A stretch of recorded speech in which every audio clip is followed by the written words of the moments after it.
of business is going good for you? I just, I was living on my short bus for 9 months, chasing the stream in comedy. I left for 3 months. I just paid for an apartment for 6 months up front. Okay. Look at Not you. homeless no more. I am not homeless no more. I got a bathroom. Wow. 6 months worth of bathroom. How are you planning? Have you decorated this apartment at all, or are you treating it like it's still a bus? No, I decorated. So I got a medicine cabinet. Okay. A medicine cabinet? Yes. Okay. Yes. Really cool. I've never had a medicine cabinet before. Yes. Somewhere to put all of your medicine. All of my medicine. I got my rolling papers in there, my grinder. Above it, I got the cologne and the eye drops, which I forgot to bring right now. Sorry about that.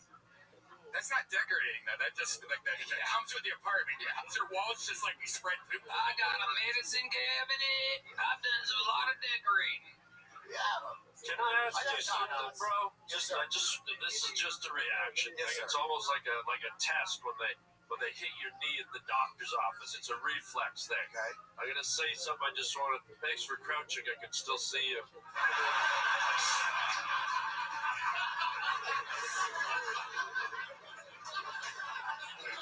Go ahead, Harlan. I'm sorry about that crouching tiger. Like the giant crawdad went by in the mud.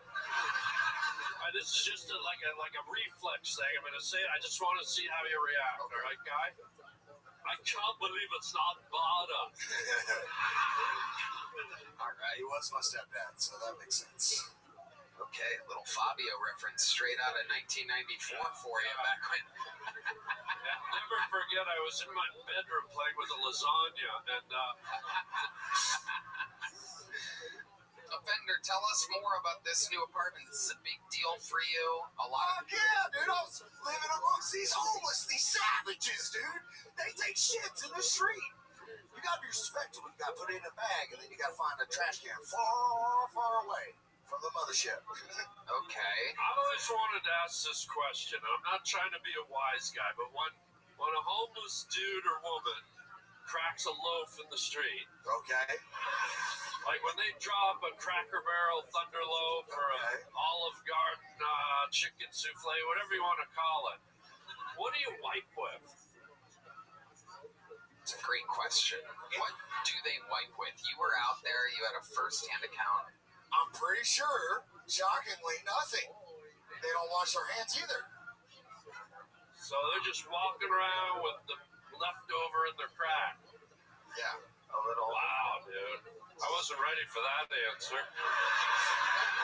A little souffle for later. Did you ever bend down, you're desperate, maybe you had a hot date with another homeless chick the other night, and you bent down backwards and wiped your crack with your golden fleecy hair? It's a great question. Great question. Offender, are you making money anyway while you're here in Austin, Texas? Yes, sir. How are you doing that? Comedy. You're making money. You're doing paid gigs? I do paid gigs. I bark. However can help any show or anybody that has an opportunity for me. I extend my offer and say, hey, I'm willing to do this. I live here for this. I mean, How often do you bark? More or less than the last comedian's dog? Not a real question. Offender, what's your love life like? You're a handsome man. thank you. How does that work out for you now that you have your own apartment? Is that something that you're doing? It's something that every man probably is thinking about. But me personally, I don't have time for it, man. You don't have time for the ladies. No. Well, you got yourself. Look at you. What is the tattoo right here on the arm? I'm glad I asked. Okay. I don't know if you guys can see it. Can you describe it with words? All right. So it's got a wood handle, a metal shaft. Some would call it a shank, but it's not. It's an old school can opener. What? I was more In talking case I have to open a can of whoop ass on somebody. You know what I mean? I was more talking about the Predator CIA coating you have on your wrist right here. What the hell is that? Yeah, What's that is that? frightening. Okay, so I have this right here is Giuseppe, and then this is Dottie. That's Croatian for give and take, because life is all about the give and take. Okay. All Did you right. ever meet a homeless woman with a tattoo of a can of beans on her leg? Yeah, Celia Contreras, dude. I did just. You guys were at Skank Fest. I was actually working there, which was a fucking great time. I actually fought in the Skank fights. Okay. How did that go? 25-second submission, armbar, the fastest submission of the weekend. You won? Fuck yeah. Oh my god. You hit the can opener on somebody. Hell yeah, I did. Good thing I happened. Wow. Absolutely incredible. Triple HIV. Yeah. I gotta ask, though, I gotta follow up. You're in the street, right? I was, yes sir. Well, you still are. Yes sir. And it's a tough world out there, right? We've all watched Animal Planet, right? Yeah. Since you do have some mad skills in the ring, you ever get into any tussles out on the mean streets, my guy? Yeah, so I'm actually like notoriously known for breaking up fights down here, trying to protect people from harming themselves even further. Oh, wow. One night a guy did aggress me and I had to, take care of myself. But You jerked off on him? fuck yeah, I did. Yeah, they pulled out a stretcher and everything. No, but I did have to wrap up a guy, but I try to do it in a respectful way that doesn't harm anybody. The worst thing is, in today's, especially on the street, it's pretty violent. People need to be aware. Did he put hands on you? Did you take any shots, my guy? Dip and then hip toss and put him in a triangle. Choked until the cops showed up. Sounds like you broke into a square dance from what you just showed me. Well, let's not act that out. Okay. Offender, congratulations. You've never gotten a big joke book on this show before, correct? Have you? I have the very first. Well, then there you go. Hey, it got filled up, and I'm Were you just saying that? Are you going to sell this on the streets to somebody? All right, there you go. Offender, ladies and gentlemen. There we go. 2 return bucket pulls to start the show. This looks like a new name. Maybe I'm right, maybe I'm wrong. We're going to find out. But let's hear it for Emo Majok, ladies and gentlemen. Emo Majok. Here we go.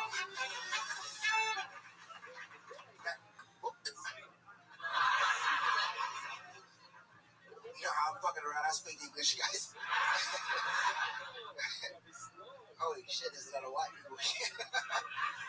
I'm Tariq's stepdaddy, the blackest fuck one. I'm from South Sudan. But I live out in Australia. I love the diversity you got here in America. There's no black people in Australia. There's like literally like me and my cousin Chad. So I'm out in LA right now, and I love doing the comedy in LA. I do the black roots over there. The black roots are kind of like this, black people. And I love performing with African Americans, because as African, we see African Americans as our cousins.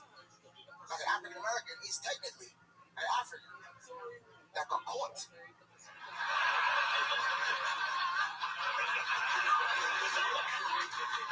And every 4 years at the Olympics, they remind the world that you will never catch them again.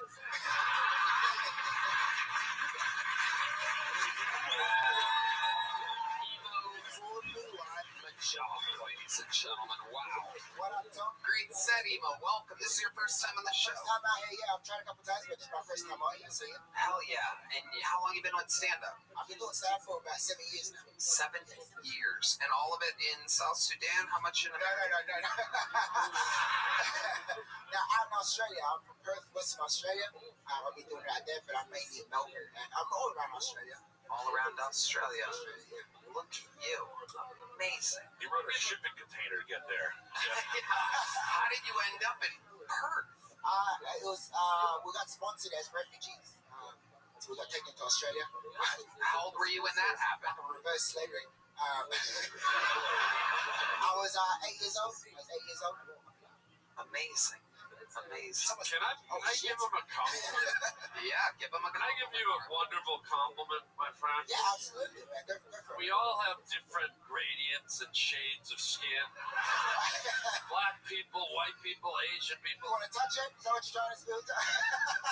I think I would. Yeah. You have like dark skin, but it's a beautiful. I just love the tone and the shade of your skin. Thank you, man.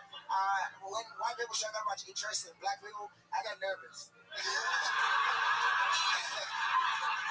What's your address? Amazing. Emo, Yeah. when I was a kid, I was afraid of the dark. Ah, And now here I am, how about now? meeting you. So I have to ask you, what scares you? What scares me? Yeah, White people. that makes sense. White people are cops. That makes perfect sense. What's your address? What's that? That's exactly what I'm talking about. Emo, what else are you into? You have any special skills or hobbies or I love stand-up, man. I love traveling. I travel a lot. I try to express myself to as much cultures as possible. Yeah. What have you learned from these different cultures? What are some of your favorite cultures? What have I learned? That we one race, Hold on, wait, what? one race, one human race. One race. Yeah. Okay, so you're a marathon guy. But like, where are your favorite places that you've My traveled? favorite places. I've been out to Asia, but I love being out in America. It used to make me a little bit nervous with your guns and shit. But yeah, America's cool. Every different state has got their own little different rules and different cultures and stuff. So You say that Texas guns make you nervous. Have you ever shot a gun? yeah, I shot guns. Yeah, I'm from Africa. Okay. I love it. You shot guns in Africa? I shot guns in Australia and yeah, in Africa. Yeah, Okay. What were you shooting in Africa? Was that at a range or just cans. what? Cans. Cans. Oh, Container ship captains. That's what we shot. Did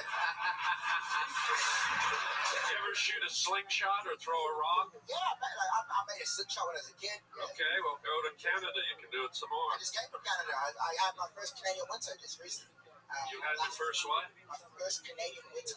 Oh, my God. Yeah. How did it feel? Cold. cold. It felt cold. That's the right answer. I was out in Saskatchewan, which is, nobody knows where the fuck that is. Yeah, we know where that is. Like, you know? Yeah, of course. That's the prairies, yeah. Yeah, you know, you're a I know. Canadian. It's an old comedian, my Gary David, a Canadian comedian. He used to do this joke. He'd say, Saskatchewan is so flat. It's the only place in the world you can sit on your front porch and watch your dog run away for 3 weeks. And he wasn't very good, you can tell. Do you want to touch it? How about now? I got a lasagna in the oven. Don't fuck with me. Emo, you're a world traveler. You're a specific shade, as mentioned earlier. What's the most racist thing anybody's ever done to you? So you seem like such a nice, sweet guy, and like it's interesting how people judge a book by its cover. Yeah, I'm from Australia. Like that place is racist as fuck. But that is my kind of speed, though. Better the racist you know than the racist you don't. Yes. Like someone touched me trying to rub it off. That was a little insulting in Asia. Fucking Bali. An Asian in Bali asked if you could rub any of that off. No. They tried. They tried to rub it off. Yeah. Holy shit. Did they use like lemon pledge or anything?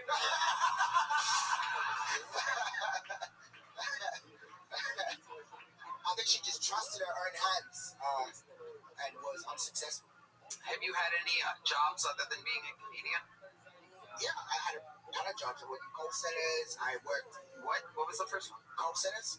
Oh, I thought you said coal centers, and I was wondering if you were the coal for a second.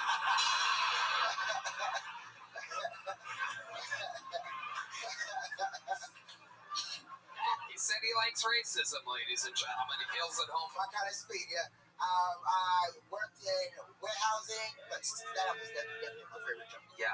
How about your love life? You seem like a handsome man, I'm sure. Partner? I'm a partner. You have a partner. Yeah, I'm a partner. Beyonce, she got engaged.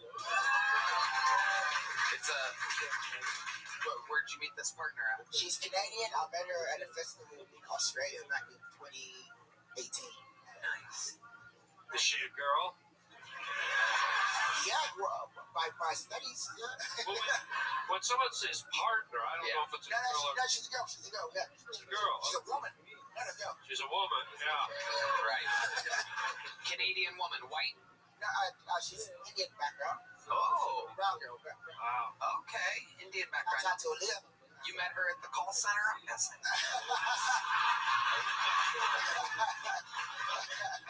I met her at a festival in Melbourne. Is that in Wonderland? Yeah. Yeah, that's right. Why don't you just call for some? Oh, yes. Yes, let's get it. Absolutely. You have cottonmouth? I don't even have to do the rest of that joke. I don't even have to do it. You can't even make it up, ladies and gentlemen. First person asked for water in years. He just so happens to be one of the darkest human beings I've ever seen in my entire life.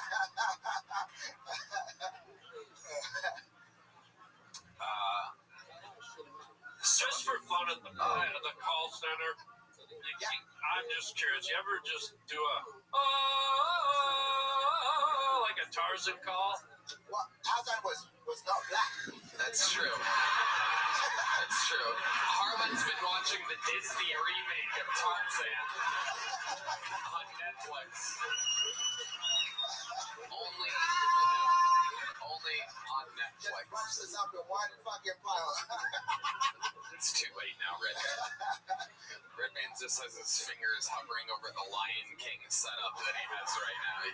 Nothing. Okay, it's a Tracy Chapman reference. Has anybody ever... Grace Jones. Yeah. This is amazing. You have to understand, Emo. We're very excited to have someone like you here. It's our first time interviewing the curtains, so it's very exciting. It's very exciting for us. Technically, you've been on every episode of the show. Probably sponsored by me. That's right. Tony, he's the captain now. Yeah, absolutely. Oh my goodness. It's serious quick. I love it. Emo, what do you think? Because you are indeed dark. We've covered this. But I have to ask, what do you think is the whitest thing about you? If there's something about you that you do. Maybe your teeth? Oh, okay. That's a good answer. My teeth. I just went to my credit report. I tell you how much. I love it. Emo, you are fantastic. What a great interview. What a great set. What a great sense of humor. Welcome to the Kelsoni universe, the debut of Emo Machok, ladies and gentlemen. There you go. That's how it's done. It's exciting. They've come a long way from that first bucket full. Yeah, it was good. Yeah. Solid. Oh, we liquefied him and put him in a drink for Harlan. Look at that. There he is. That fast. It goes from a solid to a liquid, ladies and gentlemen. Only on Kelsoni do we have this type of technology. Rogan has a lot of money as a human liquefier in the back. All right. Indeed, this podcast is sponsored by Quo. Let's talk about something every business owner knows too well. Missed calls. It's like watching money fly out the window. That's why today's episode is brought to you by Quo, spelled Q-U-O. The smarter way to run your business communications. Quo is the #1 business phone system built for 2025, not 1995, with over 3,000 reviews on G2. Forget juggling phones or using a landline.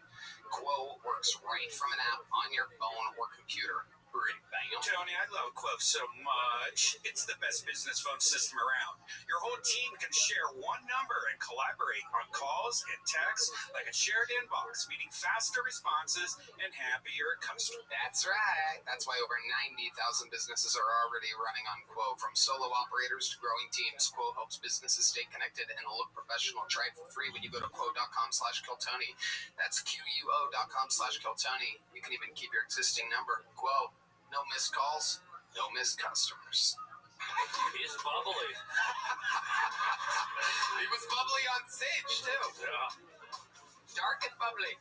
Wow, wonderful. All right, ladies and gentlemen, your next bucket pull goes by the name of Ashley Ann, everybody. Here we go.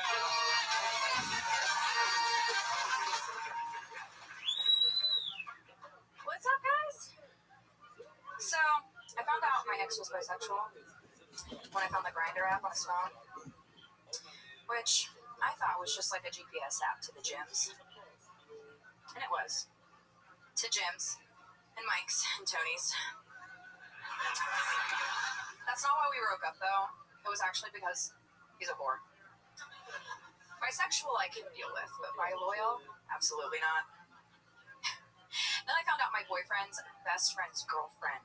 She confessed to me that they had a threesome, which is crazy. Like, they tied her up naked in the bed. She thought she was going to get some kinky good fun, but they actually just forgot she was there and went out. Just, right next to her. Which to me sounds a lot less like a threesome and more like a coming out party that took a hostage. It actually took him 2 years to admit that all of those things were true, too. Which is fair if you consider the fact that most people can't admit that they're the problem, let alone admit that they're at the bottom. Wow, all right, Ashley Ann. Getting her revenge on her ex-boyfriend publicly. I'm guessing what this is. Did he introduce you to this show? Is this Totally crush on you, absolutely. what? No. What? He did not. I haven't talked to that man in a very long time. Okay, how long ago was this breakup? It was like 13 years ago. Oh, wow. This is perhaps one of the craziest ex-girlfriends we've ever had on the show. Wow. Okay, I want to say Revenge is sweet, ladies and gentlemen. 13 years she's been plotting and planning. Wow. How long was the relationship? well, it took me that long to get over the trauma. First of all, I'm now writing about it. Release. Maybe like 3 years. Okay, so 3 years, held on to it for 13. Yeah, there's a good reason why, but I can't say it publicly. AIDS. AIDS is the answer. That's definitely not it. Okay, good. You can't say, is he famous or something? I would tell you. Not them. Okay, what a great podcast guest you are. I'm sure the millions of people at home are going to go, Okay, fine. I'll tell you. perfect. It's my daughter's dad. It's your daughter's dad. Okay. It was actually 8 years ago. I was trying not to be too specific for him, but So you've answered nothing. listen, he's in prison, so I mean, he's happy. It's fine. There you go. All right, this interview's moving at an interesting pace. What's he in prison for? DUI. DUI. How do you get sent for prison for a DUI? Running away with a car and then running it into the back of another car. Okay. So, all right. How long's he in prison for? He did 5 years, but he went right back. Why did he go right back? Armed robbery? There it is. Hey, everybody. Seriously, you can't answer the simplest of questions. It's amazing. Yeah, he thought it was crazy. He just never touched a gun a day in his life. He just knew where he wanted to be and how to get there. Never touched a gun a day in his life. He knew where he had to be. But he did have a gun during the robbery. Okay. He sure did. All right. Okay. How long is he in prison for this time? I don't care. I don't know. I actually don't know. Perfect. You are literally the worst interview in the history of the show. It's unbelievable. Listen, when my fiance watches this, he's gonna make fun of me so bad. He's here. Okay. All right. Yeah, he's probably going to cheat on you in a bisexual threesome. I can see how this is all working out, by the way.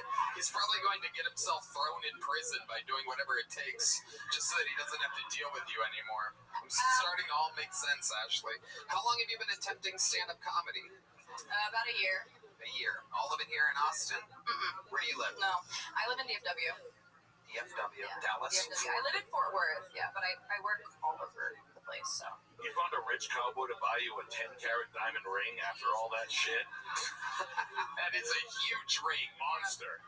That He is. is legally blind. You have to find me somehow, so. He's actually blind? He is legally blind, yes. Wow. It all makes sense now.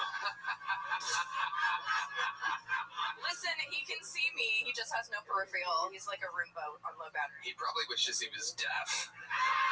He is, a little bit. He's a little bit deaf too? Yeah. Wow. Where did you find this guy? I don't know. My standards were, like, over here. It's an easy question. Where did you meet this guy? The bar. Karaoke. The bar, karaoke. Yeah. What was your song? What were you singing that night? Fuck, he made me sing some Reba McEntire Fancy. You're like Courtney Love. Yeah. Or like Courtney Hayes. Except How I'm a about natural that? blonde, so. You're a fucking monster. I know. Yeah, I make fun of my blind fiance a lot. I'm sorry. How did he end up blind and partially deaf? Partially deaf because he sits next to my fucking speakers when I host karaoke. Blind, he was born, he's got RP, retinitis pigmentosa. Okay. So he just was born with full vision and loses it gradually. So he has double pigmentosa, huh? Double pigmentosa? Yeah. Okie dokie. Wasn't that one of, wasn't that, what is it? How do you say it? Retinitis pigmentosa. I know it sounds like a Harry Potter spell. Retinitis pigmentosa. Sounds more like one of Winnie the Pooh's little buddies. Pigmentosa. Yeah, totally. All right, Ashley Ann, I got to keep this thing moving along. Sure. Here's a really small joke book. Can you catch it? I'm going to leave it a little bit short because you seem like a walking lawsuit here. There you go. Perfect. Ashley Ann. There you go. Good God Almighty. All right. Let's get a little palate cleanser up here, ladies and gentlemen. We've had some giggles with these bucket pulls, but now it's time to drop the hammer. I present to you one of the greatest regulars in the history of the show. Ladies and gentlemen, here, doing a spot in the middle of a random episode of Kill Tony, I present to you a man who, one day, perhaps, by the grace of God, will be a citizen of the United States of America. But for now, he remains the Estonian assassin. This is Ari Matti.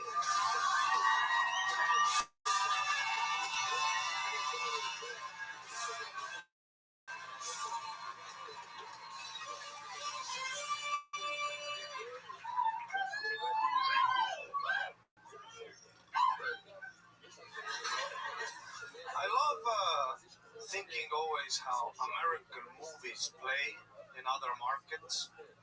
Like if you're in Japan and you went to see Oppenheimer.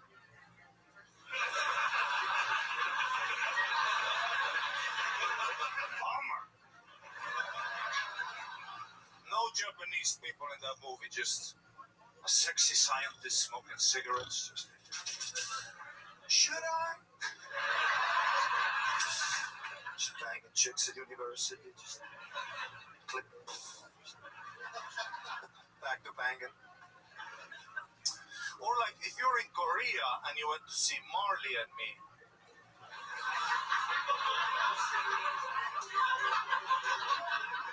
The whole time you watch that movie, you're like, how long is this meal gonna take?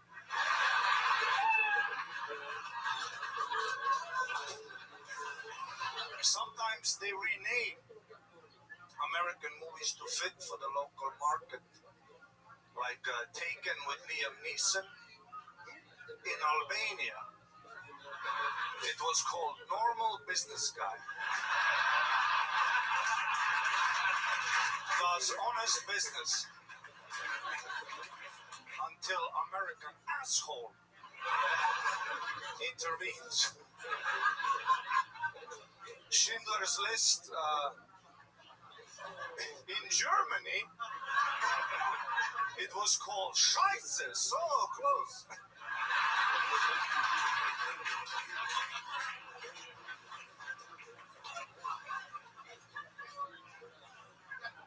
But my favorite movies are Denzel Washington movies. He makes killing look so easy. He's just a lazy, fat old guy. You're at home eating chips, you're like, yeah, I got it like that. Every Denzel movie is him at a diner trying to finish a meal, but then a hooker gets in trouble. Every Denzel movie is just him at a diner.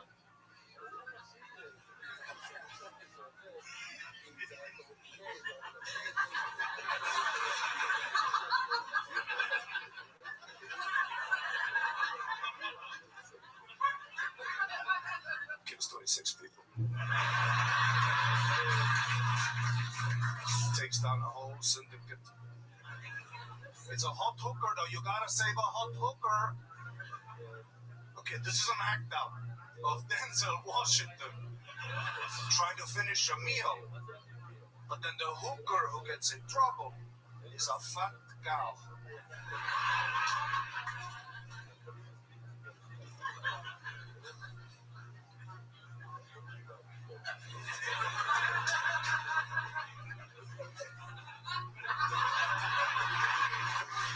Ain't nobody saving a fat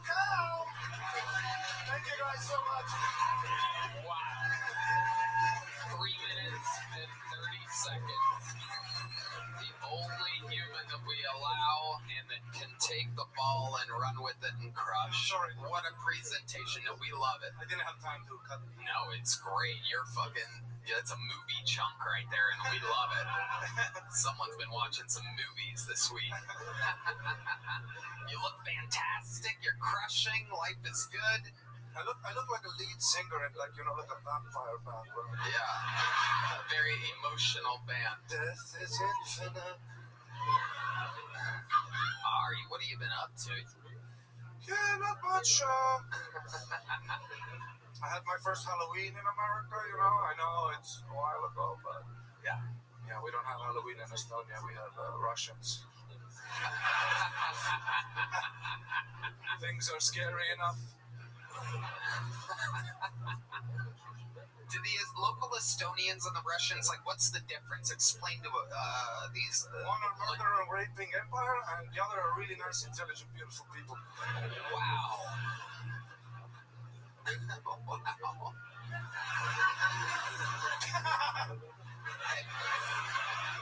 And you've seen that firsthand. You've seen some Russian pillaging, if you will.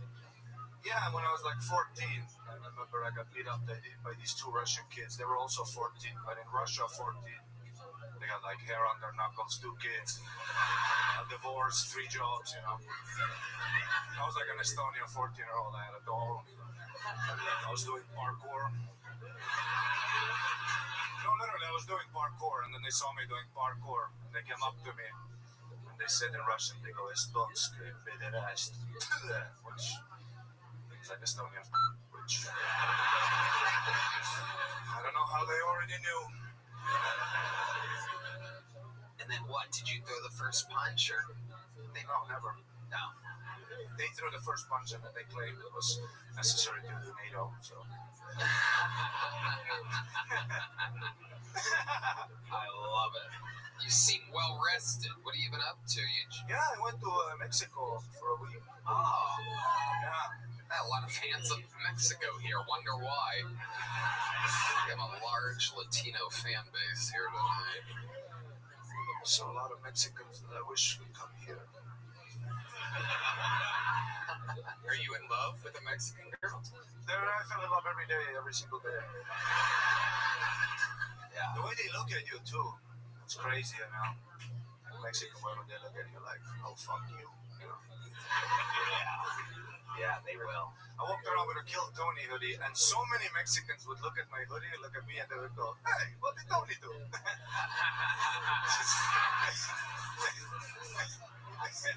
It was like the main joke. It was so funny. I saw them. Every time I saw them look at the hoodie, I'm like, here it comes. What did Tony do? I don't know. That sounded Italian.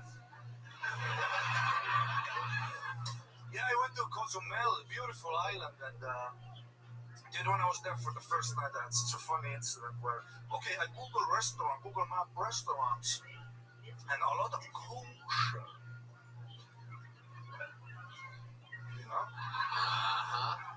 Yes.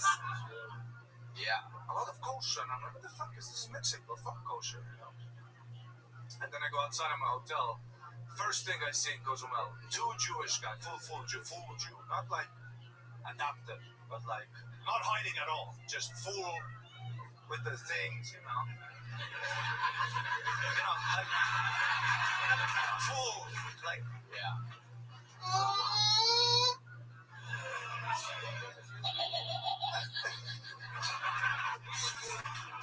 and they were arguing, 2 Jewish guys arguing with a Mexican guy who, he's the guy who rents out scooters and like motorbikes. And the Mexican is, just when I walk by, and the Mexican is saying, I keep deposit. Look, scratches, I have evidence. No scratch here before, I have picture. Look, there is scratch. And the Jewish guy goes, no, we need deposit. I also have picture. And then they show the picture. And then I go and eat. About 10 minutes later, I see the Jewish guys walking away from them with like a wad of money in their hand. And then the other one looks at the guy, he goes, Photoshop is free and so are we. Just, Wow. So they're like that in Mexico, too? yeah. Wow. Punta Judea. That's what she's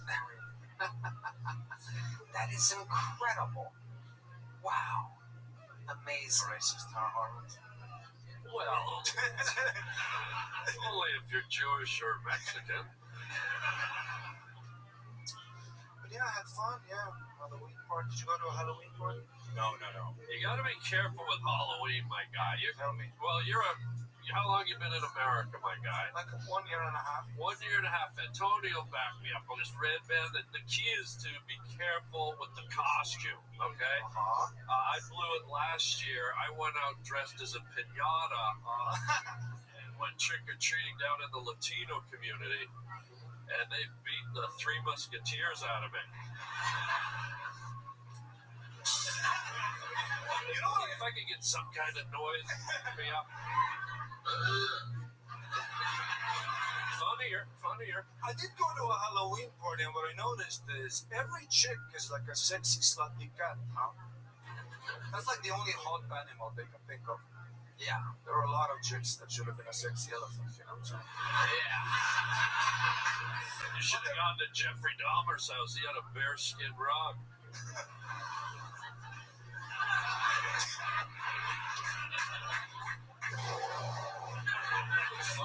Funnier. But there were like so many chicks dressed as a sexy cat at this party where I was at. When I was at this party and I saw all these titties and pussies out, I kind of understood Islam. Because there would be like all the chicks with the sexy pussy cat out, and then there would be that one chick, you know, dressed like as a banana, you know, just the faces out.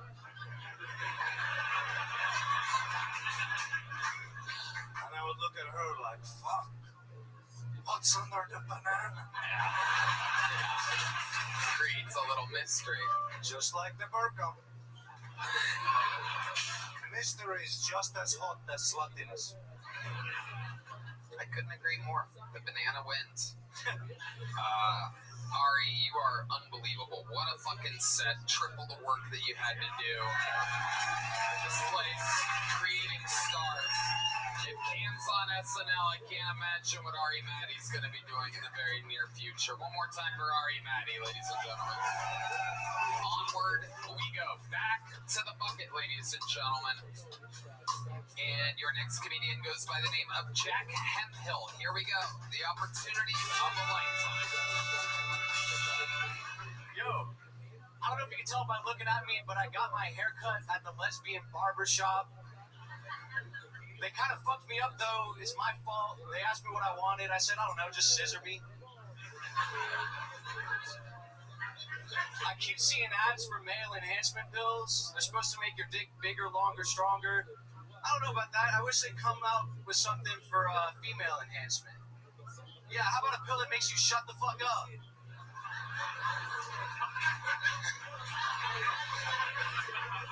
Growing up was weird. My dad, he was always on this seafood diet where if he got home and he didn't seafood on the table, he'd hit my mom.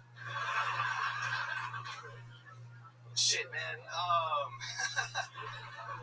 Life's hard these days. Like, if a white dude wants to be black, they call him a wigger, right? I'm a white dude, and I really want to be Mexican. What does that make me, a wiener? Shit. That would make you a white back.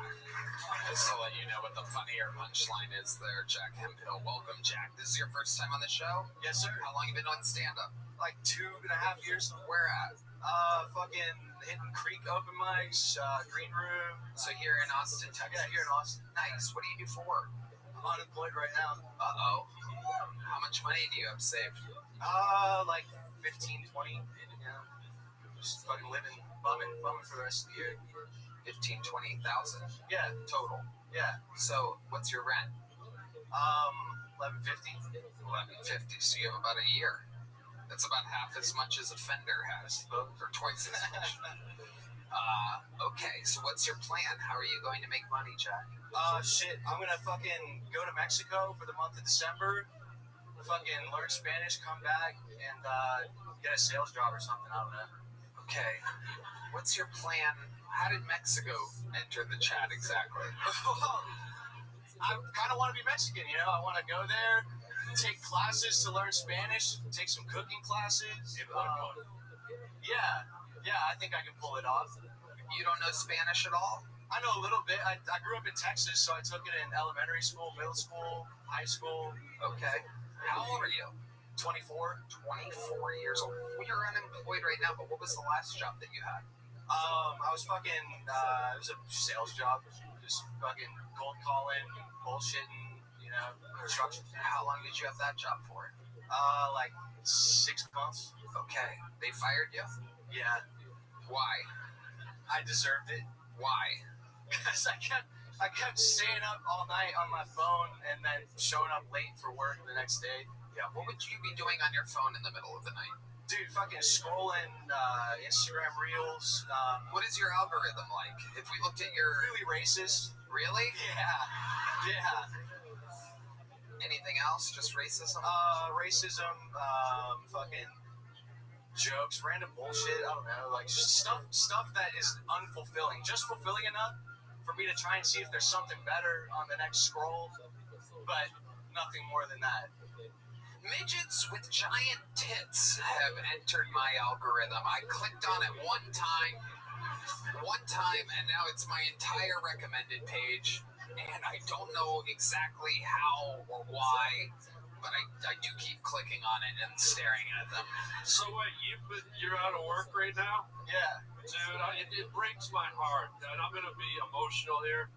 And I think you people, it breaks my heart to see Natalie Portman out of work. Yeah, you look like the meanest lesbian at a lesbian bar, man. You're awesome. Thank you, really does. You could probably get a job at like medieval times or something like that. Like, Probably. I know I can't juggle, but I'll learn if they pay enough. Ever put your lips on the front of a Tesla and just sucked? What part exactly would he suck on? The hood. The what? The hood. Oh, the hood. Because that's the biggest area for his giant Natalie Portman suck mouth. Okay. What is your love life like? What are you into? I mean, honestly, I catch a lot of lesbians. You know, But not seriously, recently. Recently, my only options are like dating apps, and I feel like the fucking app runners are like digital e-pimps, you know, selling twat, and I don't want to be a digital like simp. what's the last date you went on? The last hookup you had, perhaps? I fucking 37-year-old lady at like South by Southwest. At South by Southwest? Yeah, just like there on location? Or you met her there? There's like a bar show. Yeah, I just met her there. what'd she look like? Dude, she fucking, When it starts with dude, you know it's gonna be good. dude, she was wide, right? And like looked fat under her clothes, but she had a flat stomach. It was weird. It was a weird body type, big old titties. She smelled like corn tortillas and pozole. It was pretty nice. And it Torta. Yeah, you can say that. Yeah. It was a Latina? Yeah, for sure. Okay. How do you think she felt looking up and seeing she's fucking Natalie Portman with an altar boy's mustache? So where exactly did that sexual hookup take place? At her place? At her place. Herpes? At her place. I'm sorry. And- I heard herpes. You did hear herpes. Her place. So how did that end? Did you last long? Stop talking to her. Oh, okay, perfect. Well, that's not exactly that. All right, Jack. Well, congratulations. Here's a medium-sized joke book for you. Jack Hemphill, everybody. Perfect. All right, keeping it moving along. Make some noise for your neck. Oh my goodness, there's the lovely Heidi. Check out our podcast, Love on the Line, at HeidiRegina.com. Let's make some noise for your next bucket pull. It's Doc Ferry, everybody. Anything can happen. Doc Ferry. I'm a pussy. I just can't stand you fucking bitches. Let me explain. I'm surrounded by females. I got 9 aunts, only 2 uncles. I got 3 ex-wives. I got 4 daughters, no sons. And I got 7 grandkids, 6 which are girls. So what I'm trying to tell you, ladies, is I'm on to your fucking bullshit. And y'all are fucking crazy. Let me give you an example. My dad caught me smoking a cigarette when I was younger. He made me smoke the whole pack in front of him. I get it. No punishment fits the crime. Now my mother, she caught me jerking off in the bathroom.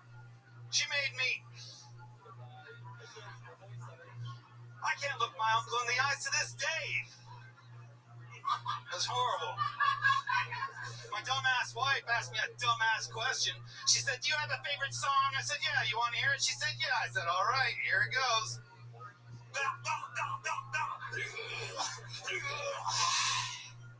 Second verse, same as the first.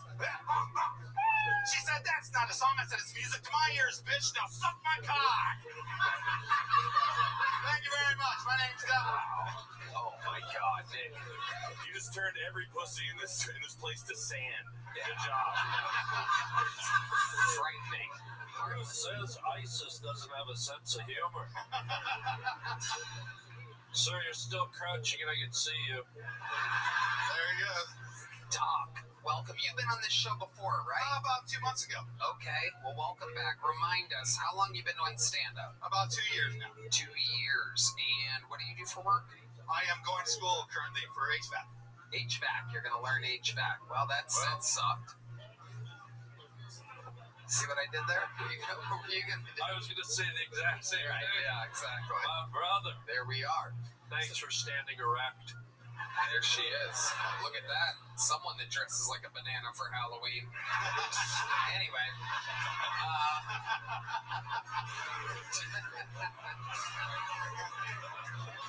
So, Doc, is that true what you said? You have 3 ex-wives and 4 daughters? 3 ex-wives, 4 daughters. How do these marriages all end? Horribly. Yeah, give us a little breakdown. My first wife was my high school sweetheart. I actually lost my virginity to her, which was ironic because 10 years later I lost my car, my kids, half my money for 16 years. Yeah. My second wife was the meanest woman walking the face of the earth, still is. She's in Germany. She's German, true German. I don't need to say any more about that. That was rough. She was the worst. She was the meanest. She was the meanest. I actually, we talked about this before, but I got PTSD after going to war 3 times with the military from the ex-wives. Wow. So I went to therapy and everything. Can you give us an example of what type of... Tony? I believe she was on this show earlier, by the way, now that I think about it. Is her name Ashley Ann by any chance? I can tell you this. I can tell you horrible things because it's not just the ex-wives. I don't date anymore. I'm done with women. They're fucking just obnoxious. I can't fucking take... Sorry, ladies. Get your sisters together, okay? Because they're fucking up. So here's some shit. Sorry, ladies. Not a chance. Sorry, girls. You're not getting a shot at it. I'll be outside after. I'm available. I'm single. And your hands get bigger every time you beat the shit out of one of your wives. You got mitts on you, dude. Just gets flatter right here. You ever lay in bed at night, rub your beard, and pretend you're fingering a girl from the 70s? That's a good question. You're on to me. Does it show? Yeah. Exactly, I do that. To keep telling us about the most traumatic wife you Well, the most traumatic things that she did. The last 2 years of our marriage, I was locked in the basement, scared to death of her.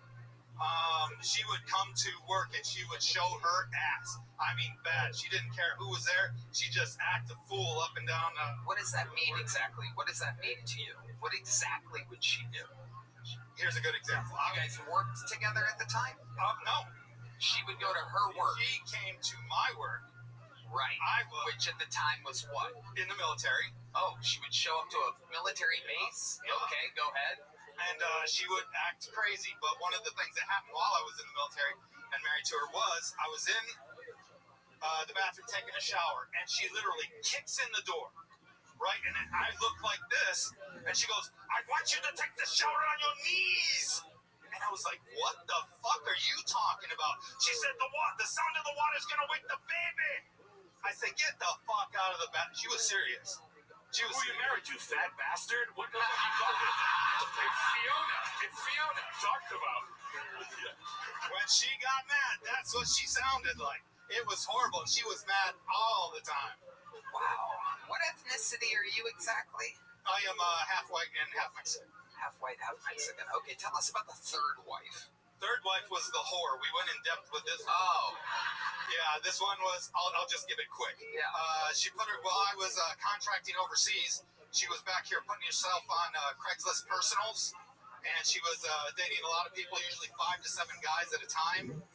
And so when I came back, I said, why did you do it? And she was like, well, the relationship had just lost its romance. I was like, good luck finding a romantic gangbang, bitch. And then I thought, oh, holy shit, I gave her permission. I didn't know if a romantic gangbang was a real thing. So I had to go to a Pornhub. I went to Pornhub, put romantic gangbang in the search bar. And I tell you what, it took me 15 hours, a half bottle of Jergens, and a trip to the emergency room. By God, I was right. She's a nasty bitch. Wait, you ended up in the emergency room? Are you making a joke? I'm making it. Okay, I can. She's a bitch. Oh. In the end. Okay, Doc. Let me ask you this, because you seem to really hate women at this point. I am not fond of them. Right. What's the last date you went on? Have you ever had a positive interaction as of late with a woman? At all? You kind of go into it thinking this isn't going to work? No, I go in there with a very positive attitude. Okay, so what's that like?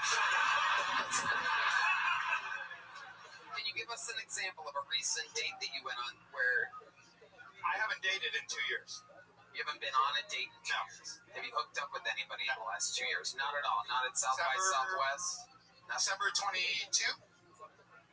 What happened in December of 22? That was the last time I got laid. That's the last date I had. How did that happen? What went down there? No, she was a girlfriend, and she just got jealous because I live in Bernie, so there's a lot of money over there. So the main house has 7 bedrooms, and so I, pick up some people sometimes, and they live there. So I had a friend who was a female who lived there. Hold on. Girlfriend. Time out. You said the main house has 7 bedrooms. Right. That's your house? Yeah. You live there? Yeah. By yourself? Well, my brother lives there. I got my daughter now with 4 of my grandkids and her husband. But it's your house. It's my house. Right. How were you able to afford a 7-bedroom house in Bernie? I was working overseas. I was contracted. I was making $250,000 a year for like 8 years. Okay. Fuck yeah. Look at you. Well, I was protection service for the ambassador The ambassador of what? of Afghanistan. U.S. ambassador. You protected the ambassador of It's kind of like Afghanistan? you got this weird-looking guy off to the side there. I'm like him, only like way better. I'm pretty sure that guy would rip your fucking arms out of your sockets, Doc. Pretty sure he would just absolutely do whatever he wanted to you. Yeah, I'm getting older now. I used to be a little bit more in shape and stuff, but not anymore. I'm getting it to the younger. How old are you, Doc? 56. 56. Tell us tell us how age is affecting you as of late. What's the most recent? Yeah, okay. I piss funny now. When you say you piss funny, what exactly do you mean? That means I gotta piss really bad, but I just pissed 2 minutes ago. So I go to the bathroom again in a dribble a little bit, and then, come on, nothing comes out. And then I go back again, then I don't pee for an hour, and then it's just kind of up and down. So I thought I might have a prostate problem. I didn't even think about this story. I got DP'd at the urologist. Tell us about that. All right. So I go in and I have this pee problem. I don't know what's going on. So I'm like, man, they're gonna try and I don't know what's gonna happen, but I think they're gonna try and go up my dick, and I don't want that to happen.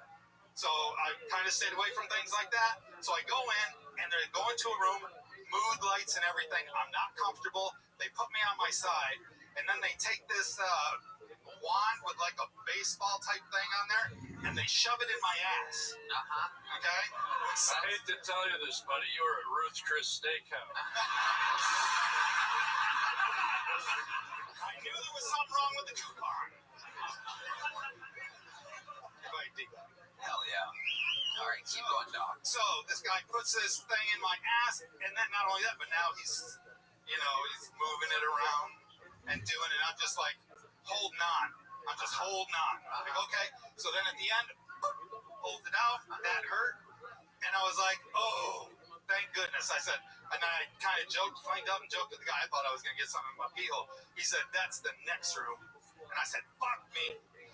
So I go into the next room, and swear to God, this is true. They have the tray. There's like a mound of the goo, the gel. All right. And the thing that's going to go in my pee hole looks like the wand at a car wash. It's that. You said the word of the day. Car wash is the word of the day. Dried up all the pussies and you shrivel up all the cocks, my friend. That's it. That is true. That is true. We're going to have a calmer world after this show. Most unfuckable man on the planet right now. No wonder these women hate you. I'm gonna make you shower on your fucking knees tonight, dog. Shower on your knees. Yeah. You're going to waken the baby. All right, Doc, we gotta keep it moving. Here's a little joke book. Thank you. There goes Doc, everybody.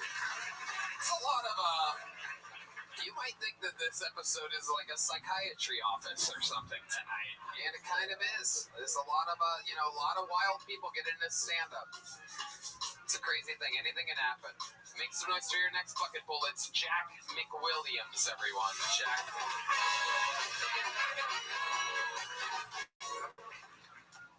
I hooked up with a girl who put on music to set the mood.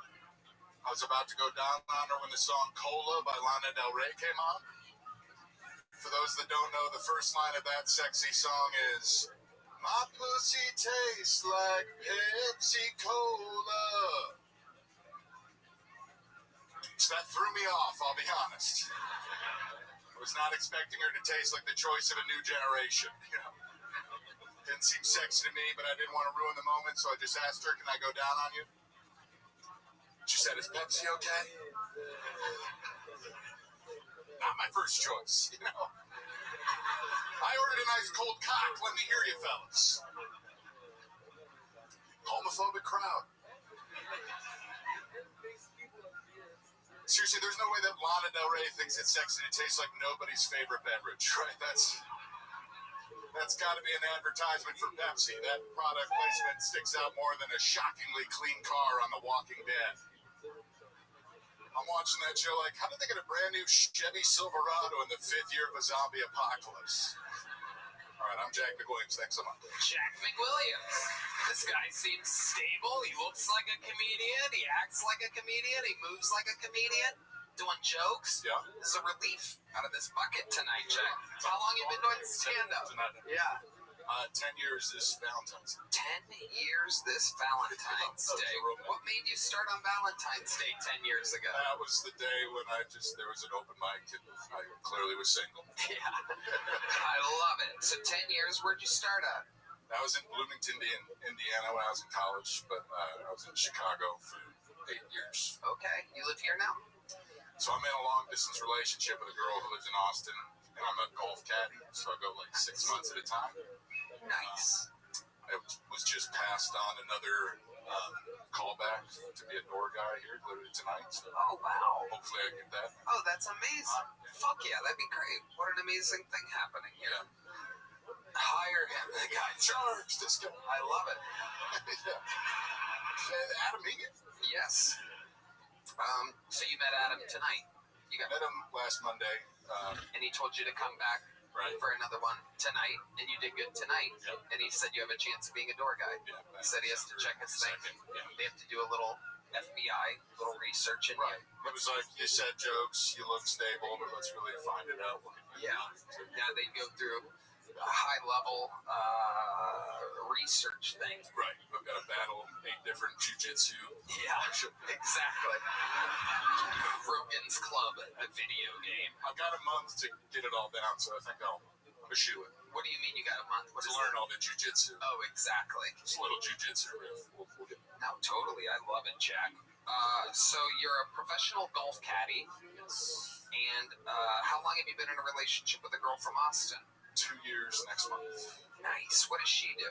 She works at HEB. She's a manager. She's an American hero, is what she is. That's That's right. Wait, what's HEB? But you don't know about HEB, Harlan? We're Canadian. We don't know what that is. You're Canadian too? I'm just a piece of shit French Canadian. I'm like half. Wow. I'm French Canadian too. Oh my God. I know since. Yeah. What's an HPB? No, HEB. HPV.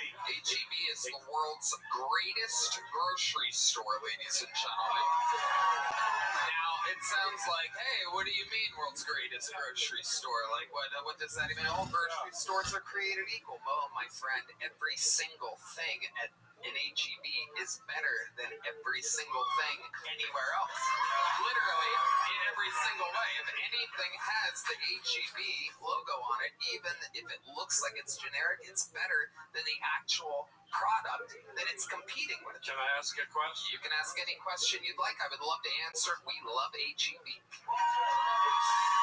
That is not even a paid sponsorship, by the way. That is just our hearts. And it is lasagna.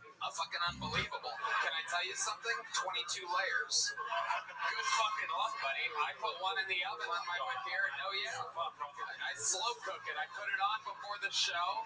I come to sound check. Yeah, good fucking luck, you French Canadian. You'll never get up to 22 layers. You would need a goddamn crane to pull off such a feat. The lasagna. Layer? I barely know her.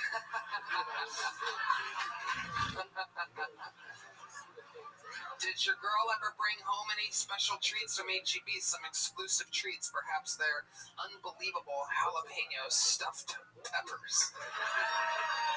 Stuffed jalapeno poppers. It's actually my pet nickname for my girlfriend. Indeed.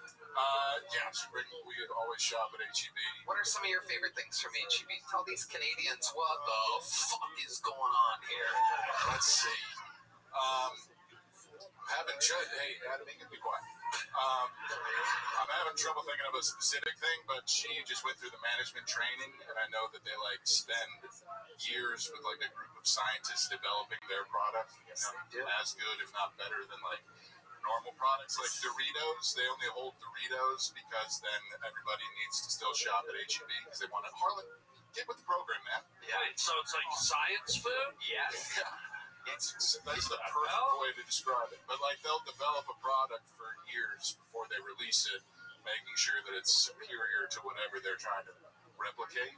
So Look, it's real. So What you have to understand is that it's real. And it's a fucking anomaly. And you kind of hear about it when you first get here. I'm Red Band, and I've been here 5 fucking years now. And you learn a lot. HEB in for 5 years. And different HEBs actually have different specialists and chefs and cooks and stuff that specialize in different things. For example, speaking of Bernie, I was at my buddy's ranch in Bernie a couple weeks ago, and it turns out their bakery is literally out of fucking control.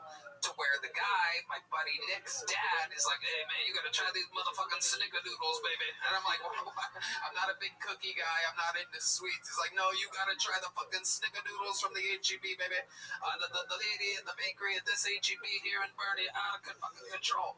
And I swear I ate 72 fucking snickerdoodle cookies. I was wasted on snickerdoodles. What does HPV even stand for? It's pronounced HPV is what it is. Don't you guys dare fucking take this grocery store's name in vain. What does it mean? What is it? What are the letters? Human papillomavirus. We'll call it Here Everything's Better, but I believe it's just after somebody's name. It is, and you're not going to believe the name. I believe it is. Is it Herbert? Herbert E. Butts, ladies and gentlemen. B-U-T-T-S. Motherfuckers. Yeah, that's where I want to shop at. There's Red Band's one fart noise. Thank you. No, The buttered tortillas my girlfriend makes. Right? Yeah. The place goes wild. Can't even get them fresh. I know. And again, I imagine that the people listening around the world right now are going, shut the fuck up. There's no way you guys have a superior grocery store. Fuck you. 2, it's a an anomaly. It's just one of the things. We also have, as you may know, a superior gas station. Our grocery stores, our gas station, our tax breaks, our real estate, our booming economy. So many things are better here in Texas. Herbert Like, I- spot. Let's shop down the street at Wally Eats Ass. How about that? Yeah. Oh, it's Howard. I thought it was Herbert because that sounds cooler than Howard, but it's Howard E. Butts. Yeah. So we were gonna. My girlfriend and I were gonna have her move up to Chicago in June if something didn't take off comedy wise for me, and she was like, I don't know where I'm gonna work, where I'm gonna shop, and I was just like, yeah, we got Jewel Osco, but that sucks compared to H&M. Yeah, there's no Are comparison. you sure you're just not a valet in Key Largo? Do have that vibe. Somehow you look like you might be, guy. Yeah. It's a golf caddy. Are there any promising golf caddy positions here? Work at Spanish Oaks. Oh, nice. So you already work here. Fucking perfect, man. So I go 6 months at a time. You're Your handicap. Oh, I play the least amount of golf I ever have now that I'm caddying, so like bogey golf, but I was like a 10 in college, so good enough to keep up and have fun. Look perfect. like you smash it. Yeah. Yeah. You do, Jack. Congratulations, Jack. A fantastic performance. Jack, are you around Wednesday for a secret show? Yes, sir. Boom, join the secret show. Boom, on a real gig. Very possibly the newest tour guy here at the mothership. Here's the big joke book, my friend. Boom. Jack McWilliams getting real gigs. That's how possible things are. With just a little bit of jokes and mental stability, you can actually have good things happen to you on this show. This bucket pool is representing the inside, but I believe they've already wrangled her. Ladies and gentlemen, representing the audience. Make some noise for Paula, everybody. Here we go.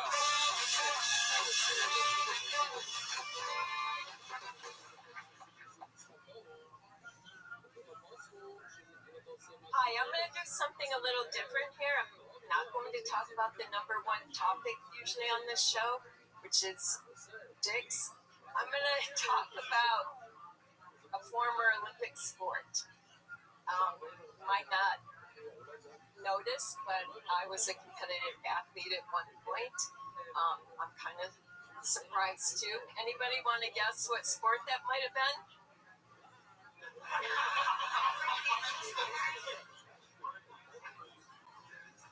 No.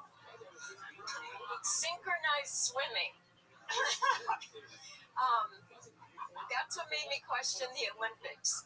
If I could do it, I'm not convinced. So what made me realize that I couldn't take my gift to the next step was because I hated getting my hair wet. One more. One more joke. All right, I'm going to save you here, Paula. Go ahead, and now, even though the bear is played, go ahead, do the one more. How long do you think the one more is? Just 20 seconds. Okay, here we go, 20 seconds. Paula. Have you noticed that nothing lasts anymore? Your car, 5 to 7 years. Your phone, 2 to 3 years. Your washing machine, 5 years. It's a revolving door for constant revenue. I think it all started with tidy whities. They were white. And there's one more part to that. Anyway, it was impossible to hide your biohazards. All right, Paula. Jiminy Crickets. Good Lord Almighty, Paula. I gotta tell you, you are the opposite of an HEB. Paula, grab that microphone. You're in the interview part now. Have you ever done stand-up before? Never. What made you want to sign up for this here tonight? What in the world would make you want to sign up for this? I watched the show for at least 5 years, and I thought it would be fun. How did it feel? How does it feel? You're in it right now. I was a little nervous back there, but it's okay. Okay, Paula, let's talk about your life. You've seen the show. Obviously, the set didn't go that good, but you can save it with an amazing interview. I got some stuff. Okay, tell us about your life, Paula. All right. I like your haircut. Thank you. You look like what Uma Thurman in Pulp Fiction would have looked like if she would have died all the way from the overdose. If Travolta didn't hit her right in the heart with that syringe, that would have been you. It's nice to see the child catcher from Chitty Chitty Bang Bang making a comeback. What? What is Chitty Chitty? What do you even old? Lollipops, ice cream, all free today. What are these references? Lollipops, ice cream, come on, children, all free today. We're gonna have to overlay on the YouTube show. We're gonna One have of the worst villains of all time, the child catcher from Chitty Chitty Bang Bang. I don't know anything Put a about. top hat on that, that's it. Oh my God, I do see it. The red man has pulled it up, and indeed, you look like the Chitty. Lollipop, ice cream, all free today. Wow, absolutely amazing. Children, come out, children. Okay, we get the. Well, it's going a lot better than her act.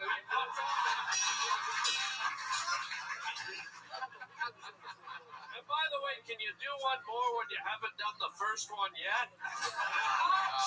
Great. Lollipops, all free today, children. It's incredible. All free Harlan today. is so funny that he's able to kill with an impression that nobody's ever even seen before. Right. This is amazing. So, Paula, tell us about your life. What's a fun fact about your life?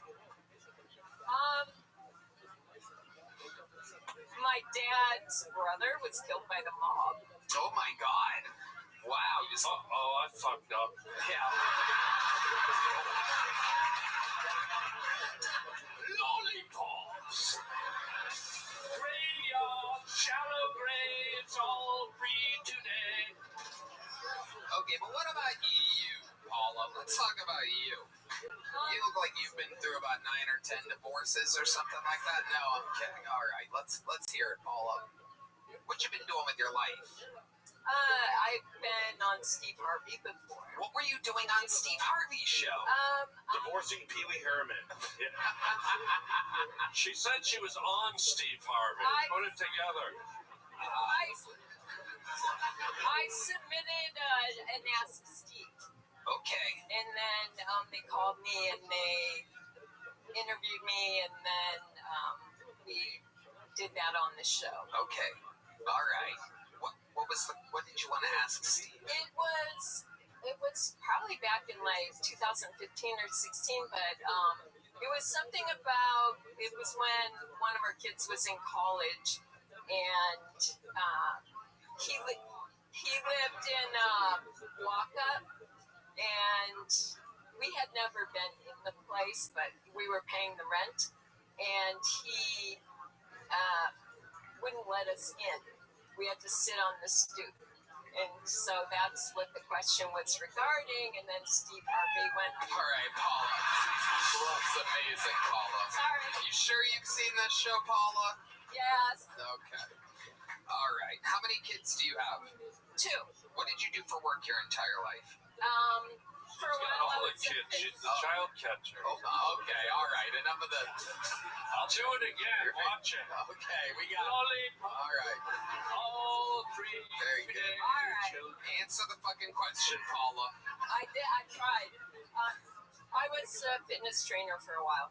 Okay, fitness trainer, and then what? You got married, stopped working, had kids. No, it was when my kids were older. Okay. How old are your kids now? One is almost 40 and one is in his 30s. Okay. Cool. And you have a boyfriend now?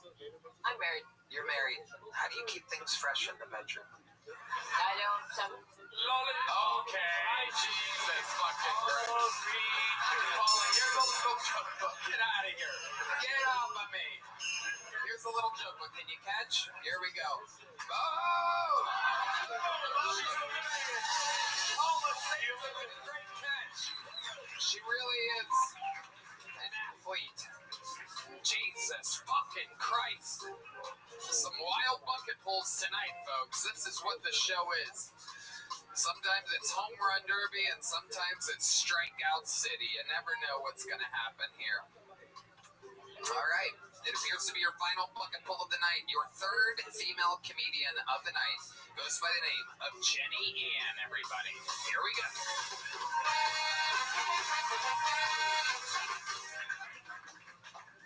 Hi, everybody. Hello. So I've been thinking about my celebrity doppelganger, and I finally found it. It's the nerd emoji. Yeah, I've been a nerd for a really long time.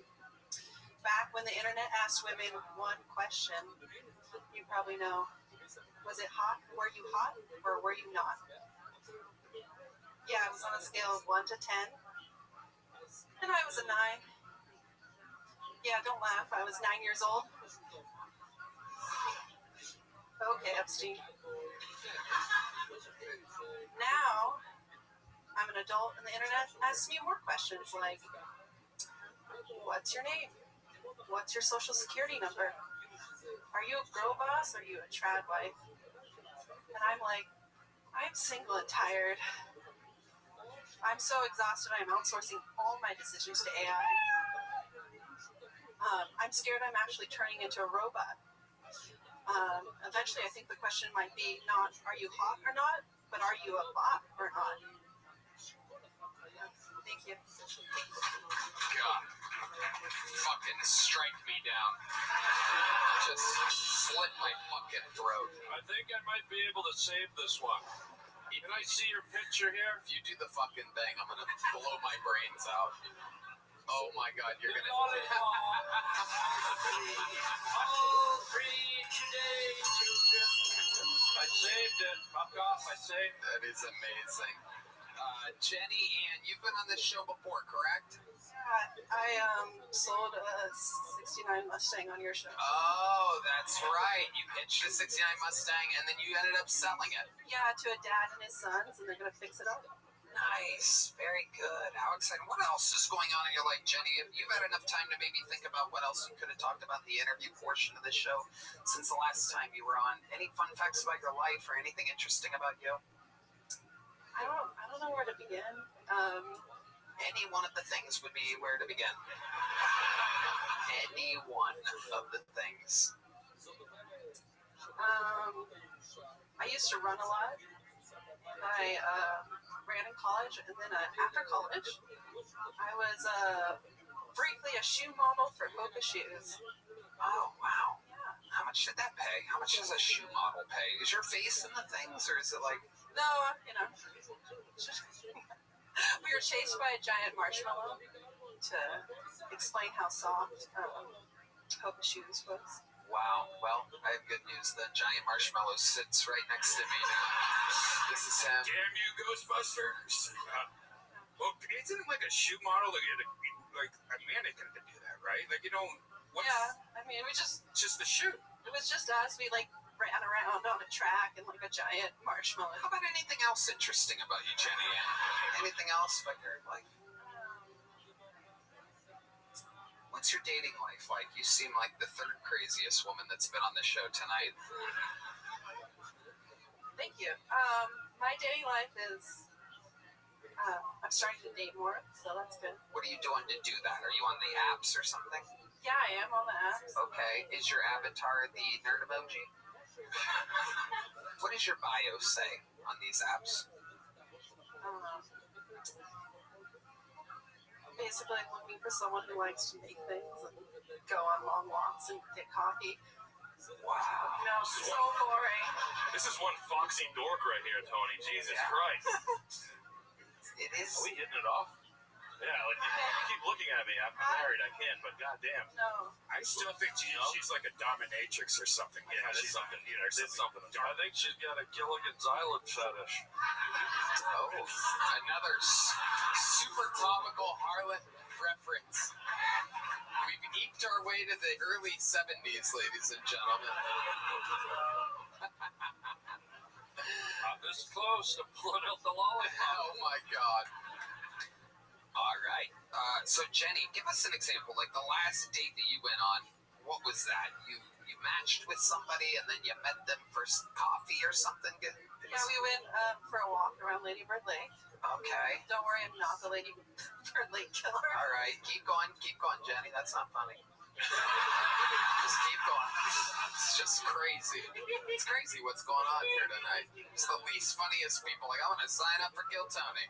I've never had narcolepsy, but I think I'm about to get it real Yeah. quick. Policy. That's what? Okay. Let him sleep before he does the lollipop thing.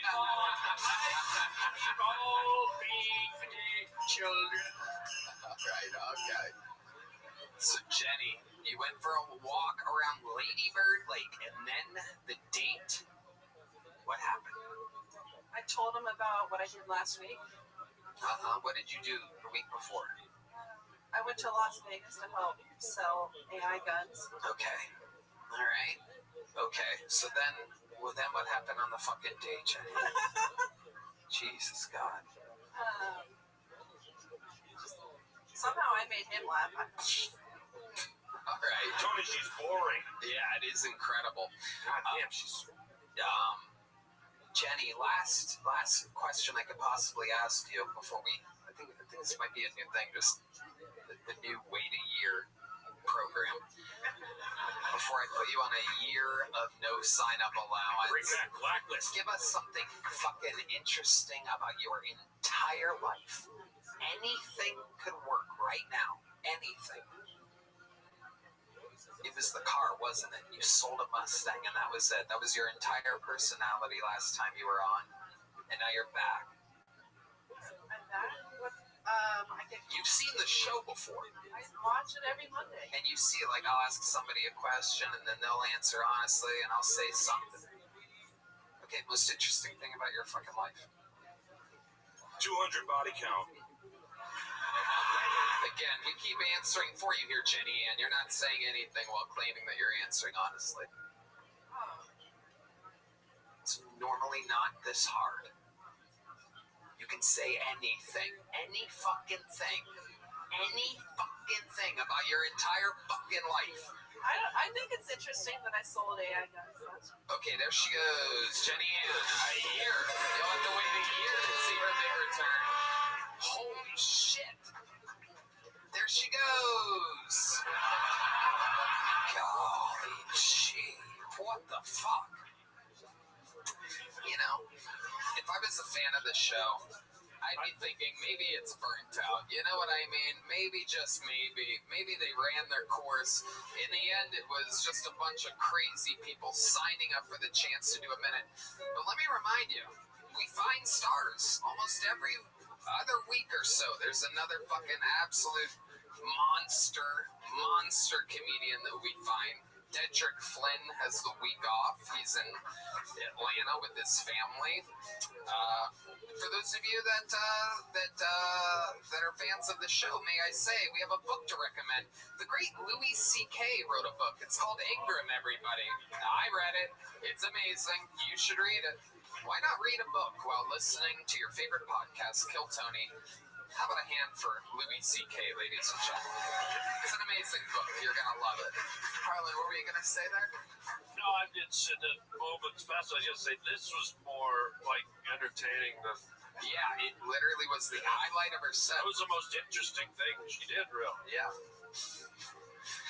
Anyway, we can always count on our regulars. The great Ari Maddie performed earlier, and the only way to end a show like this is with the Hall of Famer with the record for the most appearances on this show, the most interviews during this show in the show's history, and he is here again. Ladies and gentlemen, closing us out, it's the Memphis Strangler, the Vanilla Gorilla, the Big Red Machine. This is William Montgomery, everybody.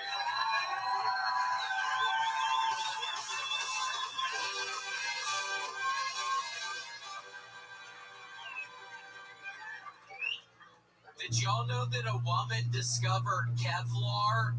And then she said, I'll just turn this into a little vest.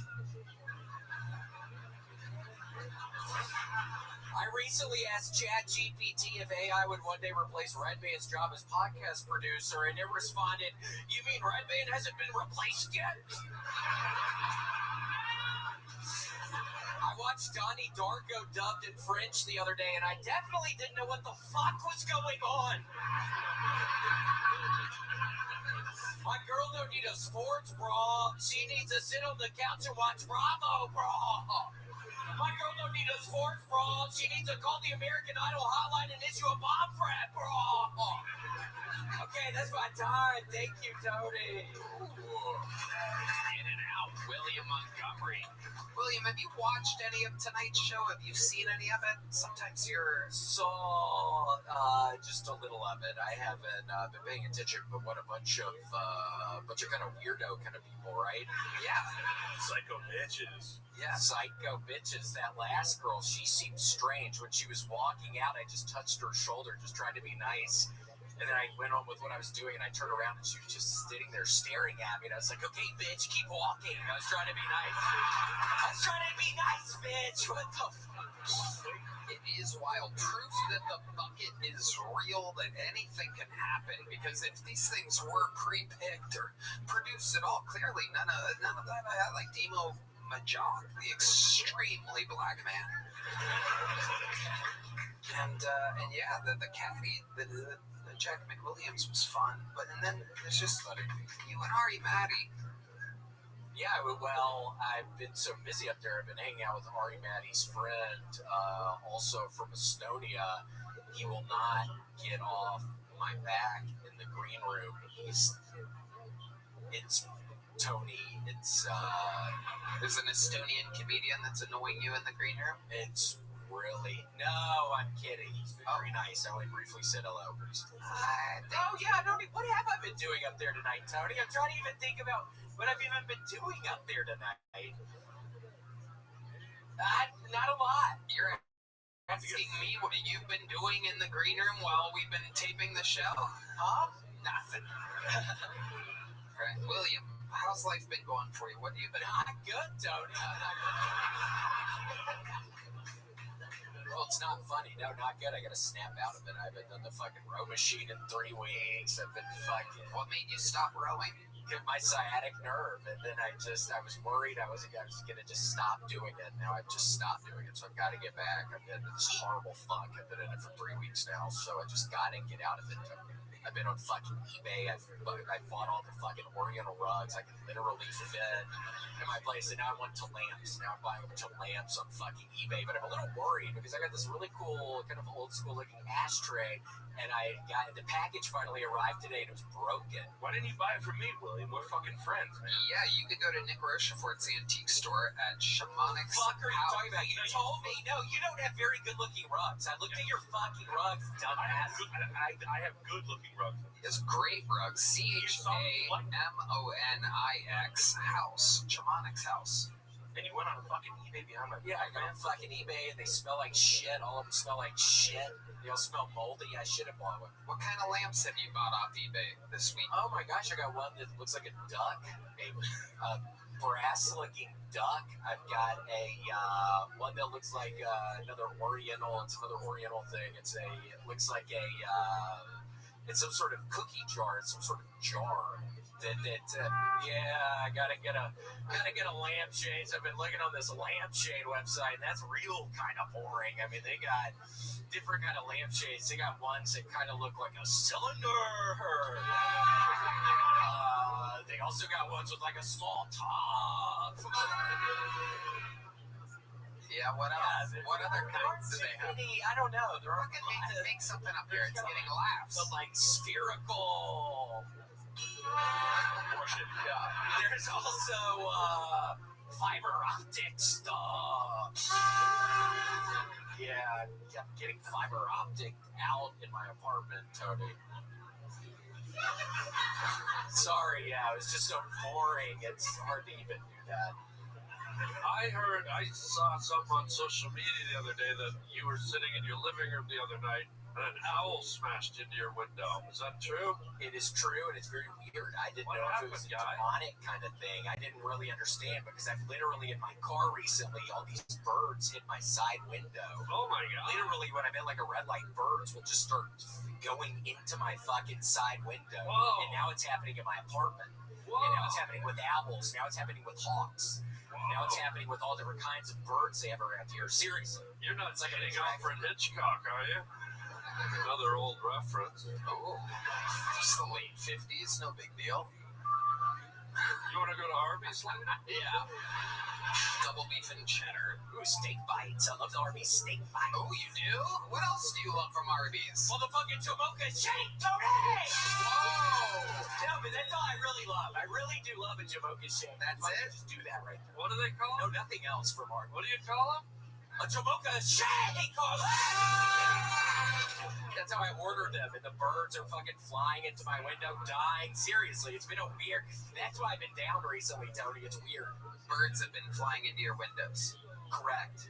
And it's on some social media stuff. There must be You some. heard about that I whole saw that. I also heard an ostrich ran up your ass.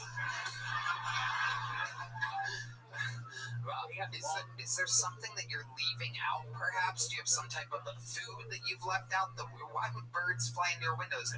Is there something going in? energy thing, I think, Tony. Wow. Worried about, yeah. Don't they say if a bird flies into your house, it means somebody's gonna die? And I don't want to be morbid, but isn't that like a thing? Yeah. God, I've been watching a whole bunch of fucking police cam videos. That's what I've been doing. And dear Lord, Tony, right before this, again, I kind of haven't been feeling great. And I'm watching this one. I didn't even click on the next video. It just goes on. And it's these two police officers. And there's this crazy guy. One roll down the window. And to give the fucking driver's license. And then they end up breaking out the window. And then he shoots the one guy in the neck and the stomach. And then it shows a process of them blocking off the roads with the other police cruisers from their fucking police cams. There was police cams everywhere. But it kind of didn't help my mood before I got here. What's that got to do with a bird? Why do people say you laugh like an owl? Okay. Well, I mean, Stupid. recommend the book Respond. Ingram by Louis C.K. one more time, since a lot of people have decided to take up reading instead of watching Kill Tony. So we want to say fond farewell to the millions of people that believed in us for a long time. William, you might have to start rowing again, buddy. Yeah, I have to. Yeah. Do you think, I noticed that 3 weeks ago you stopped rowing. 3 weeks ago was also about the same timeline as that one show that you did. Do you think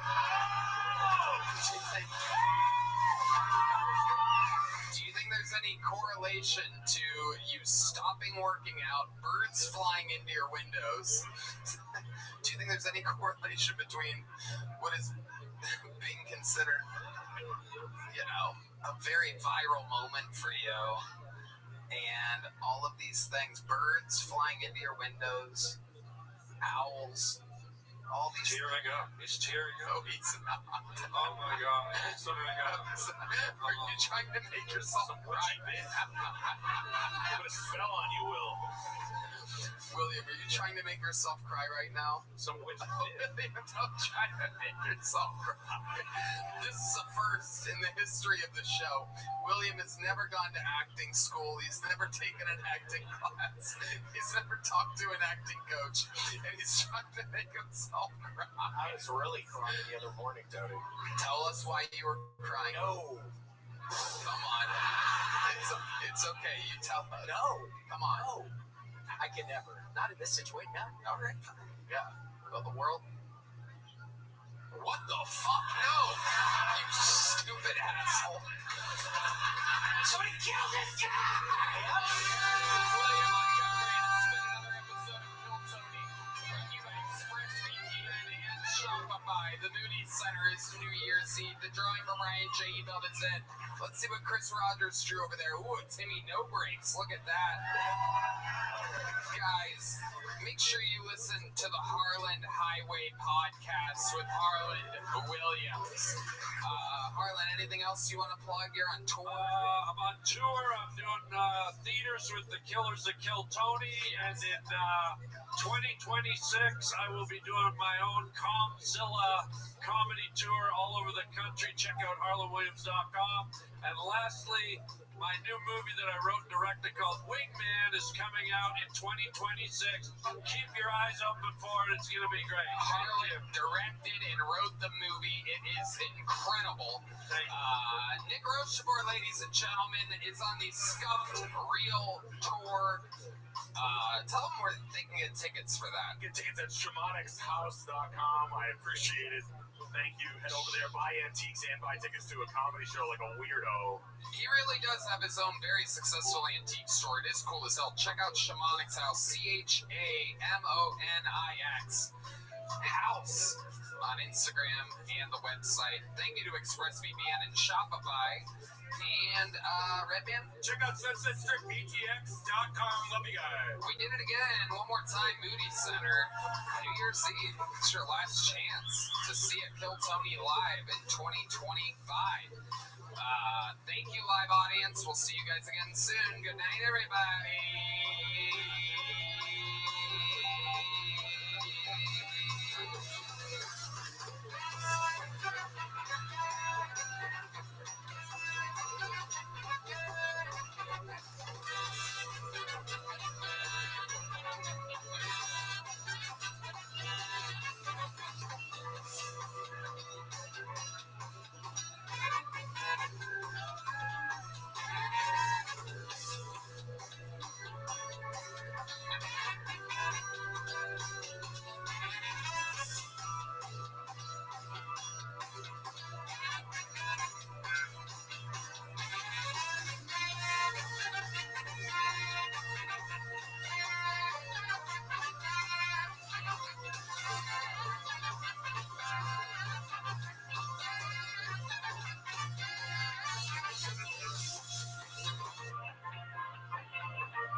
The Sunset Strip Comedy Club in Austin, Texas is now open. Check out Reg Band's secret show every Thursday. Go to SunsetStripBTX.com for tickets.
brought to you by Prize Picks. How about a hand for Raul Vallejo, Fernando Castillo, Carlos Sosa, Michael Gonzalez? That's where you would clap.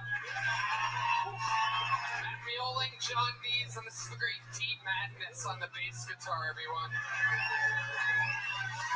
What an episode we have for you this evening. This is indeed the #1 live podcast in the world, and so much in store for tonight. Very excited about it. And before we get started, here's a little bit more from the amazing sponsors that made it all possible.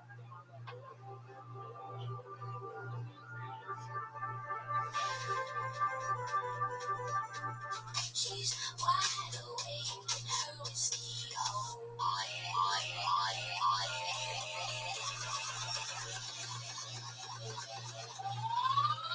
You guys ready to start tonight's episode?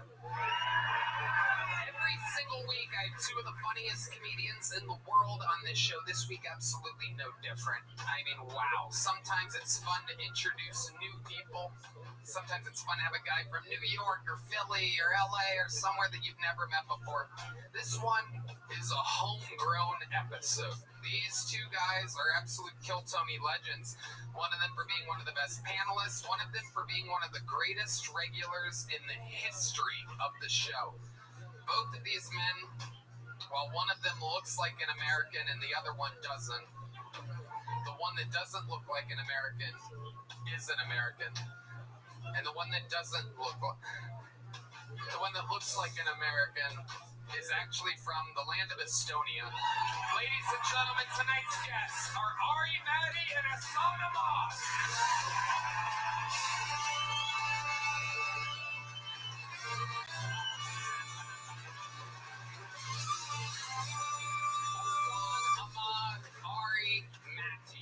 The Estonian assassin and the brown bomber. How exciting is this, ladies and gentlemen? Ari, welcome back to the panel of the show. Happy to be here. Me and Hassan look like we're planning the next 9/11. This does look like a press conference for that. I'm getting the funding. We almost nailed it all. They shot down United 93, took a loss there. We have to plow forward onto the next one. 9/11 press conference. You guys know how the show works. You both know it very, very well. Hassan with one of the best jokes of 2025, famous Indian woman's vagina joke. He says, "Do you want to see what an Indian woman's vagina looks like?" And then he goes like that. You guys get it? It's a little slow audience here. It's a hairy vagina, everybody. This crowd, I don't know about this crowd. Might be some locals trying to fucking, look at the fucking Gucci fucking hoodies. Yeah, I should be with them. I should be with these guys. Yeah. What's up, Uncut Gems? What's up, the boy? These earrings and gel. It's a lot. It did look like you guys planned it. Yeah, 100, yeah. It wasn't planned, that guy says. Absolutely incredible. Are those real? You guys really have that? What do you do for a living to have Gucci? And you don't work, you retired, you sold your company. What kind of company was it? It was what? Software. What kind of software? What does it do? It's complicated. You sold SAP. What's SAP? SAP? Rich people always real vague. Yeah. We sold it to SAP, we got the GPT, now we get into EBTs. It's a TLA. Yeah, keep throwing more letters at us. Yeah. That's how they have to throw it in. You're coming across as a real FAG. You should be able to explain what the company was that you sold, but if you're going to wear a Gucci hoodie out at night, I mean, you have some explaining to do, sir. Well, welcome to the show, everyone. You guys know how it works. Over 250 human beings signed up for tonight's show. Very exciting. If they get pulled out, they get 60 seconds uninterrupted. You know their time is up and you hear the sound of a kitten. Yep, some audience member did it better than the man who's been doing it for 12 and a half years. This is where he panics and just starts hitting random buttons for no reason. Anyway, I have to wrap it up then, or else they bring out the Angry West Hollywood Bear. There it is, and that interrupts their set, and then I conduct an interview with them. They go from being a lucky comedian to being interviewed on the biggest live podcast in the world. They have no idea if they're going to get selected or not. I pull the name, we go wrangle them from the bar next door, and in the meanwhile, while that first bucket pull finds out that he or she is indeed about to have the opportunity of a lifetime, I have a golden ticket winner. It's going to show you supposedly how it's done with a brand new 60 seconds. You guys get it? Ladies and gentlemen, your first comedian tonight is the long-awaited return of golden ticket winner. This is Mason Bird, everybody.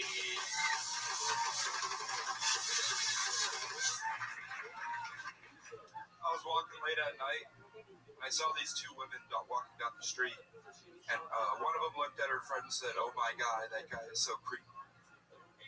But the other lady looked at her friend and said, "It's not like he can catch us anyways." I turned around. I fucking stopped. The bitch was right. I couldn't catch her. She was so fucking mad. Uphill, not a good advantage.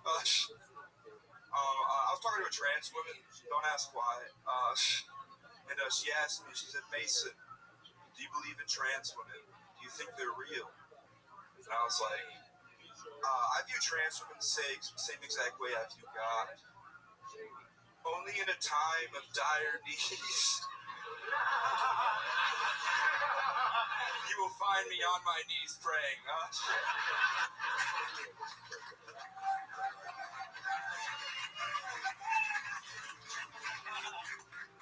There you go, Mason Bird, ending with a big applause break there. Was there something else? I'll do a quick little. Okay. I think abortion should be legal.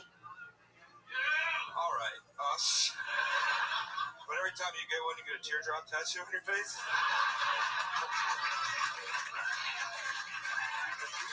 Catching bodies out here, dog. There you go. Way to set the tone, Mason Bird, with the first new minute of the night. Welcome back, Mason. Thank you for having me back, Tom. Absolutely. How's it going? Pretty good. I got fired from Jersey Mike's. Oh. Was it because of talking about it on this show? No, I was 28 days late, and they caught me stealing 3 sandwiches. When you hire, you know you're going to steal some sandwiches. I mean, you know what I'm saying? Yeah. What are we doing here, Manny? Yeah. What are we doing? You were 28 days late? In a row, yeah. Oh, got it. In a row. I was like 3 minutes late every day because I hated my boss. It's horrible. Wow. So that's what it takes to get fired from Jersey Mike's. Yeah, I was also pretty bad at the job. How can you be mad? How can you be bad at making sandwiches? I wasn't very fast. I was always in the back doing something I was supposed to be doing, like eating the cookies or, so I'd mix pops together. They get really mad about that. You mix pops together? If you do like Mountain Dew and like cherry, you make your own Code Red. If you just...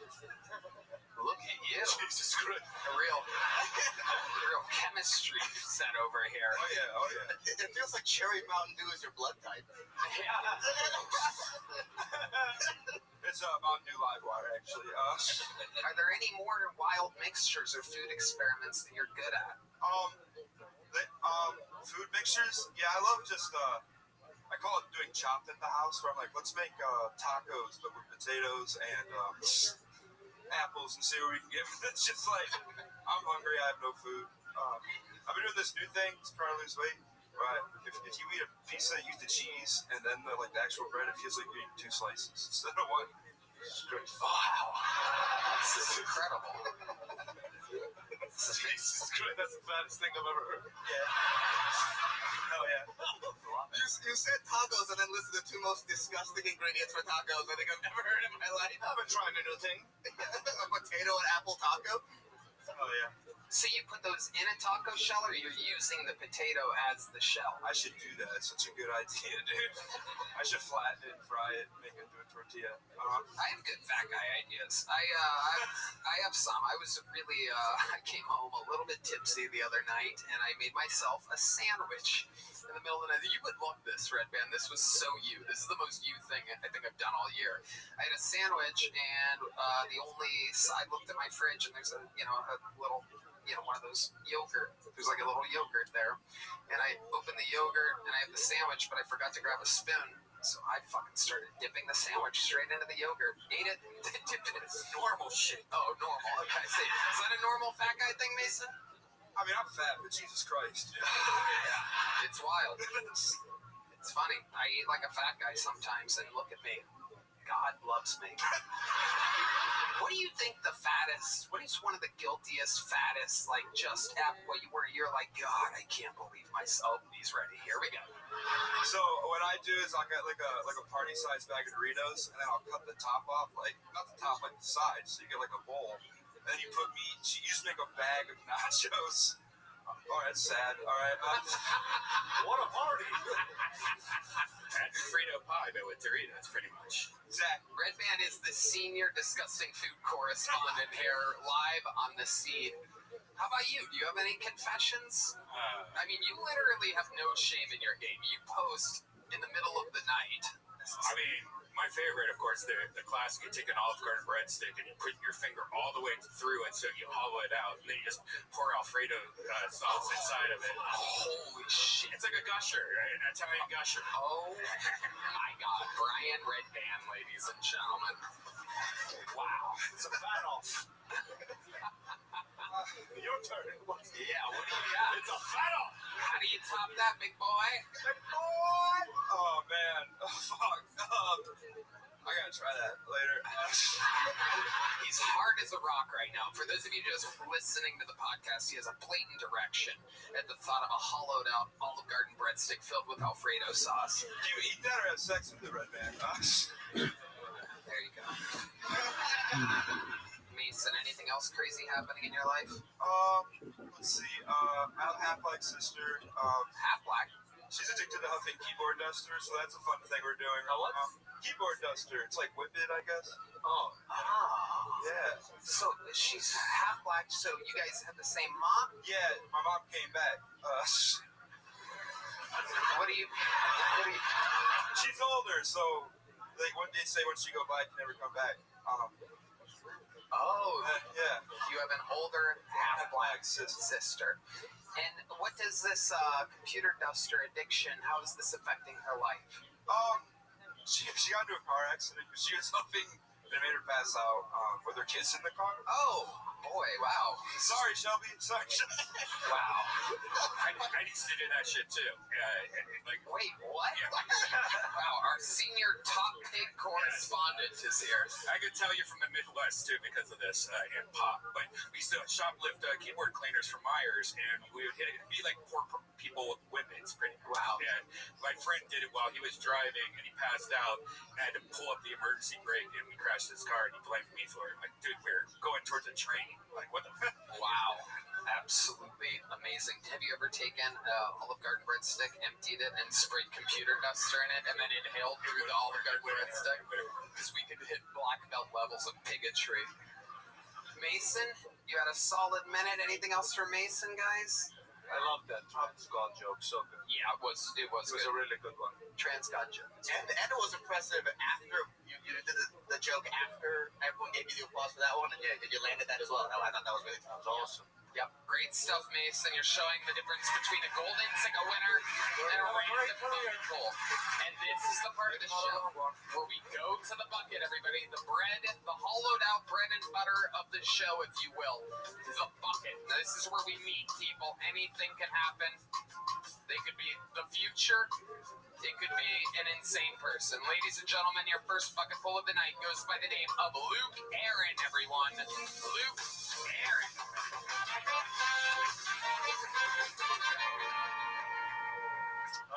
I think that people need to stop making fun of Lizzo. I mean, she's one of the most popular artists of our generation, and I just heard that she's starring in a new anime show. I'm not sure if y'all have heard of it. It's Avatar: The Last Chairbender. I think it's funny that people use the same word of the thing that turns them on also as an insult. Like, a girl will be like, I need some dick right now. And then she'll also be like, that guy's being such a dick. But then guys will do it too. They'll be like, I can't wait to get some pussy tonight. And then they'll be like, bro, why are you being such a pussy? But I mean, I'd be lying if I said that I don't also do that, because I say to my friend, come on, man, why are you being such a retard? You know? I'm sorry if that joke offends you. I'm just looking for my special someone. Thank you. That's all I got. Okay, Darren. All right, Maddie. Number one suggestion. How long have you done stand-up, sorry? Like 4 months. Like 4 months. Number one suggestion to everybody who watches Kill Tony, and everyone's done this when they start stand-up. Yes. The mic stand is the focus point of the vision of the crowd right now. That needs to be out of the way as soon as you get on stage. Move it over. As soon as you get on stage. Right now, half the crowd, look at it. They look at the stick. They don't even see your cool hat. Thank you. Yeah. Okay. That's just a suggestion. Thank you. And you gotta put the mic up closer to your mouth. Okay. Show I'm sorry. command and control of the room. Okay. There you go. So also hold it more naturally. You're like, it's creepy. Yeah, All right, I'm sorry. There you go. Okay. So, Luke, let's talk about it. What made you, how old are you? I just turned 26. 26. What made you want to start stand-up a few months ago? Well, I had 2 jobs after I graduated college. I was hating them, and so I wanted to try something fun. What were the 2 jobs? I was managing a restaurant, and then I had a sales job. Okay, what was the restaurant? It was in Greenville. It was called Sully Steamers. What type of food did they have? It was like what was it called again? Sully Steamers. Sully Steamers. It's not a sponsor. Gucci guy's asking questions. Shut the fuck up, Gucci guy. Was that in South Carolina? Shut the fuck up, dude.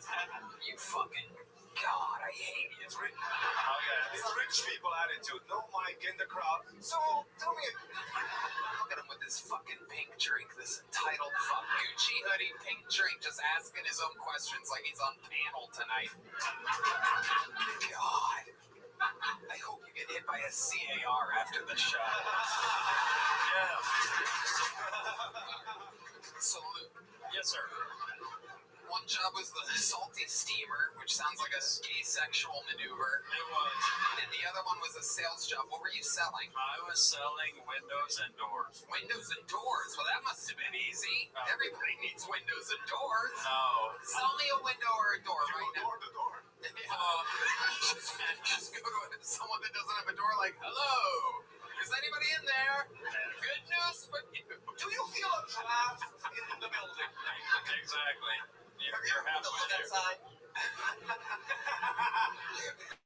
So how would you do windows and doors? Would you go door to door? Was it a phone call job? No, it was even worse. It was like I was the kind of person that's like standing when you're about to go into a store and like trying to get your attention. Oh, you have that face, by the way. It's always cutie patooties like you. Yeah, I want to talk to you about fuck.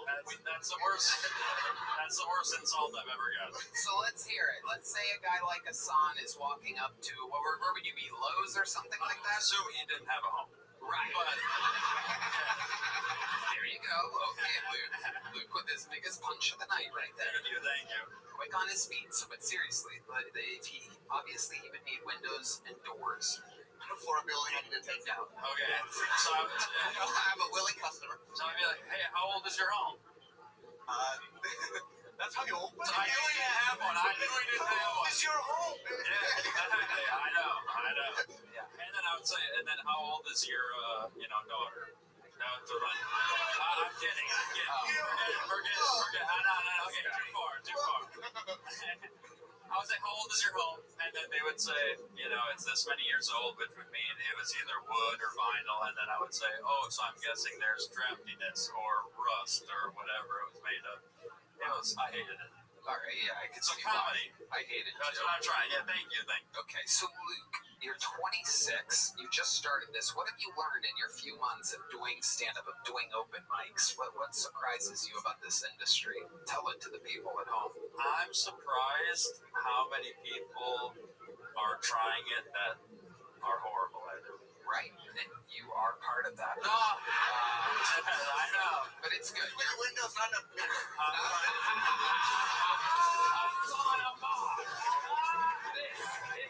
The lights have been activated, ladies and gentlemen. Hassan has activated the lights. That means that the lighting and sound guy in the back found that hilarious. Hassan. All right, so Luke Aaron, here you are. You're chasing your dreams. What else surprises you about the industry? You do a lot of open mics? Not enough. Why haven't you been practicing? Why haven't you been trying hard, Luke? Part of me is scared that people will steal my jokes.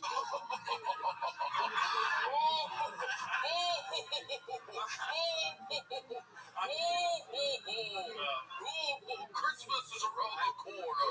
I know. I'm better at writing them than delivering them, to be honest. But I mean, I just wanted to get a job doing something that I actually enjoy, and so that's why I'm here. But I know I need practice. I should hit more open mics. So I've just been working a lot. Working at what? A guy just the other week said he works at, what should I say it? Will I get in trouble? I don't know. I don't know what you're about to say. I work at a Jersey Mike's hotel and resort type deal. A hotel and resort here in Austin. Here in Austin. Okay. And are you having fun doing that? It's a job. Pays the bills. I don't love it. It's not my dream. What's your love life like, Luke? I actually have a girlfriend, and we just did our 3-month anniversary. 3-month anniversary. There's grown men cracking up at that. So what is it? You've got yourself in a trap, buddy. If you have her counting on the 27th or whatever being a special day every month. Well, I figured that if I turned 37 and I'm still I'm trying to become a comedian, then that might be like a red flag. But 26, you still got some room you got some wiggle room. What does this have to do with your? Well, I didn't hear what you said. How did you know? So you said that you just celebrated. Just answered a random question. In 11 years, this isn't working out. Well, that's why I did it. Okay, so Luke, I hear them sleigh bells. All right, so Luke, you said that you just celebrated your 3-month anniversary. Yes. How did you know it was your 3-month anniversary? What date does that land on? Oh, the 29th. Okay, so I was close, by the way. So how did that start? You started dating on the 29th. Did you ask her, you were like, you want to be my steady girlfriend? Yeah. And that happened 3 months ago on 3 months ago on the 29th. So then after a month, you're like, oh shit, it's the 29th. I got to do something special for her. She definitely reminded me. Okay, so what did you do on the 29th, your first anniversary? This is very exciting. I bought her a necklace. Oh my god! 1 month! That's all it takes. 4 weeks of trickery to get a necklace from you? I know. 4 weeks of straight trickery, ladies. You get a necklace out of this fucking guy. All you have to do... It was on sale. My favorite part of that was listening to all the men in the audience slowly start to lose respect. Oh, yeah. What little they had left. Okay. So, let me ask you this. This is the huge $1 million question. What did you do for her on the 2-month anniversary? What some people would call the paper anniversary. Or perhaps the yarn anniversary. You've heard of these gold, diamond, silver, platinum. This would be the yarn anniversary. The 2-month, normally it is a string of yarn. What did you do on the 2-month anniversary? Argued. Hell yes. Looks like that necklace wasn't on sale quite enough. True. Okay. Do you bring your girlfriend to the open mics too? No. You're scared they're gonna steal her? Okay. Here's the $1 billion question the world wants to know, Luke. The 3-month anniversary just passed a couple days ago. What did you do on the 3-month? There's this cool Texan guy come on, Luke. We're rooting for you, buddy. This guy's rooting for you right now. What did you do for her on the 3-month anniversary, a.k.a. the oxygen anniversary? Argued. Really? Is this true? So, I don't remember. What did we do on the 3-month anniversary? We probably went for a walk. Well, I don't know. Okay.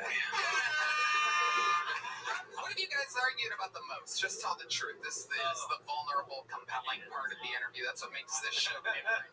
I grew up super religious, so I'm just trying to go into the real world and date regular people. So I'm having trouble with. Explain to us exactly what you mean by that. Be specific. How religious? I mean, it's your argument that you got into, so you will know the answer to this question.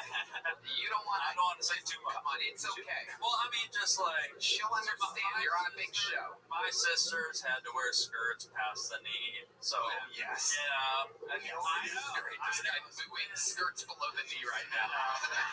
So I'm like, if her on her Instagram, there's bikini, which is What is Red Band wants to know? Jealous. Yeah, be careful that man on your body in the secret show. there's a whole bunch of when then she goes. I went to like a super small Christian school, and then she goes to a big school. A lot of anyway. What did that lady say?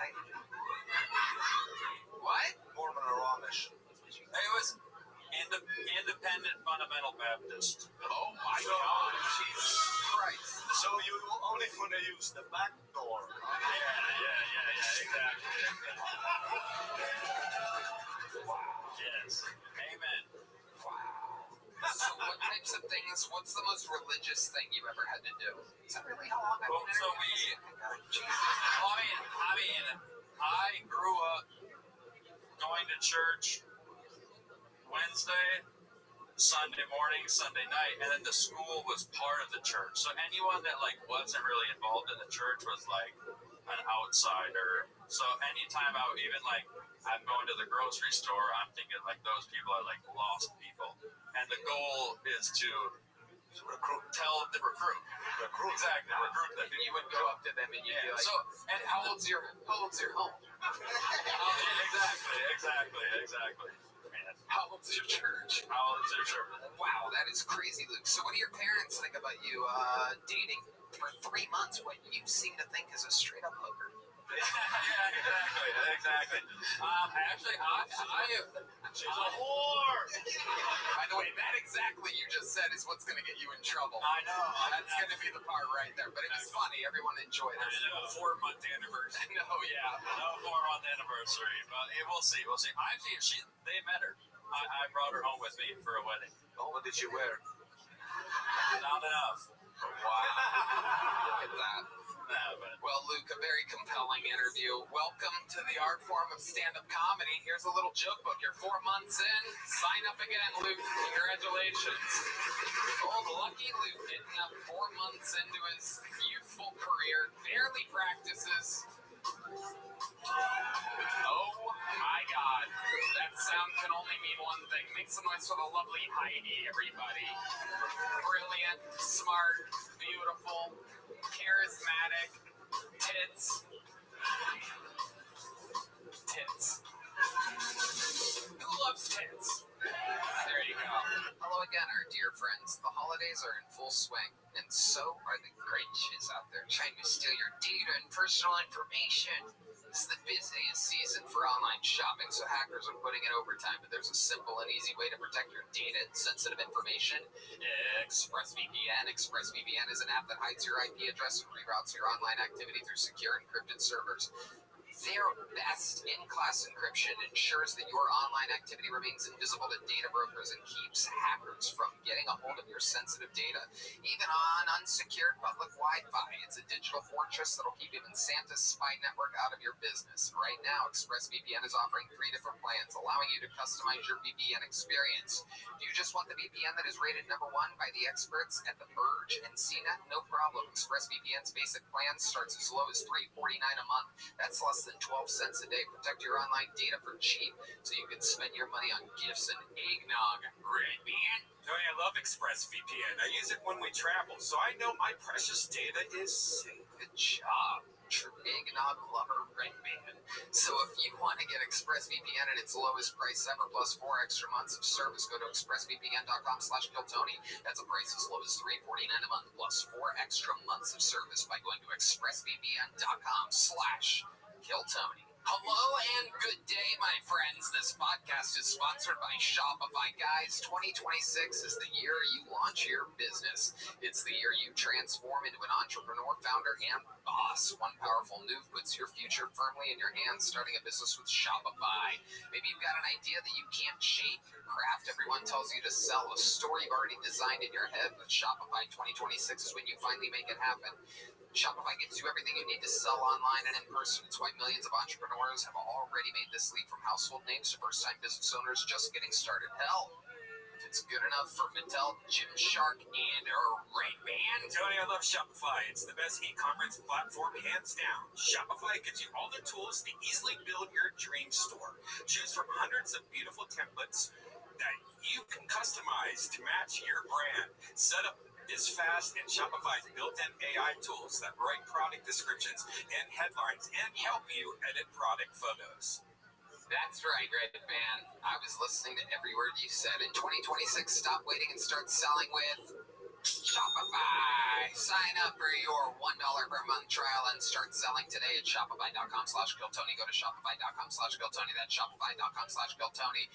Hear your first this new year with Shopify by your side. All right, your next fucking poll, ladies and gentlemen. We've seen him before. It's been a while. Make some noise for Charles Adams Jr., everybody.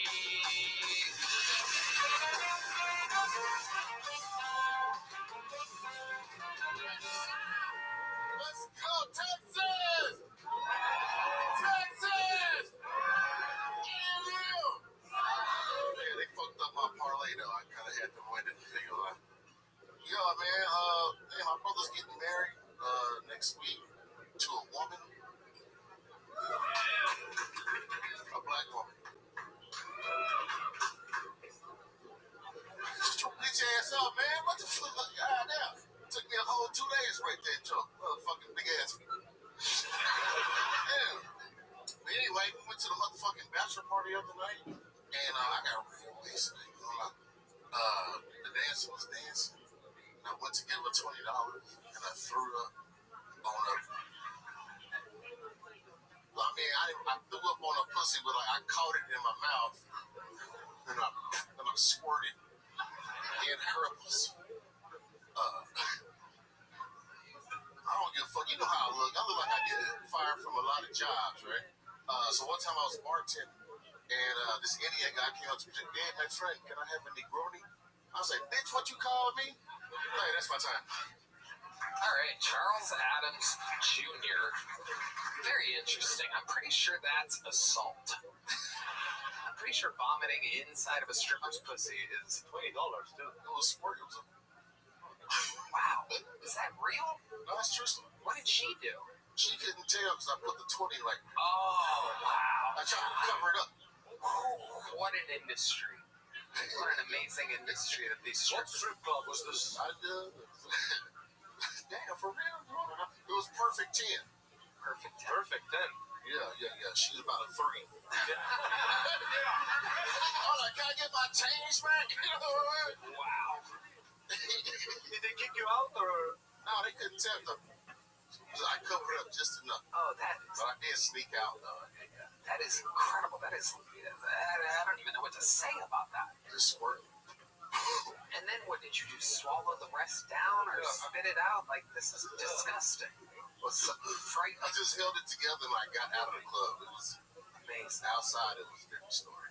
Amazing. Yeah. Wow. Well, your 1 month anniversary is coming up any second with this woman, so might be time to buy a necklace. Charles, you've been on the show numerous times over the past years, ever since we moved to Texas. Man, Tell us how life's going. this is 6 times right now, man. It's been doing great. Yeah. Headlining this shit. I'm fucking roast shit out this motherfucker right now. What happened? Explain to the people. Fucked up my minute, man. How did he fuck it up? He was just like, I was like, shut your retarded ass up. This front row is filled with rich, entitled douchebags tonight. It is quite shocking. I definitely served them a couple of drinks before. Bunch of Negronis. Sir, if you yell one more thing out, I'm gonna have him vomit on your crotch. So, better get it together. Charles, anything else crazy happening in life? Tell us about it, man. Man, I'm working security over at Cap City Comedy Club. Okay. Yeah, dealing with this you have to really deal with anything? It's up at the Domain. It's like a shopping center. It's been there for years. I still am yet to even walk into the place. The Cap City. It's in such an odd place. Yeah, but it's just, where's the restroom at, boy? Like, what the fuck? Why you talking? They call you boy? They call me boy, yeah, you know what I'm saying? Domain. Yeah. Just because they like dress like that, they fucking act. To be fair, like you know where the restroom was. So, blocks right there. The handicap restroom is right there. Yeah, man, they fuck with me, but you know, I keep it strong. I still get paid. I still help them out. All right, Maddie. Guys who wear t-shirts that say sportswear are never too sporty, are they?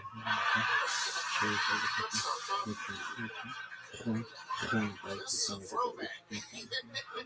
Stickums, okay? I fit anything. I do feel like you've been gaining a little weight. Is that correct? Thanksgiving just passed. Oh, Jesus. I can't believe one for 60 pounds. Yeah, that is. I'm trying to hold it together.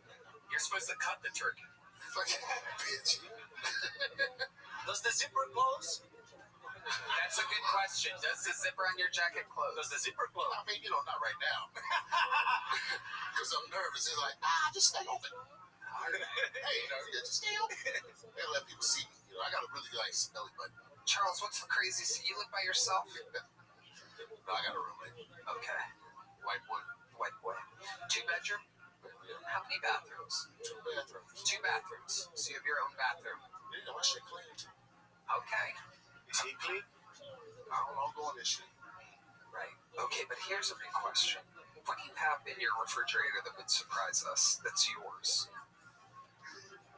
Oh, you know the answer to this. Don't try to think of a number 2. We want that first one. Red Band, don't make a chicken noise. That is so disrespectful. Do you have chicken in your refrigerator? I got baking soda in there. Okay. All right. There you go. Red Band is an opportunity of a lifetime.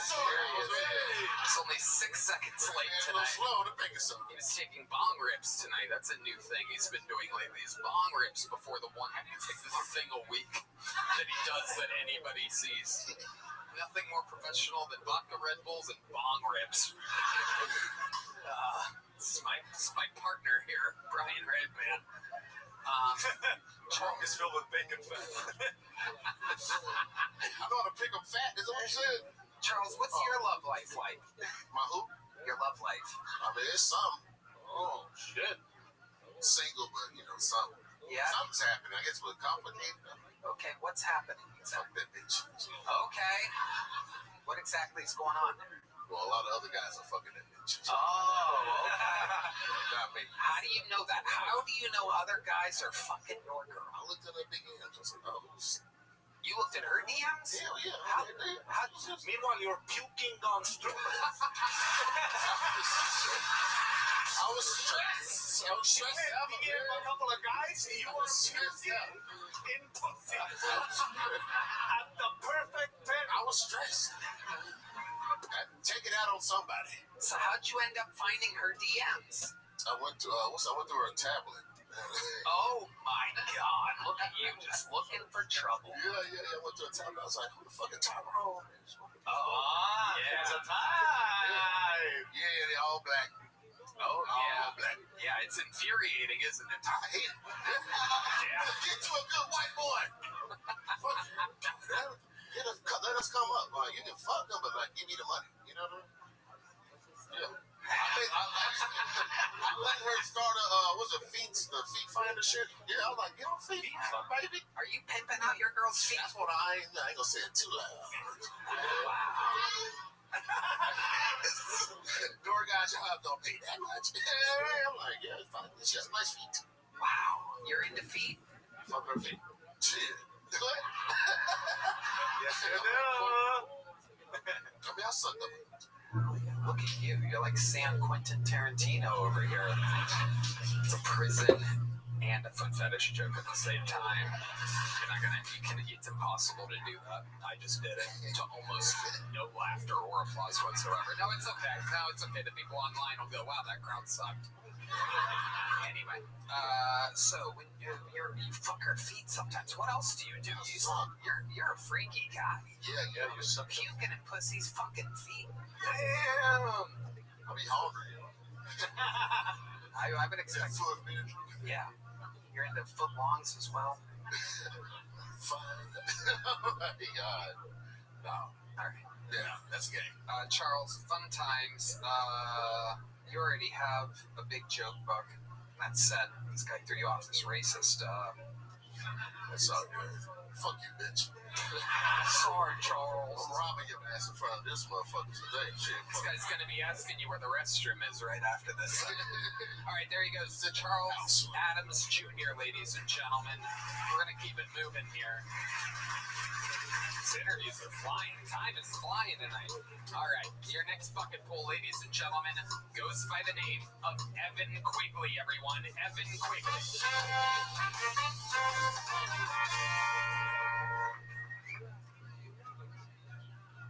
I'm trying to undo my circumcision. They stole it. It's gone. I think I still have enough left for a 2.5 or 3 skin. I think that is the N word for vaginas. Queef would be the L word. I love eating pussy. It's like a board game, or a game I never get bored of. Specifically, it's like Battleship, you know. C6, nothing. Cool, your turn. Necessity. They say necessity is the mother of invention. She must have been desperate or drunk the night rollerblades were conceived.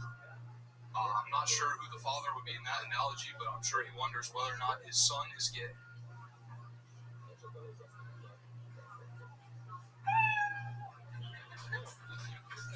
Hey, Evan Quigley. Welcome, Evan. How long you been doing stand-up, buddy?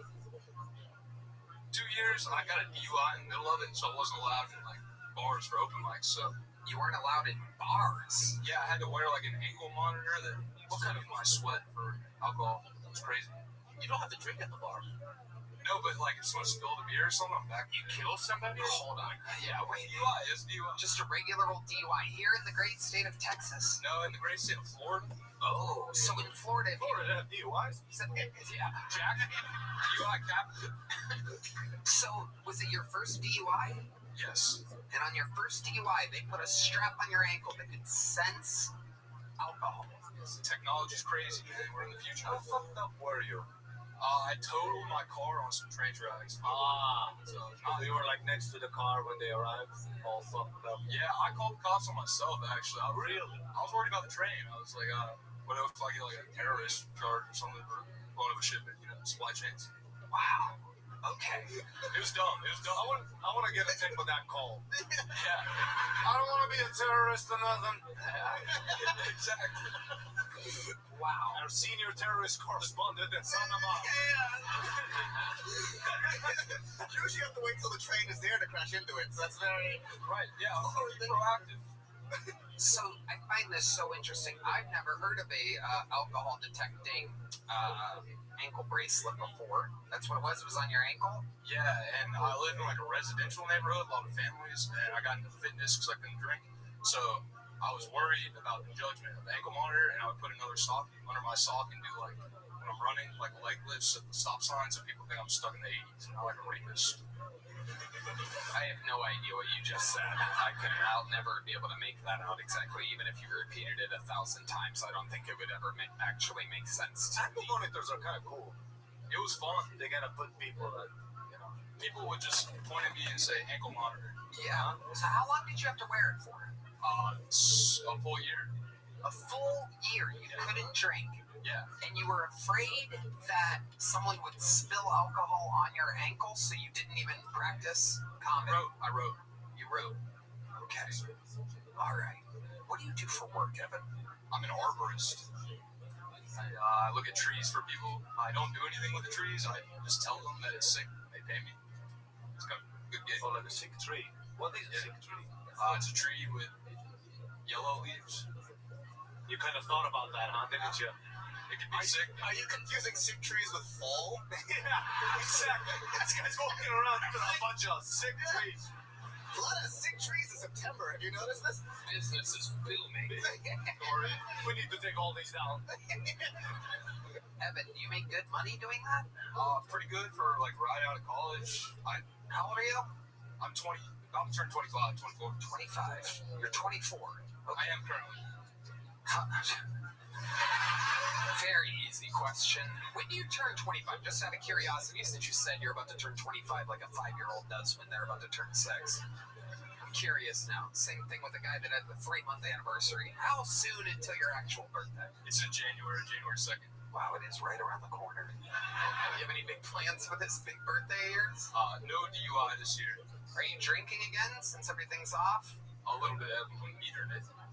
You've metered it? Yeah, metered it. What do you mean by metered it? I don't let myself go crazy, you know. Like once I start wanting to sing Pearl Jam, I stop. There you go. That's a good joke. That's better than everything you did in your set. I would make that one of your jokes. I will. Okay, there you go. Do you ever talk about wearing an ankle monitor for a year? The leg lift thing, but I don't do that one much. It's, not great. I don't want to portray myself as a rapist. Where are you getting rapist from? You said this twice now, and it feels like you're confessing something. Yeah. No one's saying rapist. Even with his job, he was like, I don't do anything with the trees. I just see if they turn yellow or not. I don't touch them or rub up against them or stare at them from across the floor for a while and then approach slowly. So weak. Yeah. You got bark, but do you bite? What do you say we branch out of here?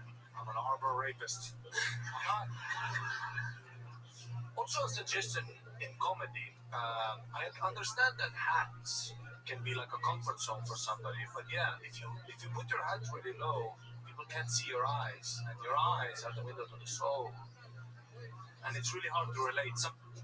Sometimes guys will put the hat really low. It's kind of sits. It's better. Do you always wear a hat? Always, yeah. Yeah. So maybe put it a little higher, Yeah, I like the fact that you're a rapist. Yes. Oh, there it is. It's very clear. All of a sudden, it's very clear. Evan, what else do? You have any special skills or hobbies or talents or anything like that? You seem like the kind of guy that knows how to jump rope really well or something. I wish. I try to sing. I've been trying to get out to do karaoke more and see if here we go. It's a talent. It's not. Yeah, no, it's not. What else? What's in your pocket? Front pocket? Heavy pocket. Oh, that's my joke book. Okay. I didn't want to. Nobody saw that. Nobody wants to see it. Yeah. This is my hobby. What else? There must be something else. You collect anything? Are you a fan of anything at all? I'm a fan of a lot of music. I like Rush. Oh. Band Rush a lot. Okay. Trying to get into movies. I watched Jackie Brown recently. Oh, you just watched that for the first time? Yeah. Amazing. That's the only movie D Madness likes, he just said. Hell yeah. Have you seen it?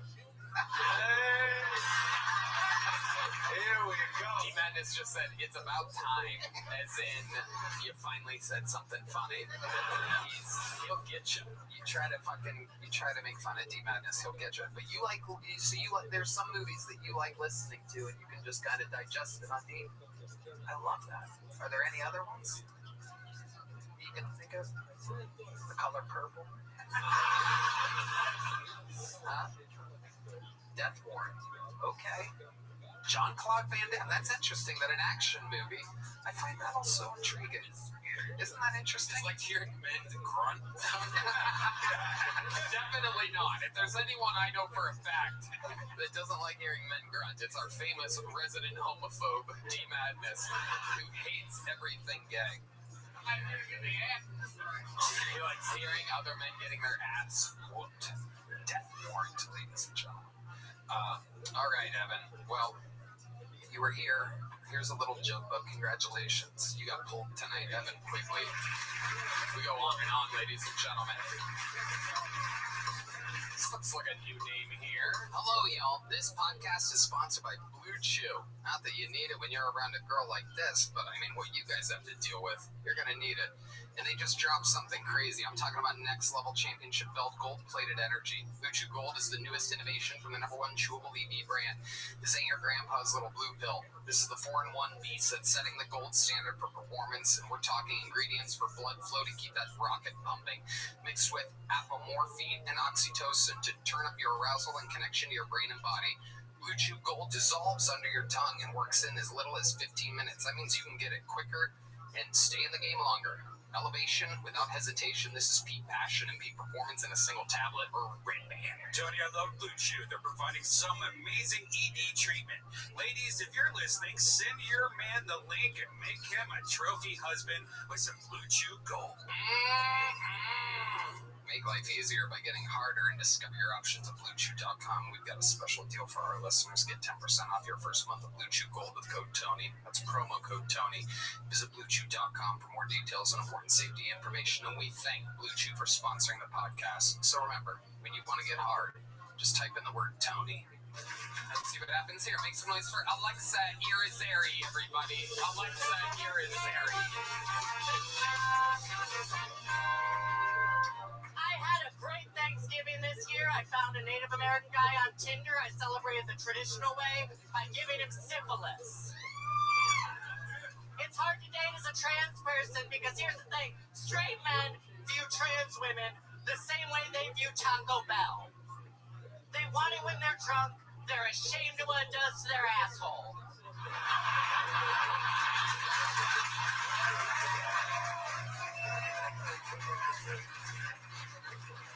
I love fucking with straight guys because sometimes they don't realize I'm trans. You know the name for those type of people? Retarded. So sometimes they'll come up to me and they'll be like, yo, can I buy you a drink? And I look them dead in the eyes and I'm just like, no, man, I fucking gay. Man, we ain't done with that fat shit on this show, right?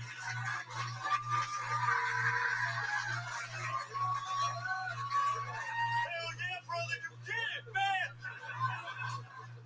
It sucks. I can't turn that voice off. Yeah, that's the sound that comes out when I orgasm. Thank you, guys. Holy shit. Alexa Irizarry. Showing the boys and the girls how to do it. Yes. Absolute dominance. Welcome. Thank you so much, bro.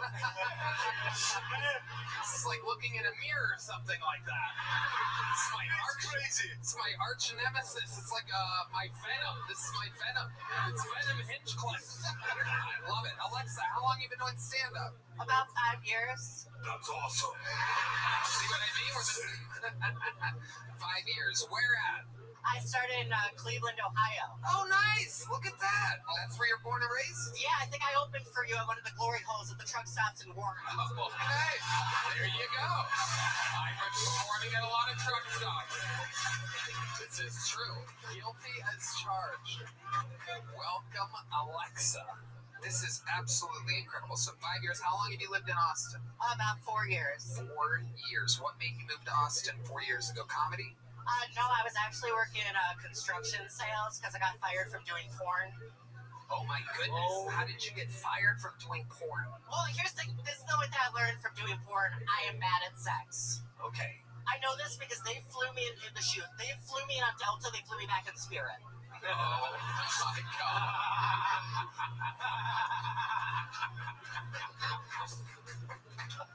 This is amazing. So you only did it once?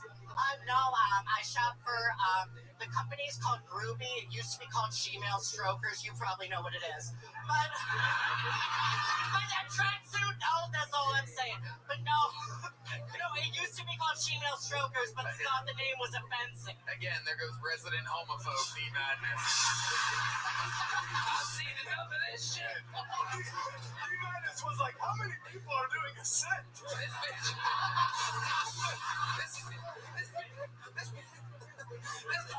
This bitch be sounding like Ted Warren up in the top. Chunk up, man. Damn, what the fuck is going on right now? Oh my god. Wow. Okay, so you did a lot of porn shoots. Yeah, because back then, like, trans people couldn't get, because I like transition BC, and for y'all good Christians, that means before Christ. For trans people, it means before Caitlyn. Okay, so you're a throwback. You're like back when trans people used to get like bullied and stuff. I know, and that's, honestly, I loved it because I can only come when being called a Perfect. One more thing that you and I have in common. Absolutely amazing. This is incredible. I've met my match here today. So, Caitlyn, you're an icon. Yeah. This is amazing. So, Alexa, what surprised you about shooting porn? Honestly, probably the biggest thing that surprised me is that the guy will fuck you not on camera, and they get really offended if you don't fake orgasms off camera the same way you do on camera. So, like, when you say fake orgasms, you mean like moaning? Because I don't like sex. Explain what you mean by that. I don't. I've been raped too many times to like sex. Oh, I've been raped so many times I bought my mom a t-shirt. It says, my son got raped 4 times. All I got was a daughter. Oh my god. I don't think now's the time to play the Netflix sound effect. We may have just lost our contract right then. Let me ask you this. Did the guy that raped you, did he happen to comment on how yellow the trees were getting right beforehand? He was only focused on how yellow my teeth were getting. Okay, alright, that's a wild answer. Alexa, so you literally don't like sex? No, I don't. Like, the only thing I ever liked in the bedroom was one time my ex-boyfriend got on top of me, put my legs over my head, and then he died of a heroin overdose. While trying to have sex with you? Yeah, pretty much. I'm from Ohio. You know how it is. Yes, a lot of people do die from heroin overdoses, especially in Northeast Ohio. I'm 6 years sober from meth and heroin. Okay, alright. The energy's still there. It stays with you. How did you get sober? What helped you get sober? Honestly, him dying, to be quite honest. I remember that's actually kind of why I started doing comedy, because one time I was digging through a trash can while I was on meth at our dealer's house, because, you know, on meth. And John Mulaney's special, New in Town, was playing in the background. Oh, wow, this is the gayest part of your whole set. This is incredible. That's when you know you have to get your life together. No, yeah, so I was like, I want to do that one day, and he was like, you're not funny. So then I was like, I want to prove him wrong. You know, so. No, he's dead. Yeah. Now he's looking up at you from wherever he is, thinking, wow, she really did it. So, other than him dying, was there things that you did to fill that gap of meth and heroin, two of what seems to be the most addictive things in the world? Probably, well, besides cock. No, just kidding. But no, I'm just kind of like, no, I got back into what I was like doing like before I did all that. Like, I started college at 16. I studied Russian language and Mandarin. I was into politics. I wanted to be a lawyer when I was younger. Can you say things in Russian and Mandarin? Oh, shit. Oh, shit, looks like someone's gonna have a pierogi in his ass later. You're about to get a little potato filling up there, huh? Oh my goodness. Multiple languages, good at comedy. It's almost like you have the brain of a...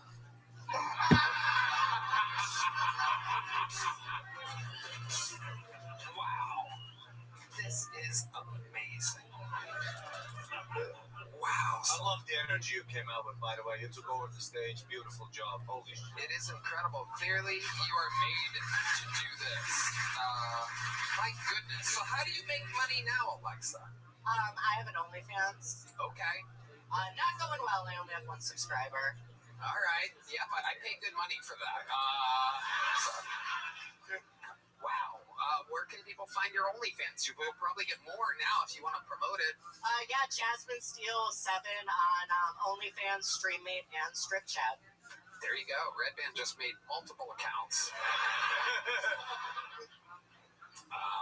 Okay.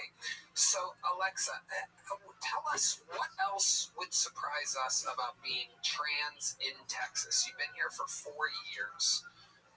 Is there anything else that you deal with? Do you make a good cup of coffee? I've noticed that trans people make the best baristas. Do you drink coffee? No, those are the non-binary kids. Okay, good to know. I don't know the difference. You can tell by the purple color hair and the annoyingness in their voice. I like that. So you're kind of anti-trans. No, I don't think people. I think it's a mental illness, to be quite honest. Yes. Keep going. Keep going. You're about to become the next president of the United States. Just keep the momentum going. Holy shit. Keep telling us you're very close. You could win the 2028 election if you just keep. I just found out you booked the Joe Rogan Experience. The Texans in the front are literally like, I'll vote for that bitch. It's amazing. Amazing, Alexa. So you did become, when did you start to feel like a woman? When in your life? The first time my dad's dick was inside me. Your actual father? No, I mean, I'm from Cleveland. You think I know my actual father? I don't know anymore. Honestly, it is one of those things. I do think it's a mental illness. It was from probably my earliest memories. I remember I would always put on my mom's dress, hiding in her closet, things like that whenever she was at work. So just from my earliest memories. And then at the time, you had to wait till you were 18 to do it. So just the minute I turned 18, I started hormones. Amazing. What did your mom say about that when that happened? She said, I don't want to live with a freak, and then she kicked me out for a little bit. But she's come around. Honestly, she's one of my biggest supporters, and I love my mom more than anything. Oh, that's amazing. I love that. Alexa, so fun. Anything else for Alexa? You're a star. I love it. Thank you. Yeah. Sometimes people think it's always like too late to start stand-up, when to start stand-up, but you lived such a full life that now you have perspective to tell it, and it's awesome, and it shows. Thank you so much. I really appreciate that. Seems like you're, a song.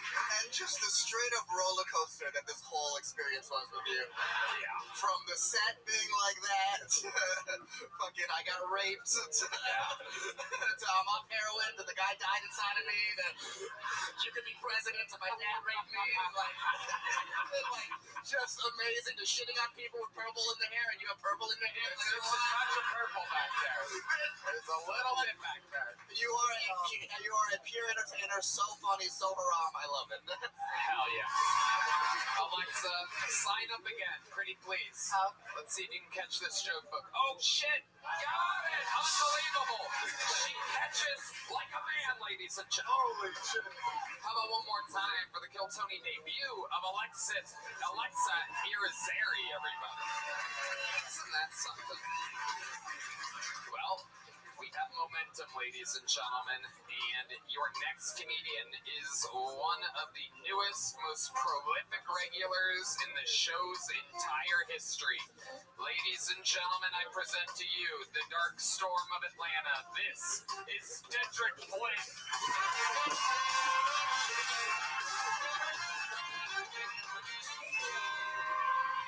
Kill Tony. I ate an edible the other day and I started watching The Blind Side. What the fuck is that movie? Nobody ever told me this movie's gonna be bullshit when I started it. So you see The Blind Side, you know what I'm talking about? So all The Blind Side was supposed to be about was this dude named Michael Orr, is a real person, and he played football, but he was a homeless teen in Memphis, and he got adopted by a white family, and they get a nigga white privilege, and he made it to the NFL. Alright? And that's a beautiful movie. Alright? That's a beautiful movie. That is the sequel to Remember the Titans. It's got football in America. Everybody could come together. And then somebody in Hollywood was like, let's make this nigga retarded. Right? I don't even like using that word. Alright? I don't even like using that word. They made that nigga retarded. They made it for no reason. Let me tell you, the first scene where he get adopted by Sandra Bullock, right? He get adopted by Sandra Bullock. She walk him into the house. They walk him up the stairs, and they walk him into a bedroom, and he goes, what's that? And then Sandra Bullock says, it's a bed. That nigga know what a bed is. That nigga know what a bed is. I've thrown so many return. All the fucking specialty. Them niggas go to sleep when they know when they go to sleep. Crackheads make bands out of anything. This nigga know what a band is. Then later on in the movie, just to make sure you know this nigga is dumb as fuck, and it's not a real. He's not dumb. He's doing good. He made a lawsuit against it and won it just recently. This is where they fucking did. They said, hey, Sandra Bullock, your new son that you brought to this private school to play football, we gave him these tests to see where he's at. They said you got a 0 in math, 0 in science, 0 in social studies, 0 in everything. But don't worry, he scored 100% in protective instincts. That's not a test they give humans. Who got the highest protective instinct? That's the shit they give the canines to become police dogs. I'm done. Attention, play with a new 2-minute, 20-second set. As only our regulars get to do. Dude, how you living, pimp? Dude, I'm talking to you. Just a moment.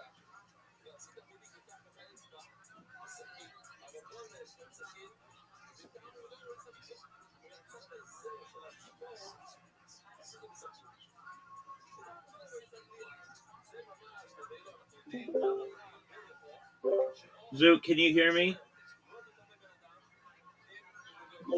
Zoot,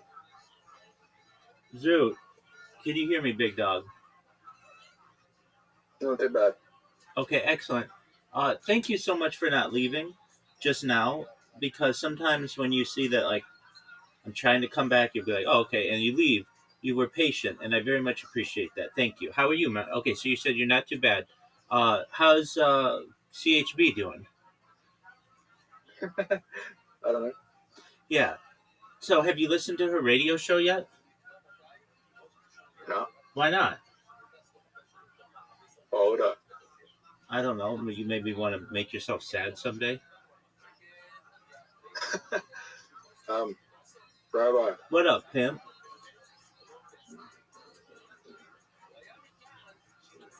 What's good, son? Have you seen the ADP documentary? No one's seen that. You haven't seen it? No one It has. just came out. No one has seen that, dog.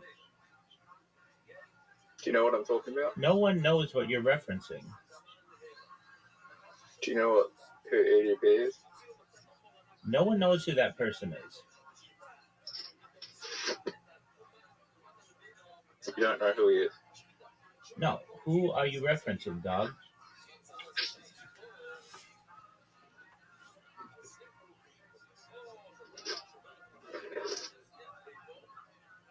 Doug, do you remember that time I asked you who are you referencing, and then you were just silent, and then we did. ADP 445. Okay, look, Doug. Unless you're going to speak English and not just letters and numbers, we're not going to be able to communicate. He was an influencer who got caught in talking to a minor in a sting that they butched this thing, so they're still out. They botched the this documentary goes into that. They botched this thing. Yeah, they botched this thing. Or you could say they butchered this thing, but you wouldn't say butchered. But that's okay. I want to know, on what platform were they an influencer? YouTube. All right. Were you a fan of theirs? No. Okay. I didn't know until who they were until after they got caught. Okay, and now you're obsessed with them? No, I just watched the documentary. Okay, and from 0 to 10, how good was the documentary? 8.5 out of 10. Oh, so it was really good. Yeah, it shows like how these how far these predator catchers would go and how they're just clout chasers. Pardon me, can you repeat that? it shows how far these predator catchers will go and how they're just clout chasers and they don't know what they're doing. And then Chris Hansen's in the documentary and he says like he has no respect for these guys because they don't know what they're doing. But like even Chris Hansen, the first, which is like a hypocritical statement, because even Chris Hansen in the first 2 seasons, everyone he caught got away because he also botched his stinks. I agree. I think this is work for police officers and no one else. I don't think that these private organizations should exist that say they work on behalf of children to protect children, but then you really get down to it and a bunch of the people who are working there are really creepy. I feel like there's a sexual desire that these people have. They're just obsessed with sex and they can't get their fill from whatever spouse they have or whatever, and so they make it their line of work. I will say that I don't want pedophiles hurting children, so police should do this work. This should be legitimate police work. The police shouldn't be like, oh yeah, there's this TikToker and we've got this binder full of information. That should be the police who are doing that. If the police have time to pull people over for speeding or for because they have a light out or because their license plate is off a little bit, then they have time to come up with teams for this. And if not, it certainly could be funded. They're spending huge amounts of money on overtime for these people. They could have a team, just like they have narcotics teams to stop people from hurting children. And I almost feel like they don't want to do that. Like when I see what went on with, these high profile people who abuse children, it's like, oh, they don't want a police force that goes around stopping these people. Because if they did, they would have it and it would be extremely efficient. They don't. They rely on some guy on TikTok to do it.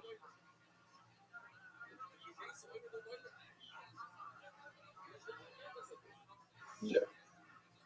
I will say that there is something primal about the idea of trapping someone like that.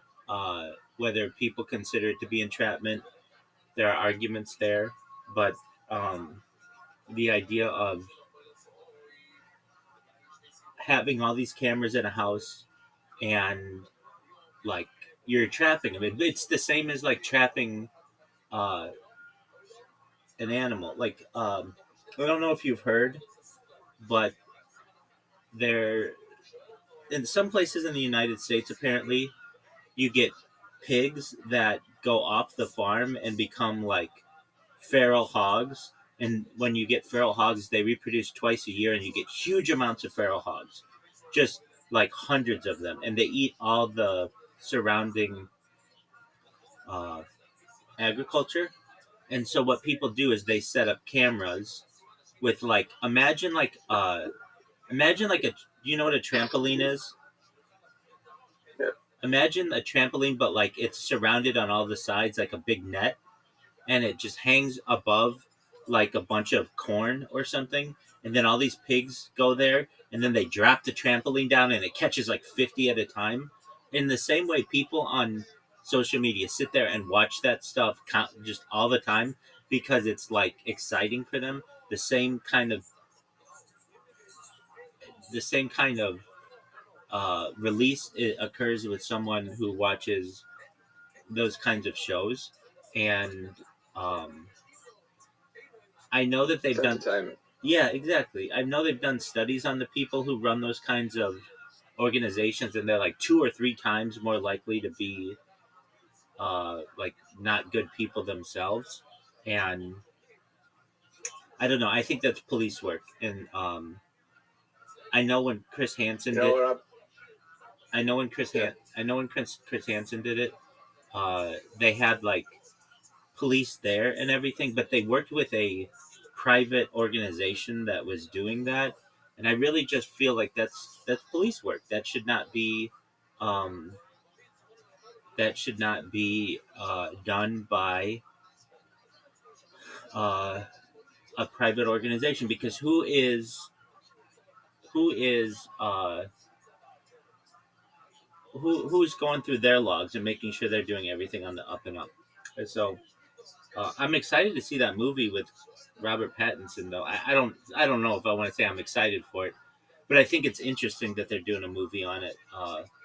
He doesn't to me look anything like Chris Hansen, but he kind of sounds like him. So I mean, at least he doesn't sound British. All right, Zoot, I have a question for you. You ready to lose? Yeah. But you know what I believe? What do you believe, Zoot? I believe that no one should have, media shouldn't be able to report on people accused of crimes until they're convicted. Yeah, that's another thing. They ruined all those people's lives, and they were eventually shown to be, I don't want to say innocent, but like not guilty. Yeah, they shouldn't do that until the person is convicted and guilty, or the person, unless a person like is on the run and they're a danger, and they need to know, right, this person, you need to stay away from this person, or they don't agree to their bail conditions and they go on the run. That's when they should be. I don't even care about that. There's enough stuff in the United States for police to be able to do police work. We don't need the media involved, and we don't need private citizens involved. It's kind of ridiculous to me, especially when there are huge, like, criminal enterprises that exist where people are abusing people, and nobody cares about those. Even the highest levels of the government, nobody cares about those. And yeah, because they're involved. Right, exactly. There's a reason why it is the way it is, and I'm in agreement. Those Datelines should have never been able to air until after the guys were caught and found guilty. Then if they want to show it, that's fine. But until then, like, I even think that I've seen all of those, I think, like a couple times on the stream. There was just a time where I was watching as many like TV things as possible, and they got some guys there who were like not mentally fit for trial. They would be like people. If I were a prosecutor, I would be like, I don't want to bring charges against this person because they're like they have like a mental issue or something. And I'm not saying all of them. Some of the guys were like, they definitely knew what they were doing, and they're creepy dudes. But personally, I just thought that some of there are like a couple people I thought that like were not all mentally there. And if I were a juror, I would have been like, this person is not guilty based on like insanity or whatever. And they still put those people on just like anybody else. Like you know who Vitaly is? Yeah. So he was doing this thing on Kick that got him some of the highest numbers I've ever seen of anybody on Kick, where he was going around, I think in Florida, and he had like this huge bus, and he would they'd like find people who were, it was just like to catch a predator. But it's like Vitaly isn't a professional. He's like a guy who climbed the Hollywood sign and like got into all this trouble, like and now we're trusting this guy to do police work. And just because they have a binder of evidence, in my opinion, does not mean that that evidence was rightfully gained. I mean, I try to give people the benefit of the doubt, and he was also assaulting, like pretty much assaulting people on camera, and like botching the evidence by assaulting, That's exactly right. butchering the evidence. That so you're familiar with this. He was, and he was. I think there's an argument to be made that like he was abusive, or at least his team was abusive, and all of this to get somebody on camera live when, I mean, these guys. I don't want to say they were innocent. There was a lot of evidence against them. The last guy they caught was innocent, and then they got shot down by Kip. Okay, so you know more about it than I do.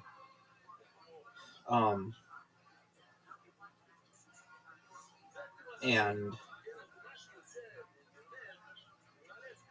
I just think that you need police officers to do that work.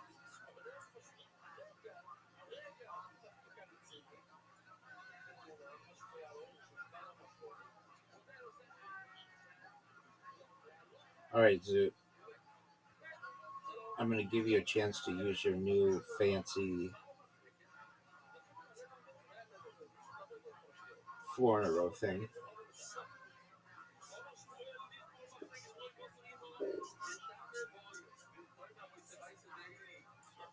Zoot, you have an invitation and everybody's waiting on you to accept it. Zoot, you should still think about doing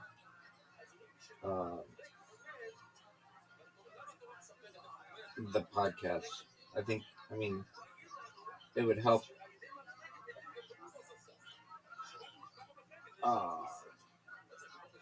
Tony, but also it would help your career. The more stuff that you do, the more you can promote yourself, which is good.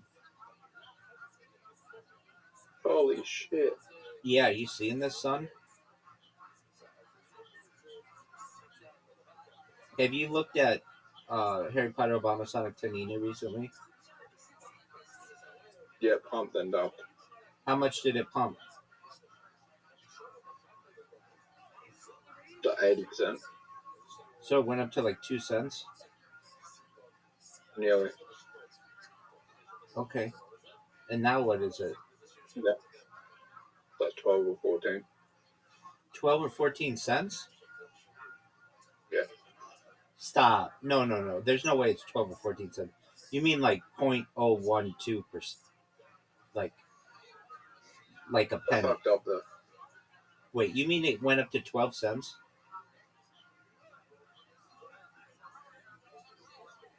Are you sure about that? No, went back down to 12 cents. Wait, hold on. It was at 1 cent. You're saying it went up to 12 cents, not 0.012% or whatever? Oh, sorry.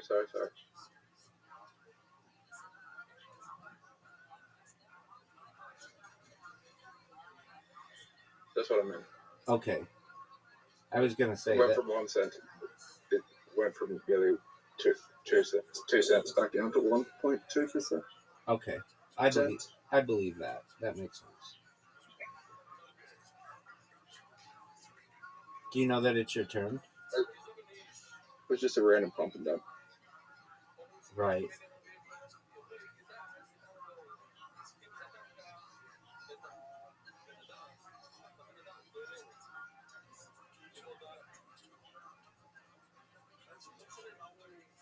Oh, you just fucked up, dog. I did too. Champion.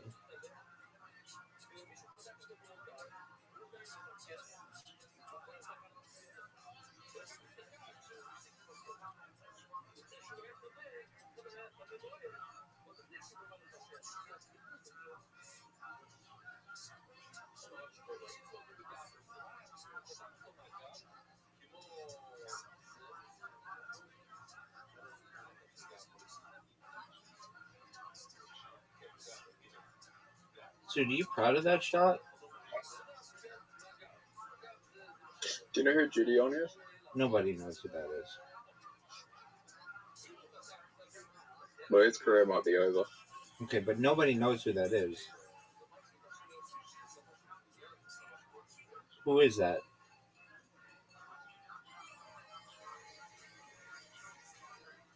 He's a YouTuber that then he went into like predator catching, and then he for the EDP catch, he was trying to catch him, and he used a real 15-year-old girl as a decoy, and he tried to like tell him to talk to EDP, which was already been accused of these crimes, and like put her in danger by talking to him. Like he would send her really inappropriate messages, and like he used a real girl, which is disturbing. Yeah, he should be in trouble for that.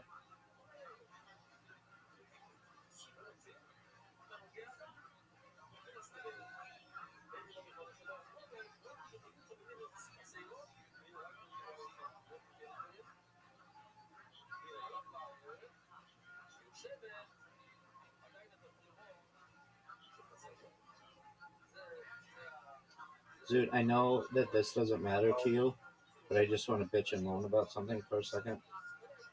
There is this mountain that's like 3 hours outside of LA called Big Bear, and they, the news, like there's all kinds of bad shit that goes on, and they want to report on like a feel-good story, and for like the last, like, I want to say 5 years, they have been reporting on these two fucking hawks or eagles or something, and they literally will take like tons of news vans there. It's way far away, and they'll do interviews with people, and it's like we have like 1 million homeless people or hundreds of thousands of homeless people, and they won't do any kind of interviews on that. But yet they're obsessed. The media is absolutely obsessed with these fucking eagles, and all I do is hear about them all day on all of the news, and it's just I know I'm not the only person who gets sick of this coverage. The people who actually work at the news joke about it. They're like, oh, and of course we've got to do a story on these eagles because our bosses want us to do a story, but we don't care about it. It's like they just don't care. Anyway, that's all I wanted to say because I'm listening to. Man, we had a similar thing with pandas at the zoo. There you go. They were trying to breed the pandas at the zoo, and they didn't want to have sex with each other because pandas are endangered because they don't want to have, like, a lot of pandas don't want to have sex. Right. You know, those are all property of China. Yeah. Do you know that? I don't know. Maybe they should find more attractive pandas that want to fuck each other. There you go, big dog. Some people might even consider that to be like a bad thing. Like you're forcing animals to have sex. Like is that really consensual? If you literally are, like if we changed out the panda with a human and we said basically that you have to have sex with this other human and you're stuck in a cage, we would consider that to be a form of torture. Yet we think it's fine for pandas. Zoo, I'm going to dominate you in this game, and it's not even going to be close. Dog, look at this start. Dude, are you seeing this start?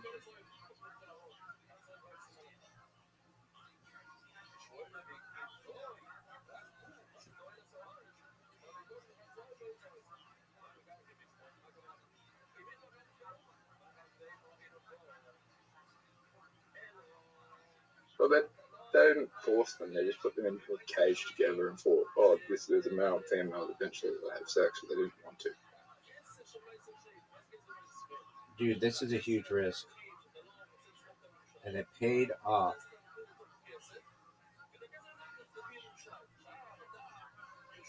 Yeah, they paid millions for this, like, breeding program, and it failed. Right. Dude, you got a good 4 5s. That's great. Are you gonna go? Just figuring where to put it. I need a thought. This is dangerous. In fact, it's too dangerous.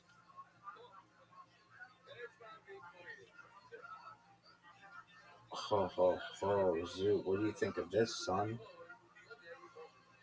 This is like the best start I've ever had.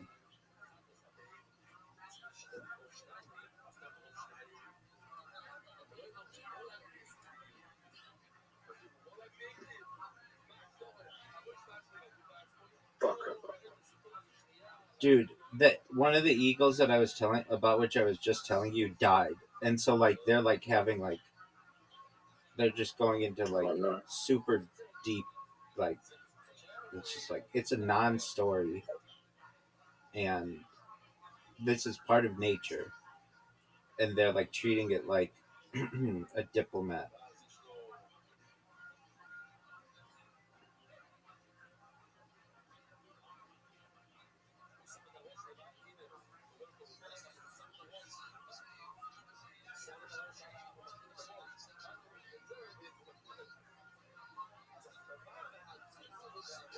Oh, Zoo. How did the eagle die? That's a good question. Another eagle came into the nest and fought with it.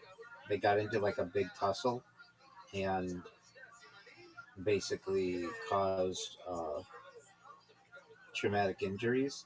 And the reason why they know all this is because they literally have a live cam that streams the eagle nest 24/7. It doesn't archive the footage though, so I'm not worried about it.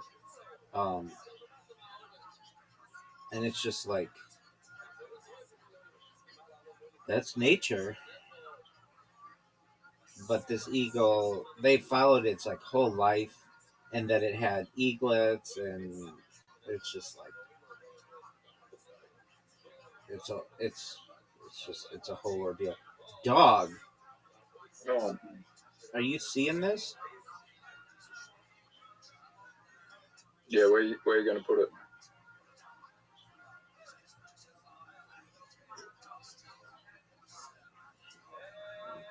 Dude, we might go for a record.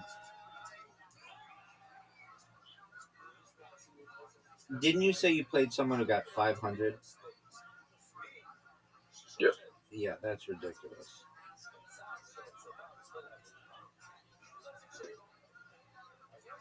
Over 500.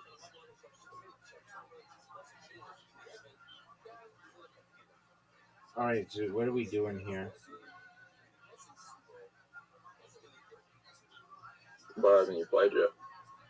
We're going for fives. Give me some fives, baby. All right, 3x. I'm going to go here. All I need is 1 4.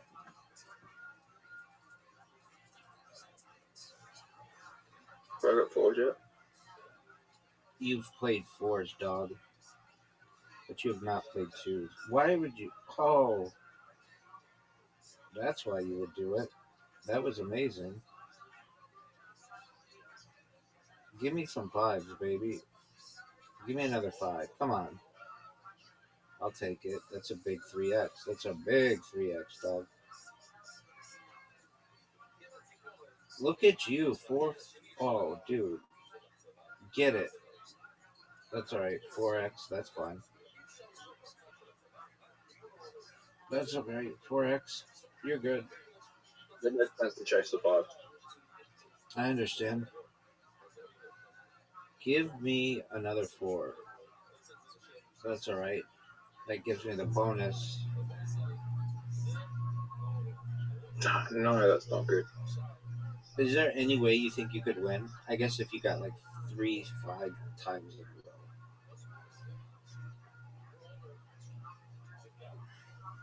row. No, with 2s.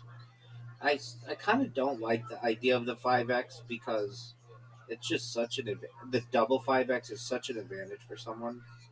It's kind of unfair. You can get a triple 5x and you get another 100 points. Right, it's too much. All right, give me 6s here. That's not good.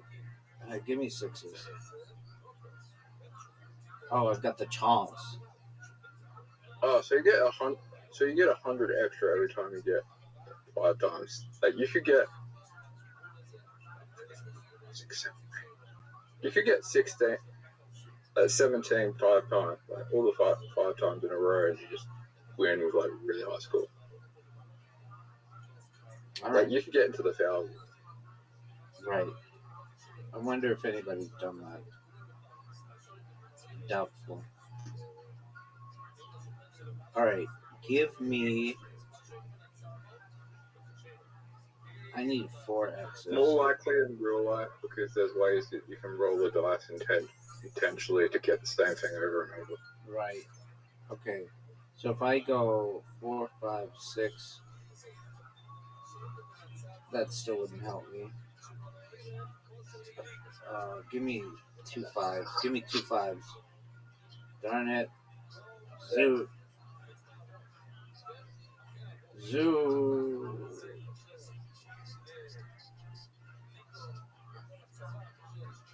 I'd need 2 5 times to win. You could do it. Get the 2 1s.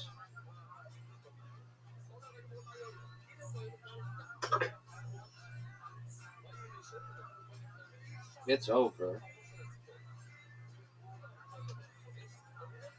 Yep.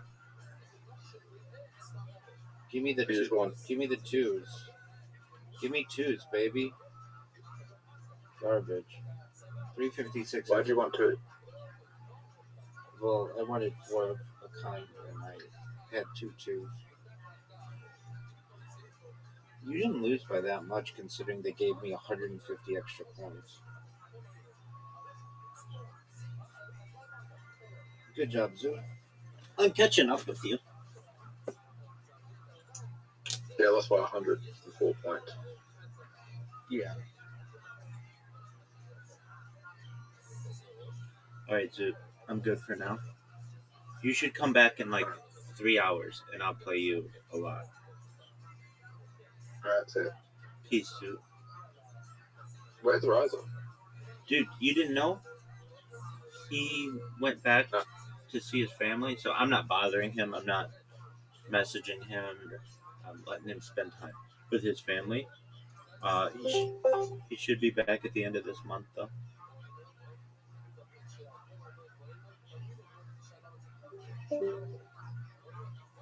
What's up, Reverend Andrew?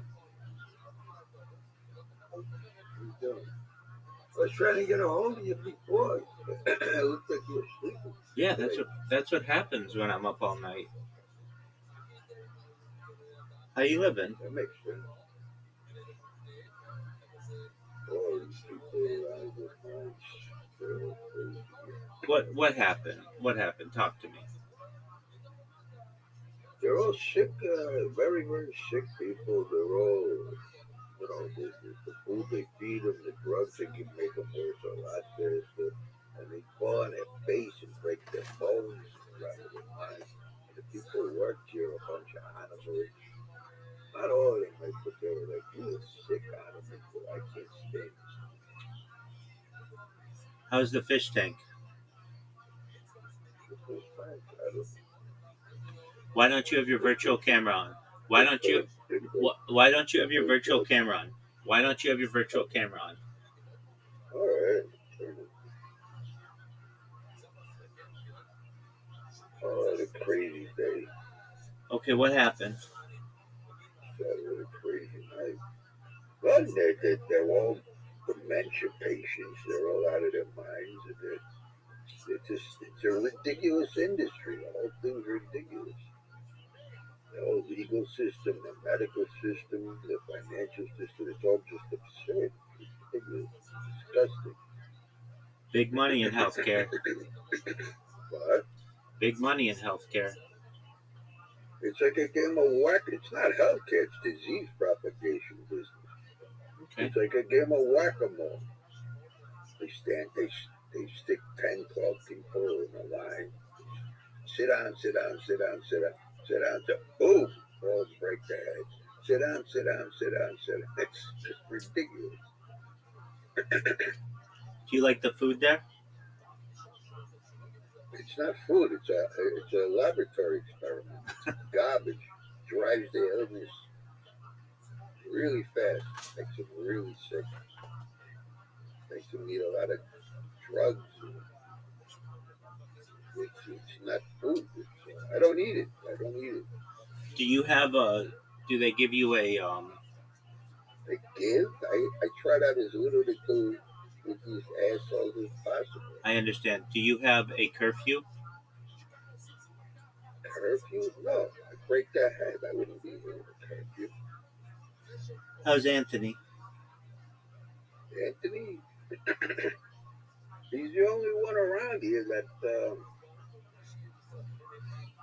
have any interests that are in the trash can. Okay. Him and one of the nurses. The rest of them is a bunch of trash cans. I don't know, right? Well, I had a crazy day. Okay, what happened? They called me. First of all, there's like three. Well, I found one on the floor last night, face down. They pick her up with a machine, put her on a bed. She's like out of it.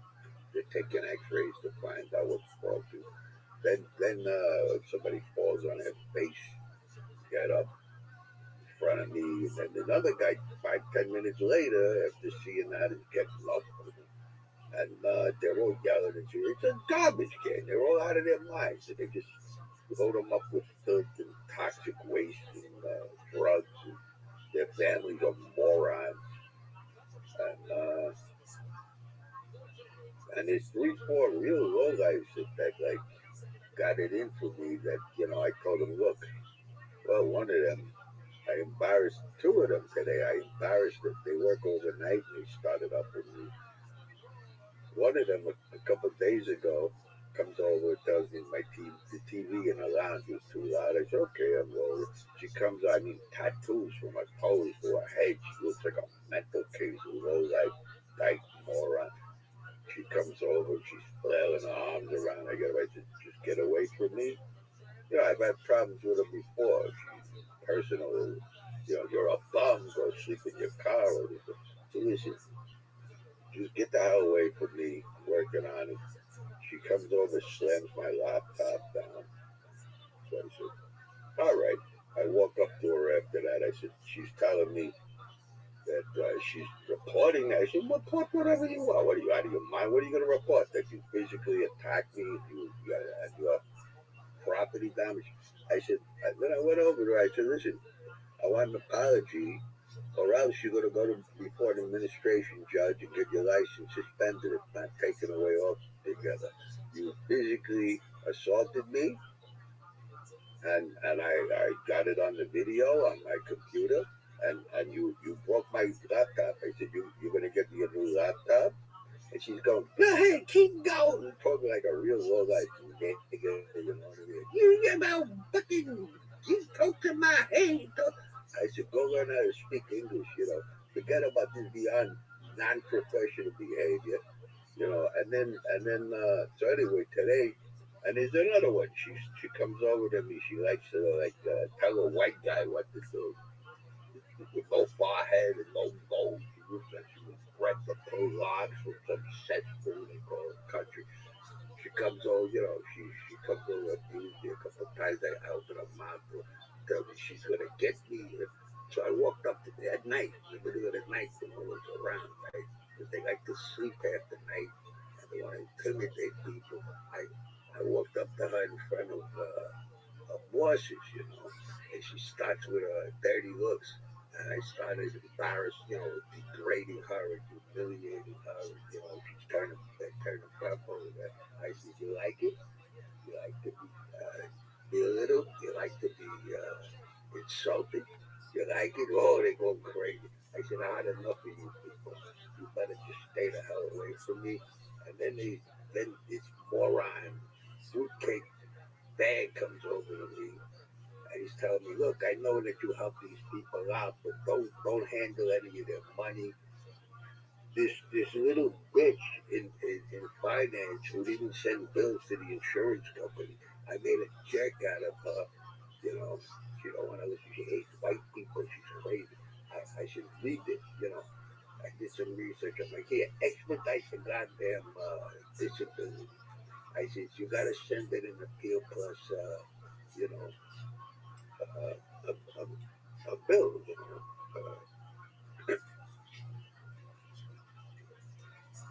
I do this all day. I just can't stand these niggas from these Hey, shitholes. hey. You look. You can't use that word. I'm sorry, but I don't mean black people. I mean these are Look. I love you. But if you use that word, you're not going to be allowed in here. You can't use that word. We have people who find that offensive, and I'm sorry. You're right. Okay. That's okay. It's okay. Okay, I need to put a timeout for a second. I have to use the restroom. I'll be right back, and then we'll talk. I'm sorry. You're okay.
Sorry, I don't. Yeah, I'm sorry about You're okay. You're okay. It happens. I get it.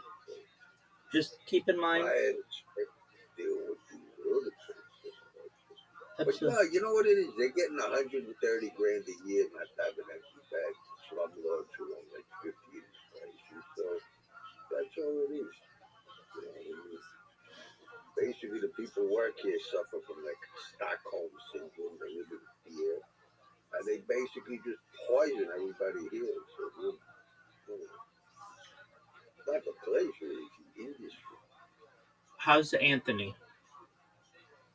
Anthony is he's a nice guy. He's a good guy, but he had a stroke and he doesn't remember every 5 minutes. He forgets everything. You know what I mean? Yeah. That's the trouble. They got him on about 40 medications. You probably don't need about 3/4 of them. It makes him all, stomach bother, knocks him out 20 hours a day. So sleep a lot of times. All kinds of problems with all this crap with that. So, told him, get a list. Let's go over it. All right, he's working on setting up some. He sold a house. He got a few bucks. He's working on his lawyer. I met the guy who looks like he's got a hole on his face. Like he went to Chernobyl. I think he has cancer or something. Chemo or something. Talking about he says he has diabetes. He's sick. He's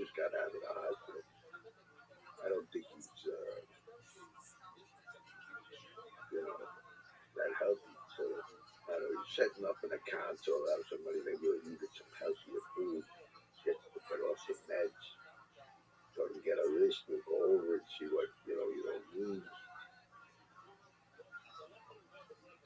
Try to figure out what's screwing you up, but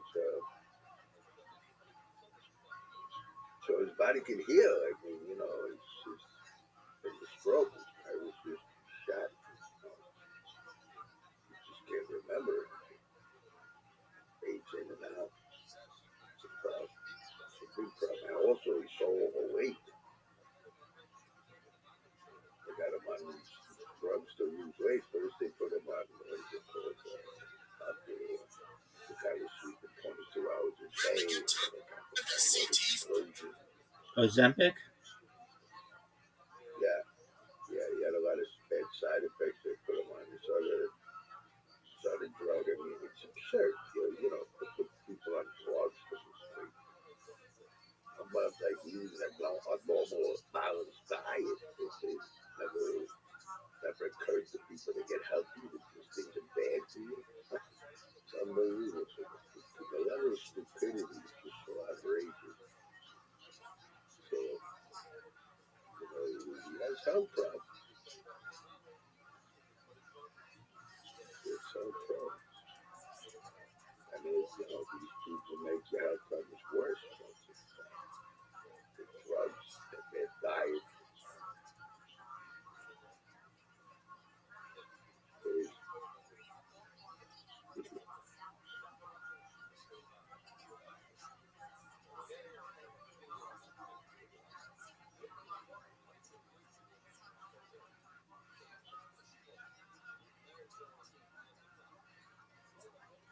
Anthony's like the only guy we hang out with. I don't have one friend here. The place is loaded with people. Like, the people work here, even if they did have something in their mind, they're not allowed to fraternize.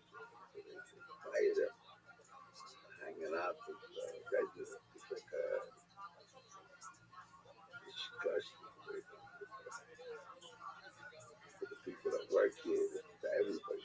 Disgusting. The only ones getting anything out of it are the billionaires who buy 50 places, 500 places.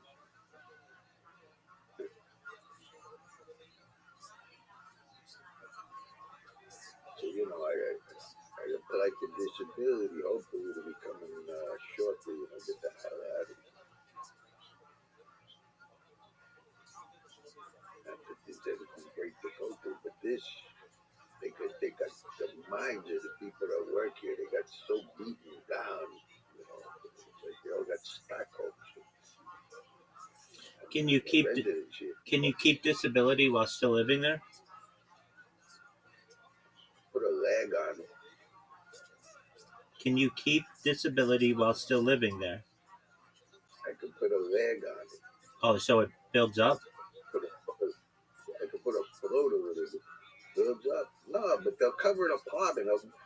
They're paying $130,000 a year for someone who doesn't need any medical care. Just not having anything back. They'll pay my rent and some bump to get me out of here. That's why I stayed here. Is that the state of New York? Yeah. That's why, I stayed here because they're paying so much money to pay for the apartment just to get me out of here. Yeah, but then you're going to have rent. Okay, maybe they'll cover that, but are they going to cover your internet, your cell phone, transportation, food? Well, I keep having money coming in. I need to do something. I can't just sit there, Right. I need to make. I'm used to making $150,000 a year without doing much. That's what I live my whole life. I'm not used to this kind of stuff. In high-end areas, not This is a high-end neighborhood, but this is like off the beaten track. It's like a little Haiti. I'm used to this kind of.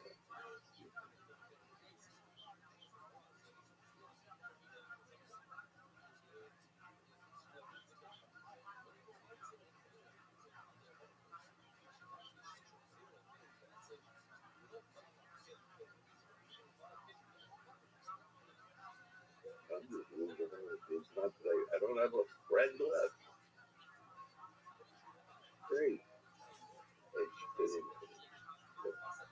energy over.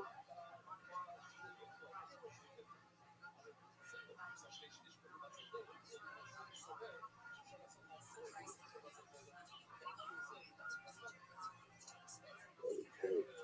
I decided I had enough. I just scared shit out of the people.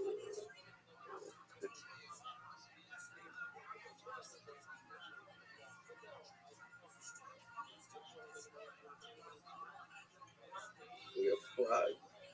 If you put a frog in a hot pot, it jumps out. If you turn up the heat slow, it cooks.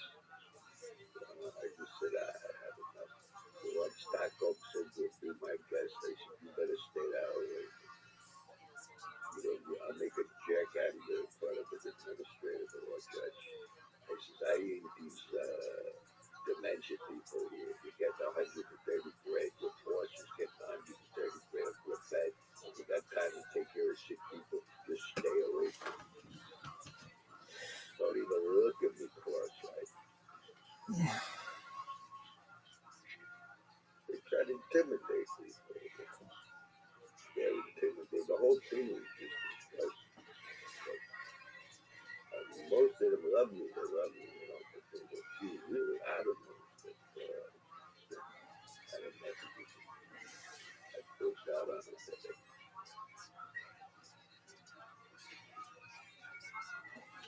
They really like, it's a mixed use facility. They go to the lowest common denominator to make it easy for them. You got the old guy out of nothing.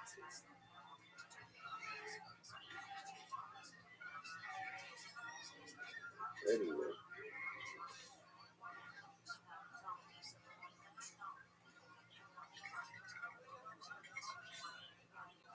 There's a nurse.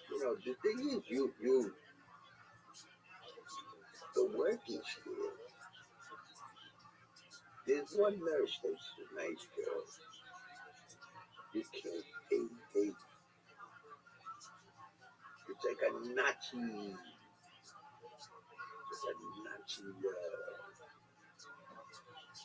concentration camp, the way they treat their workers, the way it's disgusting. They don't even feel it. They can believe it. They can look at it. They can talk at it. They brainwash them to look like idiots.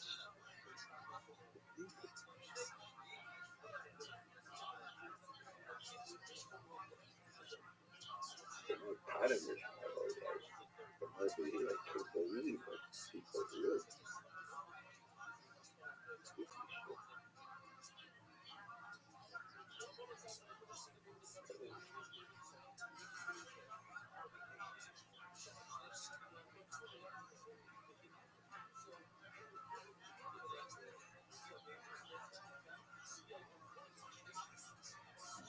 Well, I mean, she said, they like me. Nothing can happen around here. These people are probably got cameras all over, microphones. They're on top of each other. It's a hierarchy of a concentration. You can't bring a girl back there? Yeah, but not someone who works for you. Wait. Yeah, I can cut and go. I can do whatever, but anyone who works here, any patient here, anything like that, with strings on it, like puppets. I mean, anyone who's here is sick as hell. That's the only one in here that's not sick as hell. And anyone who works here, they're like puppets. They're scared shit to breathe. I mean, they use no one else. They're all broke. There's nothing around here. Nobody got anything going for them. There's one Greek woman. She got two sons that were lawyers. One was a prosecutor for the DA for 45 years. They got rid of him right before full retirement, and he does logistics for Whole Foods. He's all right. He brings me health food from here.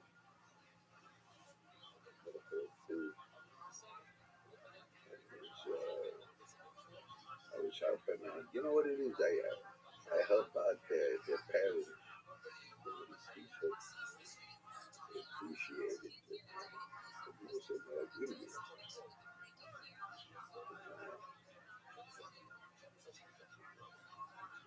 One of them, we stayed friendly. Our mother died. We got friendly. She comes, to visit once a week. It's good for me. But other than that, it's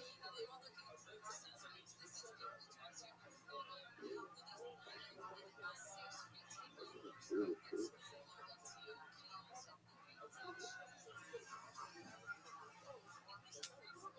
The proverb says the rich have many friends, the poor have one life.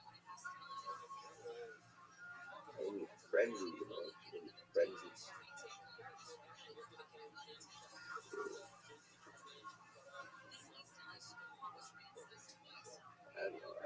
I got this Bible study started here with this guy from the church. He was picking me up. Anthony's friend was picking us up. We were going to the church.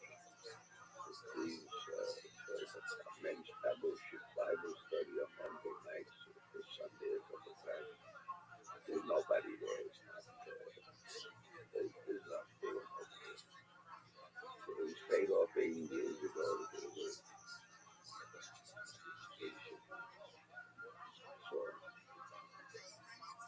I said, the Catholics come here, count their beads with their rosary prayers.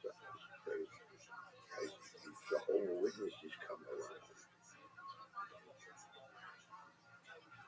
The old lady, they feel good, but I'm surprised, the place they go to with these evangelical tracts, charismatic denomination, somebody pumping them up with his nursing over in the street. They say, we could do it here. Get a Bible study together. We study the Bible. So I started this thing, but there's all these dementia people. They call them dementia people. They think it's good for them, but there's no hot girls, there's no money, there's no nothing. So, they got to be very shallow because they have dementia. So this guy has patience. I stopped going. I went there tonight. I could fall asleep. It's like nobody's home. They go there because the guy has patience for the biker guy. Not next time. He sells bikes. Not cool. He's a nice guy. Not a scholar. He goes to artificial intelligence to come up with a service. The Catholics that come to these are very nice women. They count beads. They say, why don't you read some Psalms that they represent? Never read it.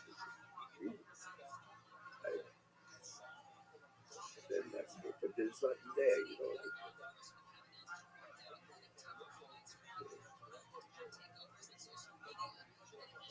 I don't see beauty around. I mean, there's all kinds of beauty, but I don't see beauty around. I don't know. Beauty around is fake.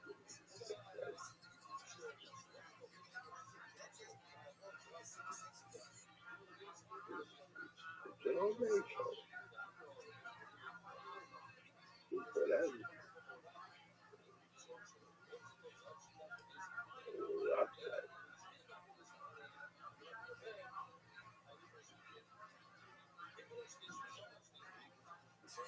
Patience for them. Sometimes they do a certain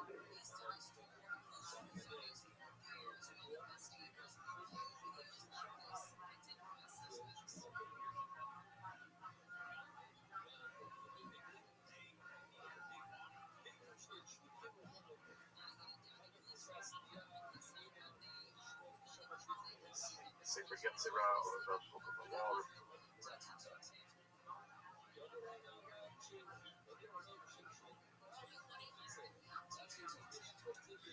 All right. Well, Reverend Andrew, I'm going to listen, and I think you might think this is interesting. on For a millennia now. discussion on Solomonic magic altar for invoking angels, the Lesser Key of Solomon. Absolutely. So Do I'll me a favor. Let me write down that F movie. I told this nurse to watch a movie on it, and I couldn't find the add-on to get rid of all those pop-ups. You know what I'm talking about, right? Yeah, I know what The you're add-on talking that about. Absolutely. It's called uBlock Origin. It's called uBlock Origin.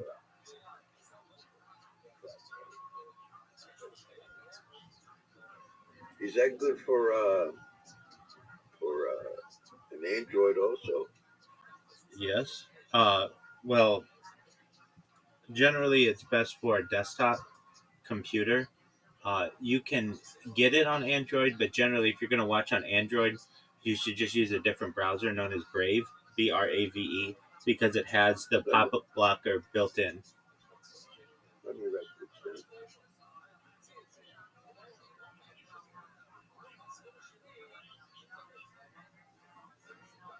is it?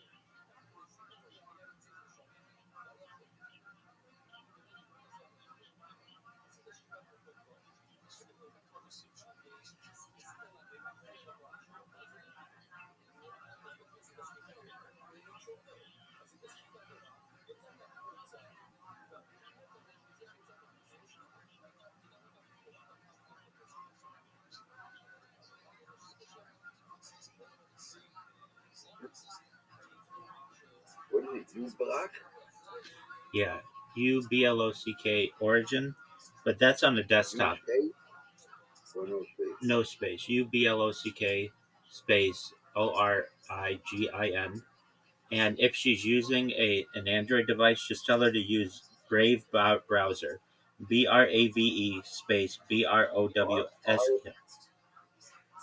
Origin, ORGIN. No, ORIGIN.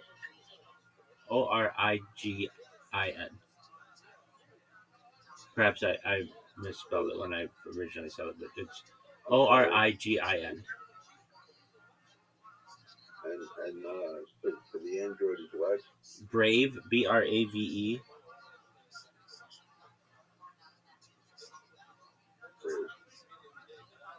Brave browser. Brave browser.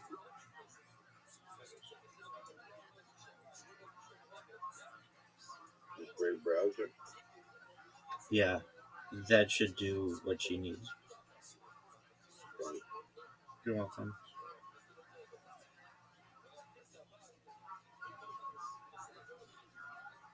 The magic of Solomon.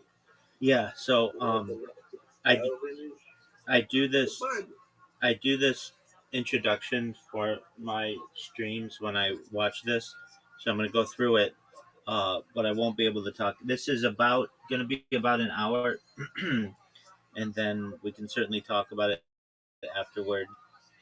This is from a Professor Justin Sledge, who is a Kabbalistic professor, along with synagogue with which he's associated. So, with that, just give me a moment. Every day I read through the timeline of Jewish history from the Chabad website, and every 10 days or so, 10 days, I add another event. So, with that, I'm gonna close. What did you change? What did you change on your computer? Yeah, you changed something on your computer. When? Just now. No, I didn't. Okay, refresh your page. Let's see if that fixes it.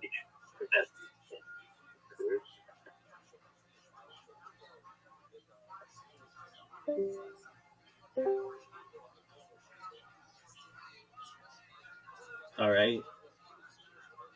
Turn on your camera, just the OBS virtual camera. There you go. Okay, back to normal. I don't know what it was. All right. So No, it's starting up again. Did you change the speaker or something? Okay. All right. Maybe it should. I changed nothing. Okay, that's fine. Maybe it's the connection. No. I don't know what it is, but okay. So I'm gonna turn my sound down. You're gonna still be able to hear me, but I won't be able to hear you for the next hour. I'm gonna read through this this timeline, and then I will start this podcast. So just sit back and relax. All right, here we go, folks. No one really knows for sure. Eluve Elu, Divrei Elohim Chaim, but this is the Mazor we live by. It is the 27th of Av, 5786, Monday, August 10th, 2026. We have been doing this Kabbalah class for 227 days. It's 100 days until GTA. We have 3761, creation of the world, birth of Adam and Eve. Chava, 3631, 130, Seth, son of Adam, was born. 3526, 235, Enosh, son of Seth, was born. 3436, 325, Kenan, son of Enosh, was born. 3366, 395, Mahalel, son of Kenan, was born. 3301, 460, Yared, son of Mahalel, was born. 3139, 622, Chanuk, son of Yared, was born. 3074, 687, Methuselah, son of Chanuk, was born. 2887, 874, Lamech 2, son of Methuselah, was born. 2831, 930, Adam died. 2705, 1056, Noah, son of Lamech 2, was born. 2225, 1536, Noah began construction of the ark. 2205, 1556, Japhet, son of Noah, was born. 2204, 1557, Ham, son of Noah, was born. 2203, 1558, Shem, son of Noah, was born. We are going to do a quick Shechianu, and then we're going to get started.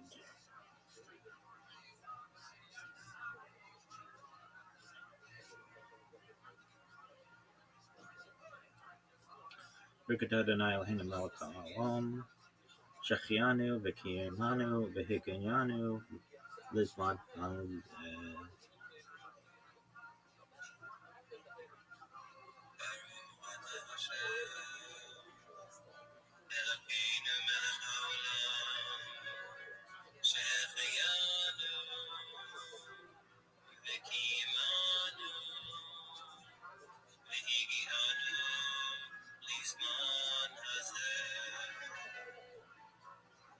And here we go.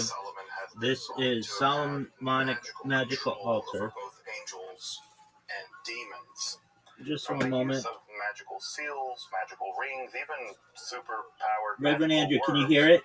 Solomon is said to have used even such Good. forces to construct the Holy Temple in Jerusalem. In fact, I've covered the history of Solomon as a magician in my episode on the infamous grimoire, The Lesser Key of Solomon. If you want to dive into those legends, check out the card above. However, in this episode, I want to focus on an even more obscure object of Solomonic magic, a portable altar for the summoning not of demons, but of angels. This magical altar, or Al-Mandal, is actually described in the Lesser Key of Solomon, though the Goetia usually gets all the showtime and is well attested in medieval magic, very likely having its origins well before Solomonic magic even reached Europe. In this episode, I want to discuss the intersection of Solomonic angelic magic and the inheritance of astral magic and theurgy as taken up into the lesser known but really fascinating angel summoning altar, the Al-Mandal. If you're interested in magic, hermetic philosophy, or the history of the occult, make sure to subscribe and check out my other content on topics and esotericism. Also, if you want to support my work of providing accessible, scholarly, and free content on topics and esotericism here on YouTube for free, I'd hope you consider supporting me on Patreon or with a one-time donation. You can find those links below, and I really do appreciate your consideration of supporting the project of Esoterica. But now let's turn to a magical altar inscribed with divine names and symbolism meant to summon hosts of angels. I'm Dr. Justin Sledge, and welcome to Esoterica, where we explore the arcane in history, philosophy, and religion.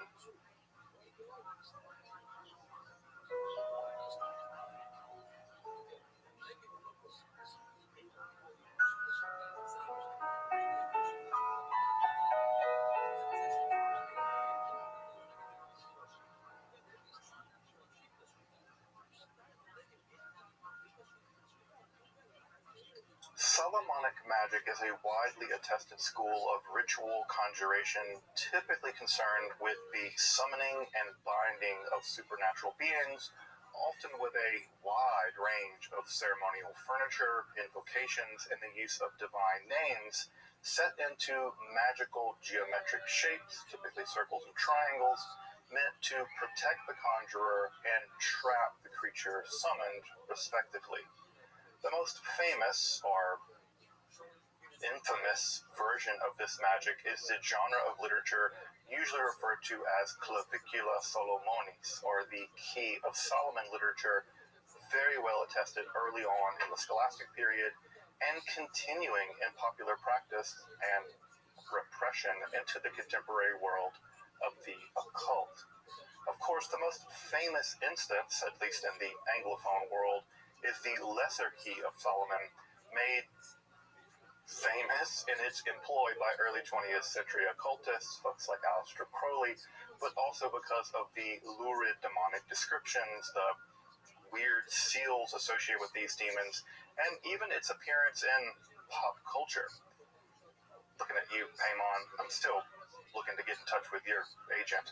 Of course, the exact origins of these texts is pretty mysterious, but there is substantial evidence of their very early entrance into Europe via Islamic and Jewish magical schools, but also via a 15th century Greek introduction into Italy, all of which likely reaches back to Greco-Egyptian magic of the late classical world, although the exact dots are hard to connect. Despite the popularity of the Clavicula Solomonis literature, other forms of magic attributed or associated with King Solomon are also known from the Middle Ages, and that's where the Almandel fits in, as much as it does. The Almandel, or Almandel, the spelling is widely defective. As you can hear, the word almost certainly comes directly from Arabic for the word for magic circle, though the origins of the term could be as distant as India. It's basically a small wax altar inscribed upon with various magical symbols and divine names, supported by 4 candlesticks, which is used to invoke various angels. The altar itself is described in about a dozen different manuscripts in Hebrew, Latin, and German respectively, with the earliest dating to the mid-15th century of the Common Era, though the magic described in those texts is significantly earlier. In fact, the text, or at least the name Almandel, is attested as early as William of Paris and Albertus Magnus, the teacher of Thomas Aquinas, and it continues to be known by occult luminaries such as Pico, Trithemius, Agrippa, and his student Johann Weyer, although it's worth pointing out that they keep the practice of the Almandel at arm's length as well. The manuscripts themselves differ considerably as to the composition, construction, and the use of the Almandel. The origins of the text may date back even as far to late classical theurgy, whereby divine beings were invoked and communed with as part of the spiritual exercises of late Neoplatonism. However, as you might imagine, Christianity and Islam as a supplanted paganism, these divine beings were increasingly transformed into both astral intelligences on the more philosophical side of things and angelic and demonic beings on the more religious side of things. Thus, the pagan theurgy of someone like Iamblichus is slowly transformed into the astral and angelical magical systems which were already developing along separate evolutionary paths. It seems that the earliest strata of the Almandel had the altar made of metal, thus likely linking it to the talismanic astral magic of the Islamic world, which was surrounded by 4 inscribed candles, which were purified. All of this was purified through exorcistic incantations and suffumigation, subjecting it to sacred smoke, after which spirits could be summoned and controlled. These are the point of Solomonic magic. This metal version eventually gives way to an inscribed square wax altar, despite the name of the text literally meaning the circle, supported by various candlesticks. The inscriptions on the altar vary, but most often contain a pretty regular stock of divine names, usually Hebrew in various degrees of corruption, and classical occult symbols, especially pentacles. Oddly enough, the Hebrew version of the Greek word tetragrammaton, spelled out in Hebrew letters, tetragrammaton, rather than having the 4-letter Hebrew name for God, Yod-He-Vod-He, for whatever reason in the Hebrew version. It's a bit of a strange anomaly. Further, the altar has holes drilled in it by which incense, specifically mastic, could waft through as part of the angelic invocation. However, the more substantial manner in which these texts differ from one another is the varying degree to which astrology plays a central role in both the construction of the Amandel, but more importantly, the angelic hierarchy it's meant to summon. For instance, in the more famous English version, there's only a relatively small astrological adjunct, with the angels invoked limited to the 4 cardinal directions, or chora, or altitudes, as the text refers to it. Of course, the color of the altar and the candles varies with the target chora or altitude, but otherwise the text isn't deeply astrological in character. This can be really contrasted with other, especially continental manuscripts, that have a full range of angelic or astral beings linked to a complex understanding of the zodiac, with the number and range of the spirits greatly expanded, from 4 groups of angels to 12 in those texts. Another significant difference in the textual traditions, especially in the insular versus the continental traditions, is the presence of a crystal stone in the English manuscript tradition. In the continental text, it appears that the angels appear above the almandel, or perhaps in the mastic smoke, whereas in the insular text, it seems that the use of a crystal scrying stone is used, in which the angels perhaps appear within the stone. Of course, this links the almandel to John Dee's famous angelic or Enochian sessions, but more on that in a moment.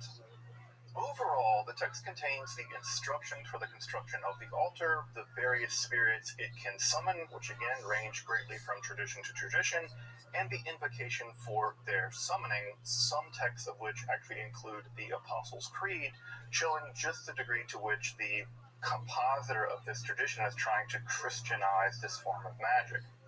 The details vary from text to text. For instance, some manuscripts indicate that by dressing in matching colors as the wax of the almandel, this can ensure the appearance of the spirits, and if they're just not being punctual, call them and they're not picking up, you can inscribe their names or symbols on the wax of the candles, thus forcing them to appear before the flames erase their signs.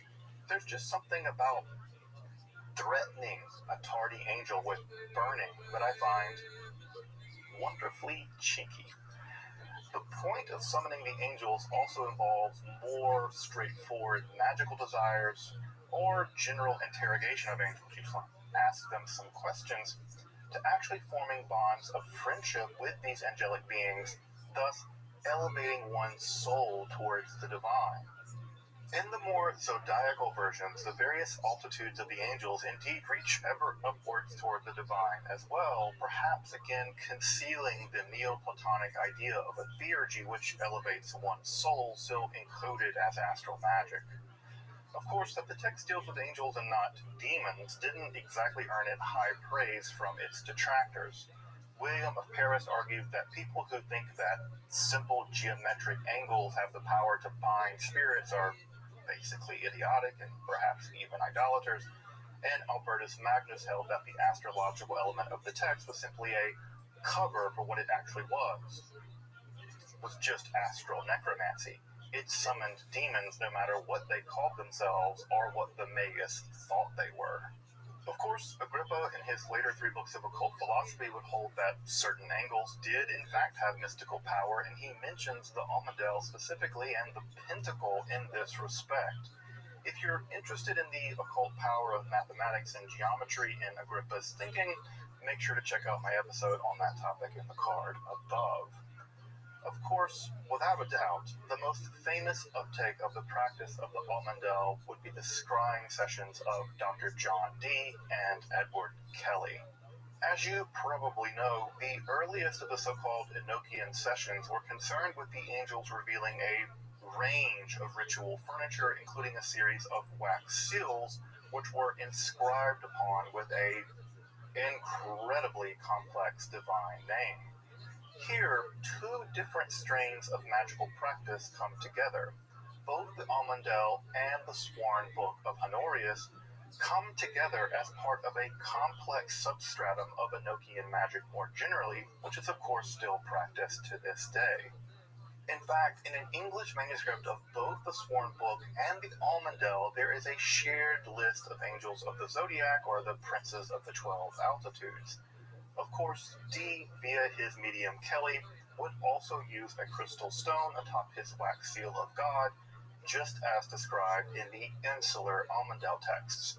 In fact, the language of the first Enochian key seems to actually echo the language of the invocation found in the Almandel literature, thus making the Almandel a direct influence on one of the most profoundly enduring and mysterious schools of Western magic. This small text of ritual magic, only covering about 10 manuscript folios, typically philosophically reaches back to the late classical world. It employs the magical theories of the Islamic period and went on to endure through the Scholastic Middle Ages and would eventually influence John Dee's Enochian sessions, and has actually experienced renewed interest among contemporary occult practitioners, with ritual Almandel altars available for purchase online. While not as famous as the Goetia or the Abramelin ritual, the Almandel represents a fascinating form of magical practice, well, though variably attested in the Solomonic magical tradition. The best critical edition is by Veronese. This is primarily of the Latin manuscript family, which seems to be the oldest extant, and this edition is in French. Guerre also has a really important paper on the Almandel, though you'll have to read it in Italian. The best introduction to the text in English is Brimmer and Vinstra's The Metamorphosis of Magic from Late Antiquity to the Early Modern Period, which also includes an English version of the Almandel as well. Another version, of course, can be found in the Peterson edition of the Lesser Key of Solomon, and on his magnificent website, the Esoteric Grotto, which contains further images as well. I'll also include some links to the manuscripts of the Almandel in the description below. Again, this is a brief but fascinating aspect of the history, influence, and contemporary practice of Solomonic demonic, but also angelic conjuration. Make sure to subscribe, check out my other content on topics in esotericism, and again, if you like this kind of stuff, consider supporting my work by looking up my Patreon or considering a one-time donation. You can find those links below. Until next time, I'm Dr. Justin Sledge, and thanks for watching Esoterica, where we explore the arcane in history, philosophy, and religion.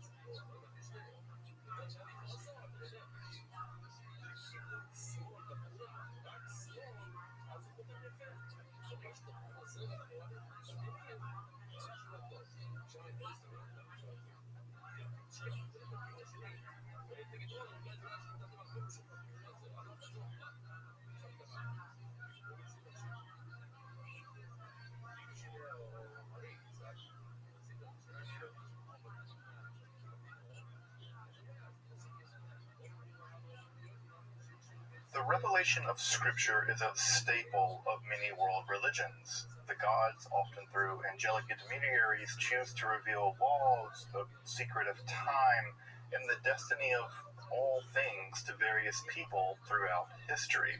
From Moses to Muhammad to Joseph Smith, these prophets reveal scriptures to the masses, which unveil the secret plan of creation, even the very will of God. Such a revelation was made by a series of angels to Dr. John Dee through his medium or scryer Edward Kelly in the late 16th century. This revealed scripture is perhaps one of the most obscure and mysterious in world history. A book of grids filled with otherworldly letters and numbers which are supposed to detail the nature of God and the angels, but also the origin and final destiny of all creation. Indeed, it's the very speech of God by which creation came into being, hence its name, the Liber Loga, or the Book of the Speech of God.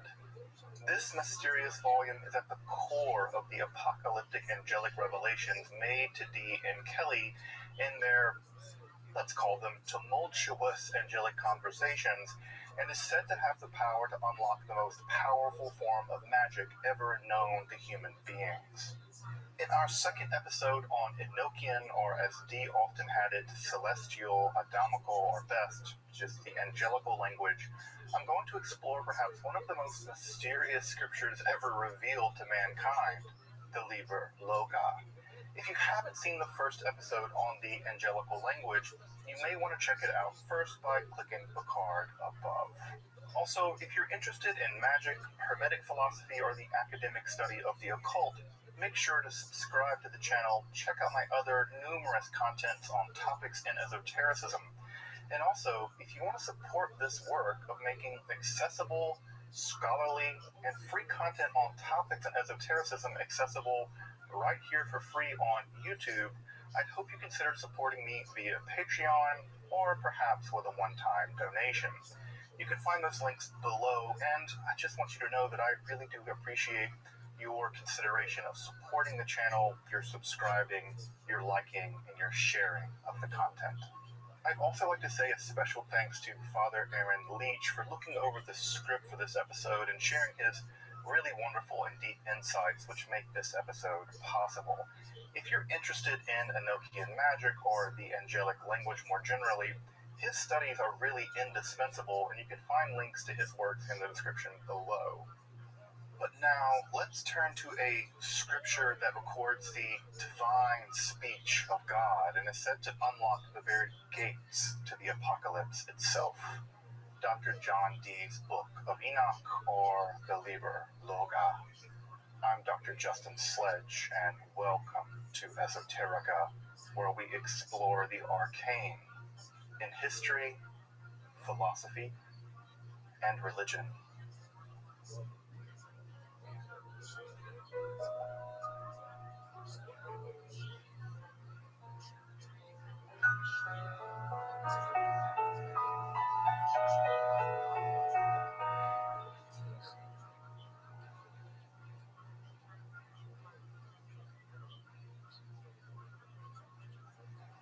As I pointed out in the first episode on the angelical language revealed to Dr. John Dee and Edward Kelly, the notion of a divine Ursprache was a major interest in Renaissance semiotics, or the study of representation, and ontology, or the study of being itself. Further, this was also a world in which the desire to return to a primeval source of wisdom was all the rage. The battle cry of the Renaissance could have well been ad fontes, or back to the sources, with a rising interest in ancient language such as Hebrew and Egyptian hieroglyphics, but also a deep interest in the primordial wisdom of ancient sages such as the Egyptian Hermes Trismegistus. Indeed, Dee himself had already waded into these waters in his 1564 Monas Hieroglyphica, which sought to produce a single glyph which would serve as a universal signifier, kabbalistically welding metaphysics and semiotics. And it was precisely into this philosophical, mystical, religious landscape that the angelic conversations take place, and which further make the revelation of the Liber Loga so utterly shocking and profound. The revelation of the Liber Loga by the angel Raphael begins in the spring of 1583, about a year into the angelic sessions, which up to that point have mostly been concerned with the detailed unveiling of complex ritual devices and furniture for further concretizing contact with the angelic and otherwise celestial world of intelligences known as the Heptarchic magical system. This system was essentially medieval and Solomonic in nature, although greatly augmented by angelic revelations. With that guidance basically complete, Raphael teases that he's going to reveal a special medicinal liquor, as he puts it, or treasure to Dee and Kelly.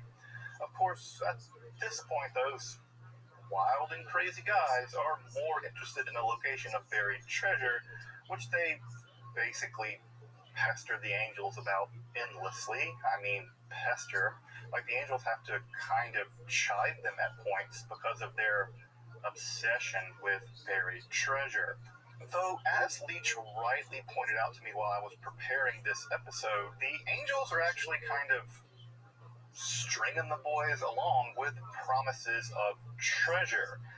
Here, they let them believe that it's buried treasure when it's actually just, the keys to all creation and the apocalypse, no biggie or anything, before finally making the dupe more or less obvious to the guys, although I don't think they ever quite got it. Angels known for their practical jokes. Though on that buried treasure front, I also share this weakness, guys, because Goonies never say die, and if you have to pester angels, well, you gotta do what you gotta do. It's buried treasure. Buried treasure aside, Raphael does slowly reveal that this mysterious medicine, and it's, well, nothing short of the most important revelation ever bestowed on human beings. So, what is it? Kelly witnesses a volume bound in blue silk with the title in the angelic or divine language, Amzes Nakhezes Harde, which apparently means either, quote, the universal name of him that created, universally be praised and extolled forever, or let those that fear God and are worthy read, or more simply, Loga, or speech from God, or somehow all of these. Within are 49 golden leaves or folios containing grids filled with angelic letters and numbers written upon with still wet blood, all bound together in the style of a book written in Hebrew or Aramaic. That is to say, written right to left and bound backwards compared to books in English or Latin. What commences on Good Friday of 1583 is the painstaking revelation of this volume to Dee via Kelly. What do I mean by painstaking? Well, the first leaf is actually a 49 by 49 grid of entire words, about 2,400 words in total in the celestial speech, revealed one letter at a time in the order of how the words are read in angelic, but which must later be reversed to be written out correctly. This would be a bit like the Torah being revealed to a person who doesn't know Hebrew by spelling the words out using the names of the individual Hebrew letters. Beit, Resh, Aleph, Shin, Yud, Tav, Bereshit, which has to be then rewritten right to left as Bereshit, in the beginning. That's just one word of 2,400 or so, and that's just the first folio of the Liber Loga. This process is so arduous that Dee basically complains to the angel Raphael, who becomes so incensed that they storm out of the session not to return. Though his office remains and the rest of the revelation occurs orally rather than with Raphael visually pointing to the letters in an exemplar text. Further, the first folio of entire angelic words is actually reserved in such a way that its meaning, with some exceptions, isn't at all revealed to Dee and Kelly, or any human being for that matter. I'll say more about what little we know about its meaning in just a moment. After the first folios reveal the longest strings of text in the angelic language known, what follows are a revelation of 48 further folios, with each containing grids filled with letters and numbers on both their obverse and reverse, with the exception of the last grid, which is a string of 105 characters set into 5 tables of 21 letters each. Confused yet? Great. Just go with that feeling, because things aren't going to get any easier or clearer from here. Before turning to what little we know about the actual grids of the Liber Loga, just what is this book supposed to be? The angels, and there are several angels at work in this revelation, including some OGs like Raphael, Gabriel, and Uriel, but also Elemensa, who goes by El, which might be an angelic nickname. There's Abba, who seems to be primarily responsible for the Enoch connection in all this, and hence the misnomer that the language or revelations or the magic associated with the system are Enochian. There's Nalvaj, now more famous for being primarily responsible for the angelic calls, for which we do have English translations, and will be the topic for the 3rd episode in this series, and Galva, who actually turns out to be Wisdom herself, and eventually provides the title for the text, Loga. From these angels, we get some clues about the nature of the text. Turns out, the Liber Loga is kind of many things at once. It's said to contain knowledge about the nature of God, the nature of the angels, but is also the speech by which all creation came into existence and how the apocalypse itself will occur. In fact, it will be used as a kind of final revelation to humankind, unifying and perfecting all religions and the herald for the end of the world, like Antichrist, Apocalypse of John, end of the world. Thus, Dee and Kelly are meant to be nothing short of, well, the final prophets, with the Liber Loga being the final scripture, which contains the divine speech itself by which the cosmos was created, and by which it will be, I guess, annihilated. Now, I'm not saying this is a bigger deal than buried treasure. Yes, it always goes back to buried treasure, but the apocalypse is kind of a big deal. Further, the text was first revealed to the antediluvian patriarch Enoch, and in fact, misknowledge of it said by the angels is said to have caused the sinful generation, which was destroyed by the flood. It's exactly this association with Enoch, who was physically taken to join God without dying famously, that caused the text to be known as the Book or the Tables of Enoch, and how the whole sessions and the angelic language have now come down to us to be known as Enochian, for better or worse, mostly for worse. Though there is no evidence that Dee actually had access to the apocalyptic Enoch literature, which only completely survives in the classical Ethiopian languages as and only became known to Europeans in the late 18th century. Even the revelation of the Liber Loga to Kelly was physically demanding. He describes peering into the scrying stone such that a sword of flame would pierce into his head, causing him to sweat profusely and enter into a altered state of consciousness or trance, in which he felt something moving about inside his head, which is just super creepy. After 15 minutes or so passed, the sensation would, quote, come to a rest, and Kelly could fluently read and speak the angelical language, a power that he lost when not in that trance state. Similar traditions of tongues of fire entering the heads of prophets is recorded as far back as the New Testament book of Acts, and is even depicted as part of the mystical visions of Hildegard of Bingen, who also developed a mystical language of her own, the famous Lingua Ignota, which I've actually made an episode about if you want to check it out. Further, much of the first folio of the Liber Loga betrays the telltale signs of glossolalia, or speaking in tongues, especially in some clustered repetitions. We'll talk more about this in a moment. Also, it appears that the revelation of this scripture would proceed in phases of roughly 40-day cycles. 3 40-day cycles. 40 days of revelation, 40 days of rest, contemplation, and clarification, and then 40 days to recopy the Liber Loga in the angelic script from right to left.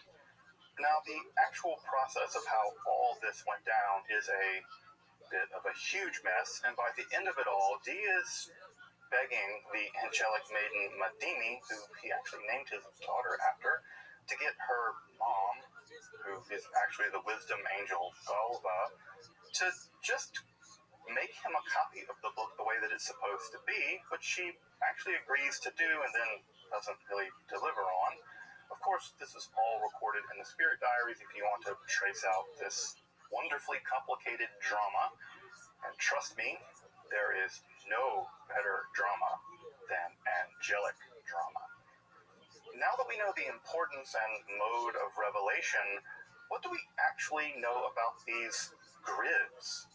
Frankly, not much, but let's say what little we can. Virtually all the tables are given titles in the angelical language, though just what these titles mean in relation to the tables is unclear, surprisingly. They may act as seed words in a way similar to the 36 by 36 tables of the Book of Soiga that Dee was convinced, and the angel Uriel affirmed, was known to Adam in the Garden of Eden. Though, as I've pointed out in other episodes on Dee, the Soiga tables were generated using a mathematical algorithm not discovered again until the 1990s. Not that that doesn't mean that, I guess, Adam didn't have that algorithm too. #Adamical algorithm. Well, the first folio is composed of entire words, as I've mentioned, 49 by 49 words, roughly 2,400 in total, and seems to be reserved for the, quote, God Christ alone. Despite this, a bit about the text is known from the angels, and it seems like the first tables recall the very creation of the universe itself, along with the creation of the angels, and eventually the details of the fall of Lucifer. Specifically, lines 21 through 23 are said to be, quote, invitations very pleasant to good angels, and may perhaps be some kind of angelical invocation, though, again, no translation of this section is provided. The second table is said to represent, quote, the kings and ministers of government, though whether that's celestial kings and representatives or terrestrial government isn't clear. This might also be a good time to mention that the Liber Loga can also be used for remote viewing, or really just spying on various parts of the globe, which shouldn't be terribly surprising given Dee's role in the world of Elizabethan espionage.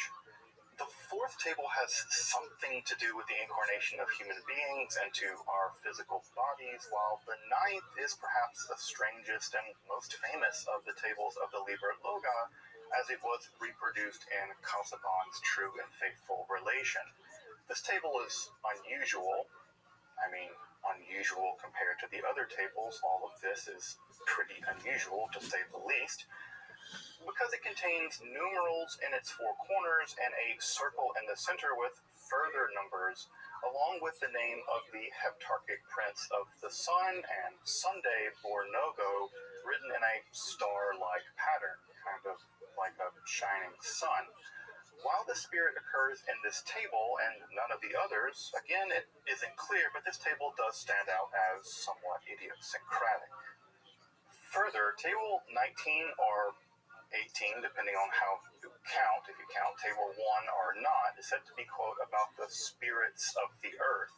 This is also the table that Kelly read aloud, which seems to have accidentally summoned some spirits with shovels who promptly began to beat Kelly until Dee used a magic wand basically to banish them.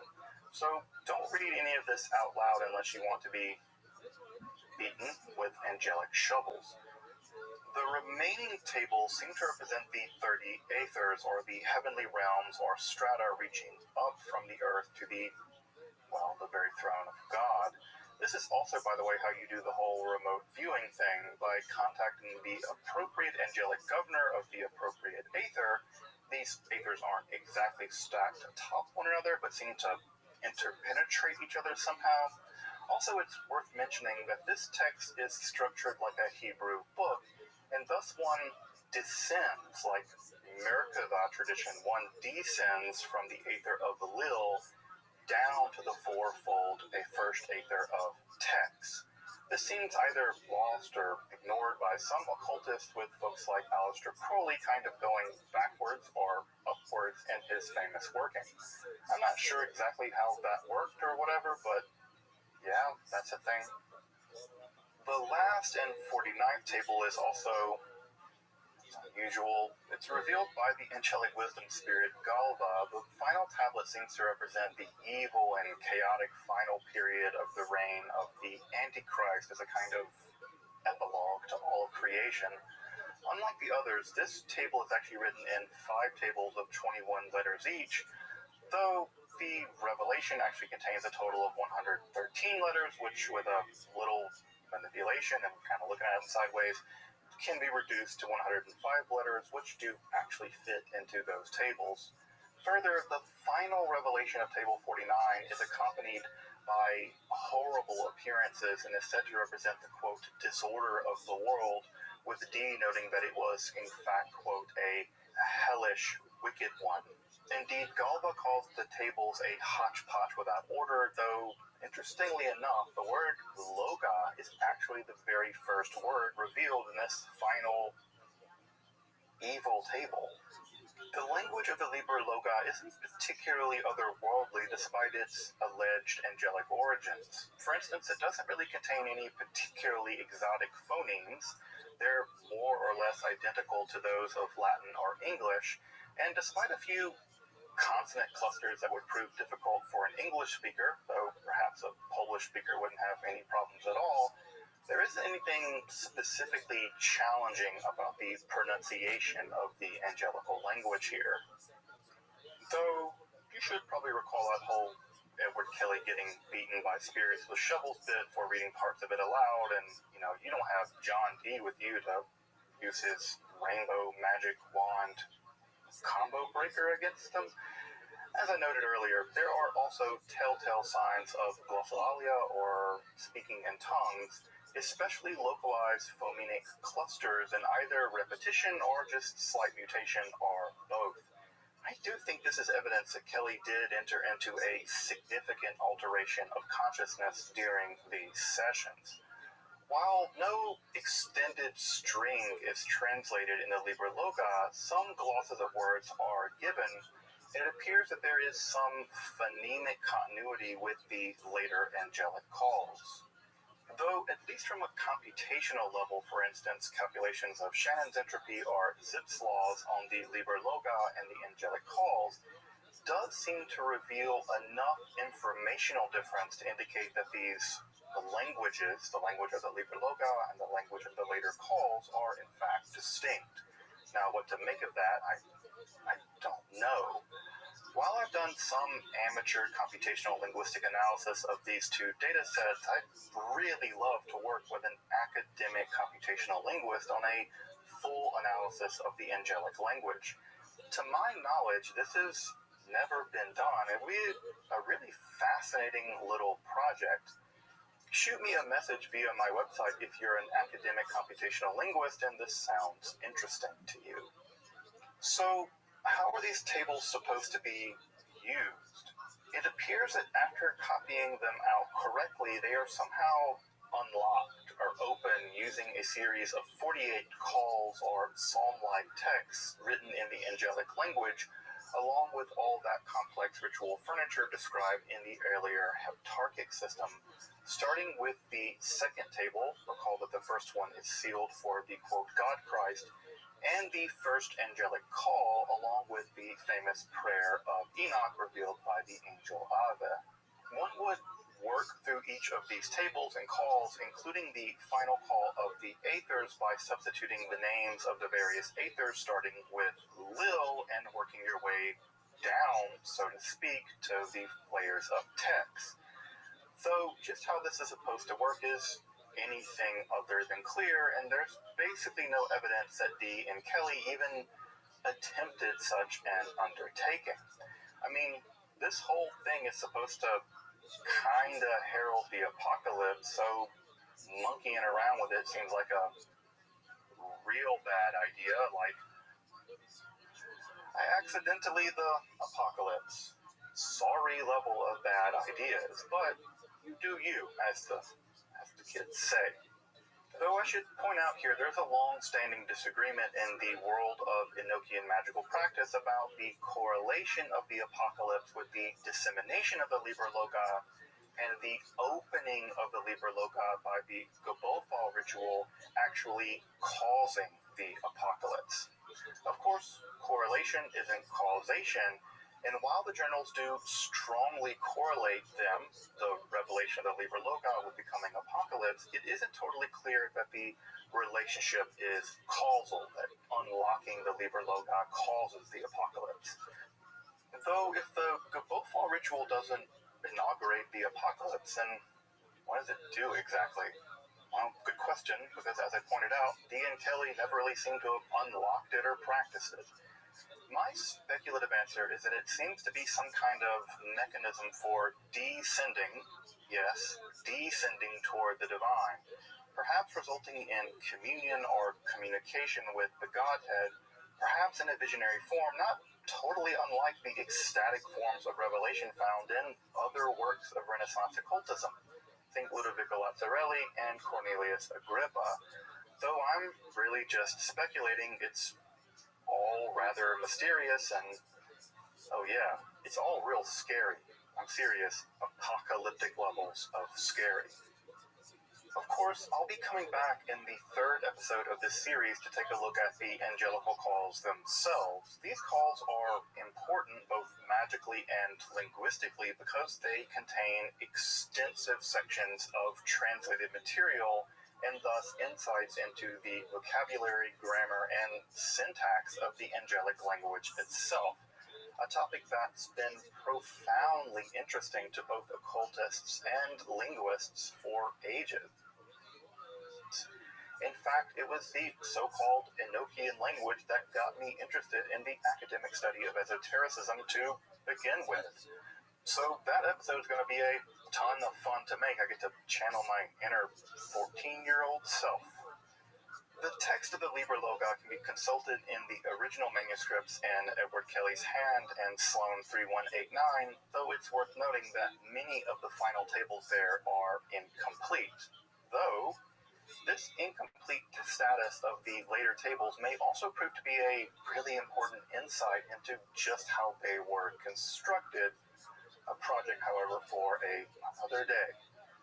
Printed sources include the recent and positively encyclopedic Magical Child edition of the Spirit Diaries, along with a really inexpensive and worthwhile CD that can be purchased from Joseph Peterson's amazingly wonderful website, The Twilight Grotto.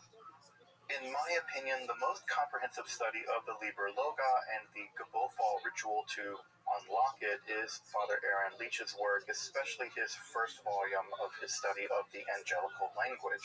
In fact, this episode would have been really difficult, maybe even impossible, without his wonderful insights and scholarship. I'd really recommend you order his books from his website, where you can get them signed, but also you can more directly support the author himself. Trust me, folks, these publishers and these writers of these occult texts are doing this as a labor of love, and they're not getting rich doing it. Make sure to support small publishers and independent authors. As I mentioned earlier, I'm going to return in a future episode to discuss the angelical calls along with the vocabulary, syntax, and grammar of the angelical language itself. Again, make sure to subscribe, check out my other content, and consider supporting my work of making content like this accessible for free on YouTube by taking a look at my Patreon, or perhaps considering a one-time donation. Again, you can find those links below. Until next time, I'm Dr. Justin Sledge,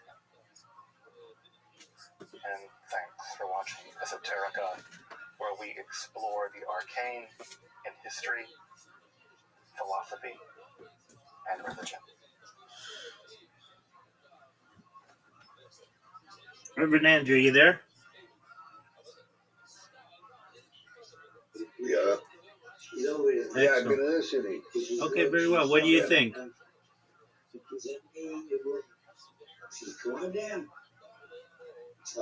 What'd you think? I've been listening. What'd you think? I think, excuse me. I think that, you know, he has the framework there, you know. I'm talking. I've been listening to,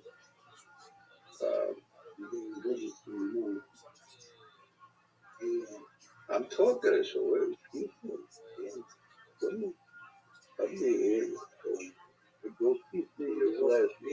this guy lost his glasses. All right, we'll help him find his glasses. All right, so the point is that he starts out more or less by saying that creation is. All right, come on, let's go. Come on, do that. Yeah, well, I think you lost your glasses. So I put them on the table. All right, be quiet for a minute. All right, 1 minute. So please, come on, let's spin it over.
Oh, Rabbi. Oh, I don't know.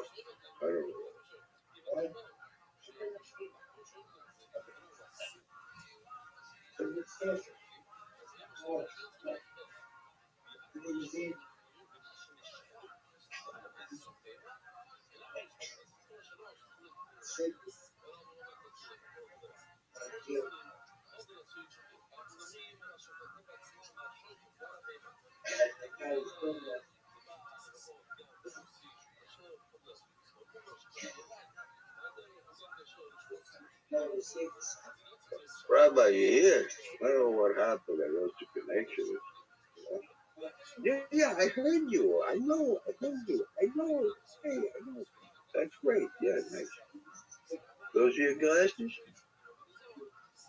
Your new glasses. Don't rob nobody's glasses. Okay, they look good on you. Don't take nobody's glasses. Are those yours? All right, good.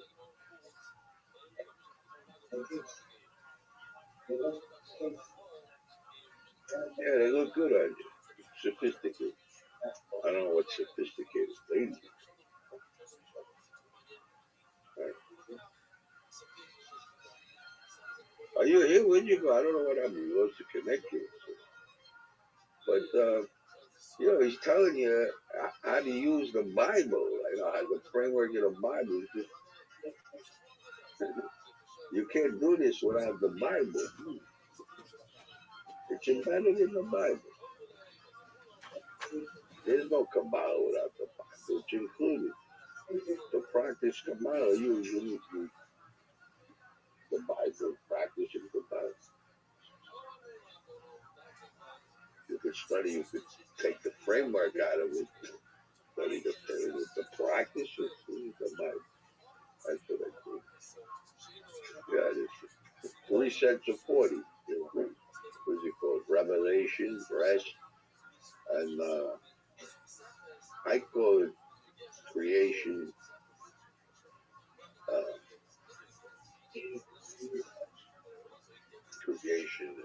exile, and redemption. But because it's something else, because it's revelation. You could look at it as revelation. In other words, of the universe. Then you turn it inside out and you get a religion. After it's rejected, after that, I can't. What? Outer space, yeah. We are outer space. We are the infinite universe. Yeah, human beings, they forgot. They are the universe. I can prove it. I can prove it. You don't stop talking, do you? I can prove it. If I chop off your arm, you don't listen, do you? You're not listening. You don't stop. It's just diarrhea coming out of your mouth. All right, I'm listening. 102, but was he ever born? Listen to me. You see these people with prosthetic arms and legs over here, you see? If I chop off your arm, there's still a little you there. But what if I get rid of the sun? The sun. Yeah, that's part of you. You're part of it. It's a unified field. The cluster, a galaxy, like your orbits. No, that's us. That's us. We're connected to the earth and the cosmos, the elements, the plants. We're connected to all these. Not only connected, but it's us. We're the universe. We're like a sensor of infinity, of the universe. To know itself, to experience itself in the human form. But since people forgot that, and they forgot how it's interconnected, it's like a food chain. Yes. So they become materialistic, disconnected. So there needs to be a way to reconnect. See, this is what we're talking about. So you say you got Swiss cheese. The moon isn't made of Swiss cheese. So you say, okay, that's good.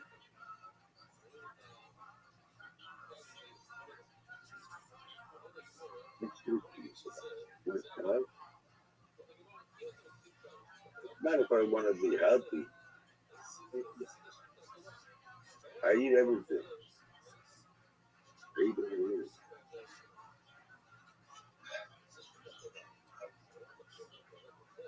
like these boys.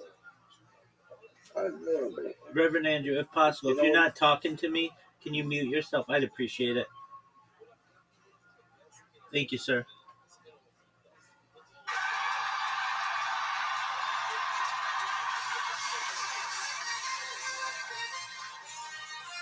You know where I run out of eat every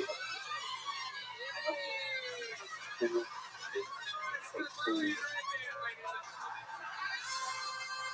depends what you want to do with the consciousness. If you put your body with that, your conscious, whatever consciousness you want.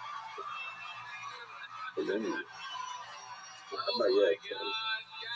Yeah, so the point is that the consciousness about you need the body. The body. Did you find this guy's glasses? Yeah, Where were they? on the floor, in the dining room. He loses everything all over. There you go. He's a very banded condition. You know,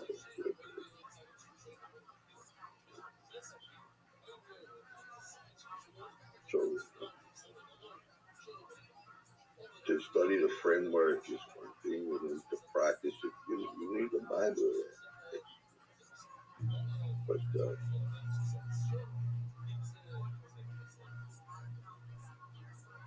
I know how to study universal law in English, but I don't know in Hebrew. You know, they call it, I think, Simsum, right? Simsum. It's elements, but Well, Simsum's a little different. If you want to know what Simsum is, it's basically it means contraction, constriction. Yeah. Yes,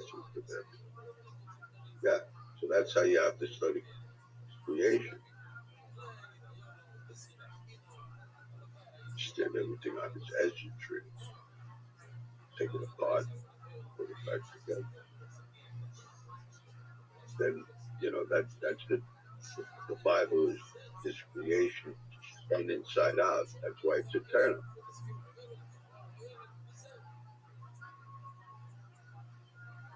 That's what is the world's afraid. The world, but the world's multiverse.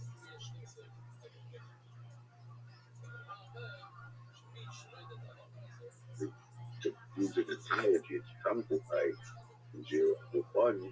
I took a look at a picture portrayal of the world. So it's different.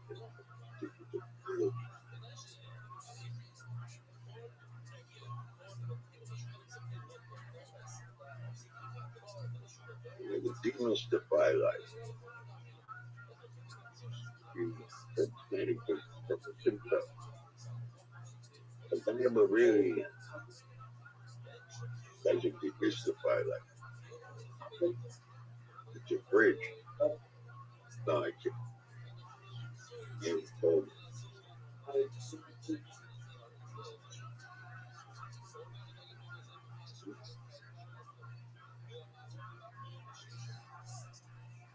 See, that's universal. It's symptom. That's universal law.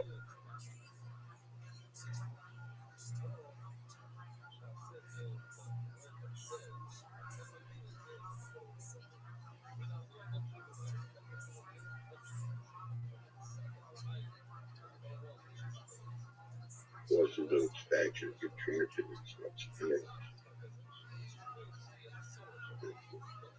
Gravity of life, organic plant life, animal life.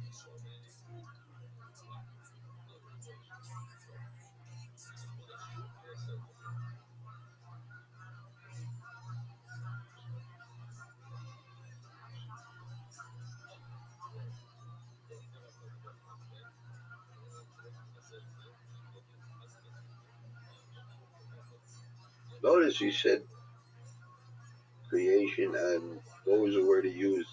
Destruction.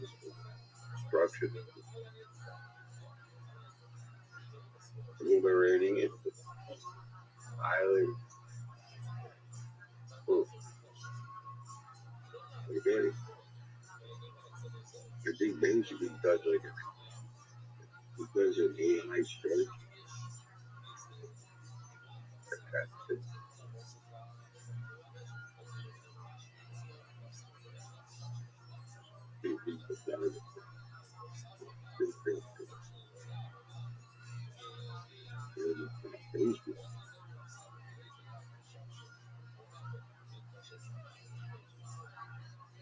He was trying to be afraid to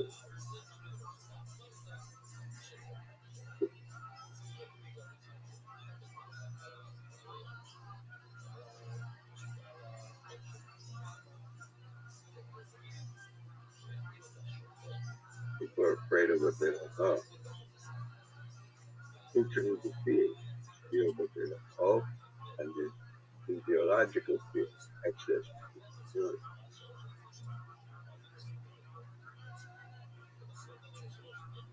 Spiritual psyche fear.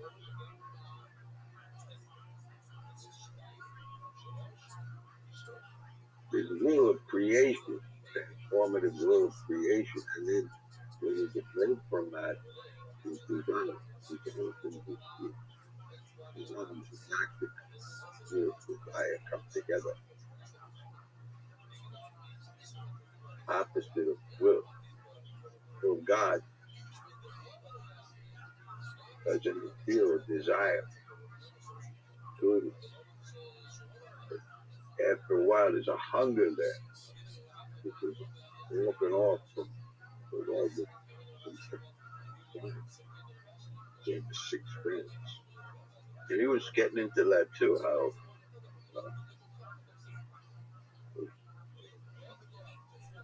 starting from the Sabbath and then going to the other 6 days. That's kind of what he was saying. The will and the seventh perfection, natural perfection, and perfection, kind of like the transmission of a car. So you know, inorganic, organic, but you have 7 stages leading to creation. And then on the other side, you have a fall from that to narrower and narrower, like the transmission, look how narrow and narrow gear transmission.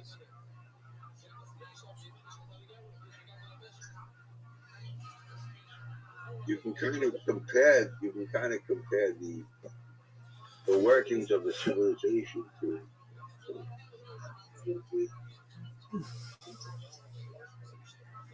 a what?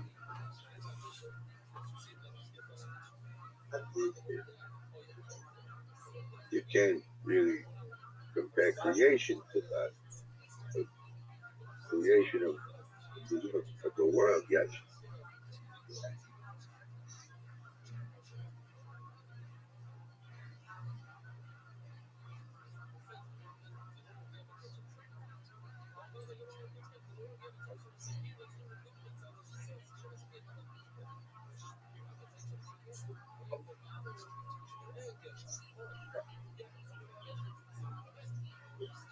They find a kid when it's good for somebody.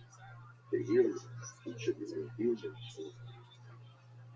you get the facts of the house.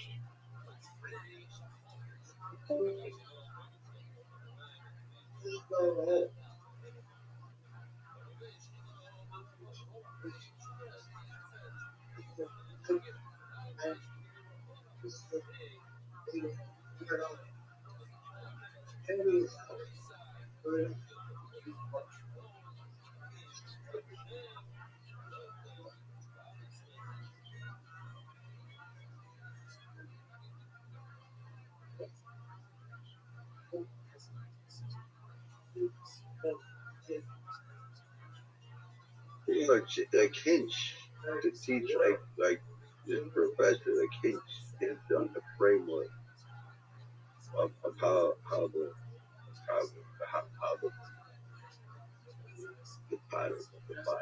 bridge works.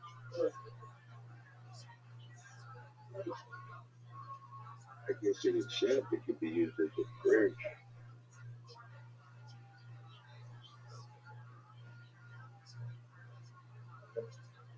Wait, but meant to be. You're gonna know already really what. So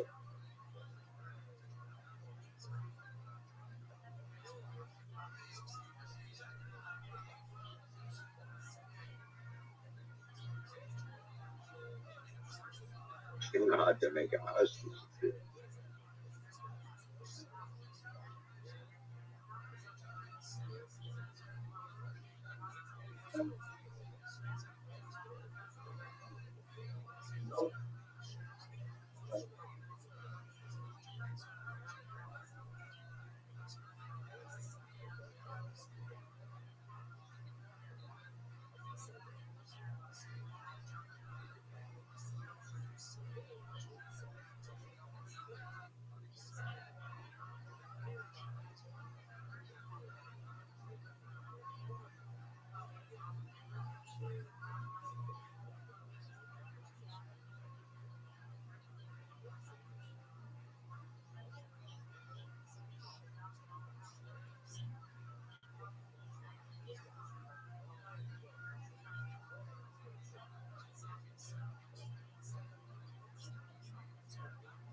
So what do you think about this?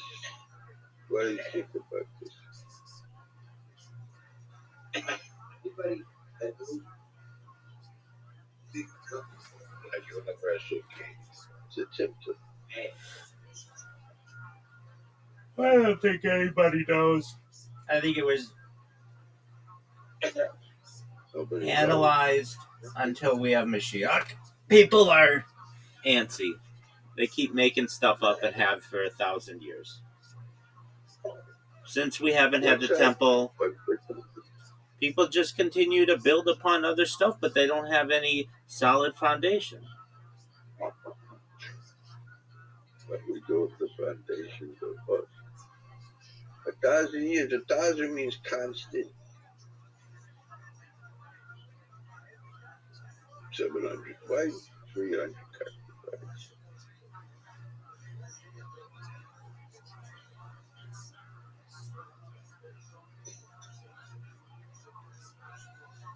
So David at 10,000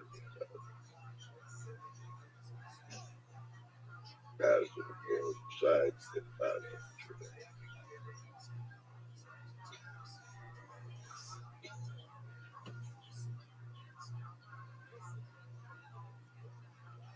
Nobody knows. Okay.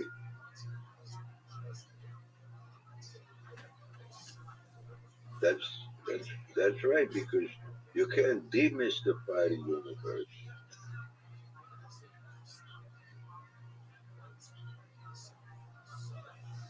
Can't teach philosophy and theology in the same school.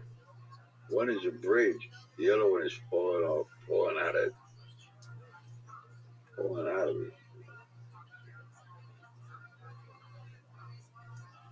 The opposite complementary philosophy and theology.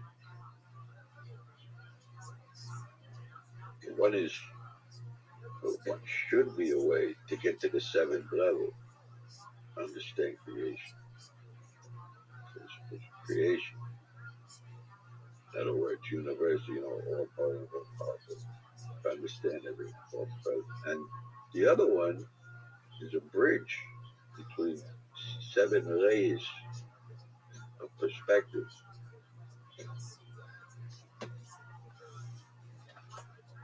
And the way it works, revelation, if you want to call it, exile, rejection, and then reconnection, redemption. And those are the top three separables. You could look at it like mechanical belief, sensorial, emotional, intellectual, social, moral, and the seventh would be supreme.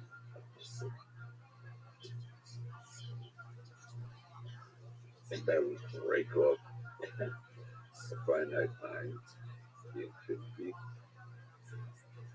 with the inverted. Or you could also look at the top three separate, like materialism, spiritualism. The Bible's a bridge to bring the two together.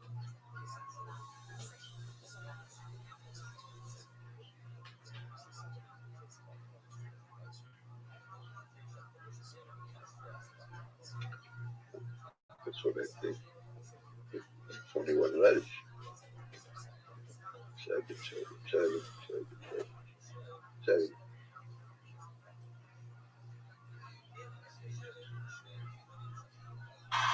God speaks every language.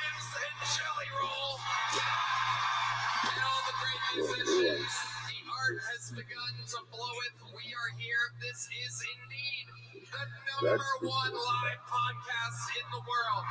It started here in Los Angeles 13 years ago in a room built for 65 people. We had 15 tickets that we didn't even sell. We couldn't even sell $5 tickets at the time. And here we are at the state-of-the-art fucking Intuit Dome. What an unbelievable honor. The American dream, alive and well, right here with us two bozos. Guy that hits an iPad with fart noises for a fucking living. Unbelievable. Michael Gonzalez, Raul Vallejo, Fernando Castillo, Carlos Sosa, Tres Leches, and Nachos Belgrande. The great Matt Mueling on the electric, Sean Dees on the keys, and believe it or not, that is... Pardon me? Didn't somebody say nobody knows? Was that you? Yeah, I say that. Elevate. Elevate. No one really knows for sure. Elevate, Elu, Divrei, Elohim, Chaim. But this is the Mazor we live by. Basically, I think that it is disingenuous to tell a congregation this is the absolute truth, because no one really knows. I can only teach people what our traditions are. I don't think it's necessarily disingenuous that you just think you're putting your foot in your mouth, that you actually do know. There are people who know. No one knows. That's what I... No one knows. Okay. How about when God, inspired a prophet to write the Bible? They didn't know what they were doing. When God showed them visions, they believed what they were doing was correct, but they don't know for sure. You can't know anything for certain. You can only believe. You're right, because it's a waste of time to say you know. Exactly. So people just do the best that they can. They think that they know that the sky is blue, but you can't really know that. So you have to just say, I believe that the sky is blue. Now, do I get mad at someone if they say the sky is blue? No. I understand what they're saying. In their subjective reality, they understand that the sky, to them, appears blue. And I'm totally fine with that. But to a dog, it looks different. To a bear, it looks different. So you can't say with any certainty anything is true. It's all subjective interpretation of your experience. And that, especially from a religious standpoint, to me, is very important. A very important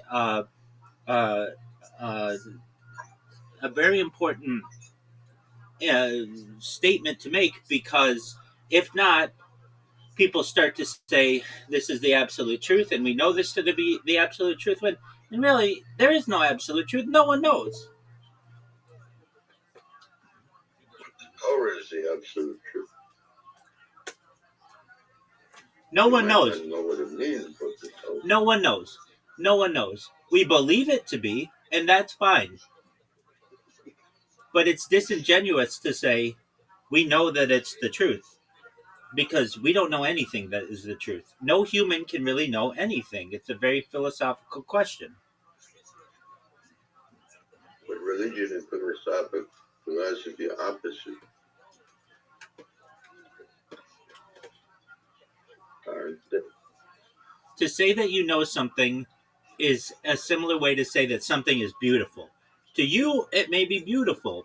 To someone else, it may be normal or average, and to other people, it may be ugly. It's just your interpretation. And to say I have knowledge of something, Religion, to say that I have absolute knowledge of anything is disingenuous.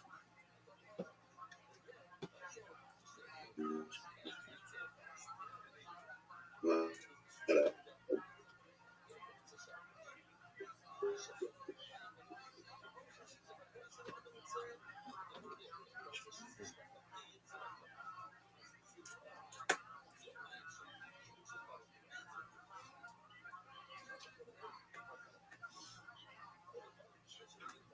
It's the real deal, D Madness, ladies and gentlemen.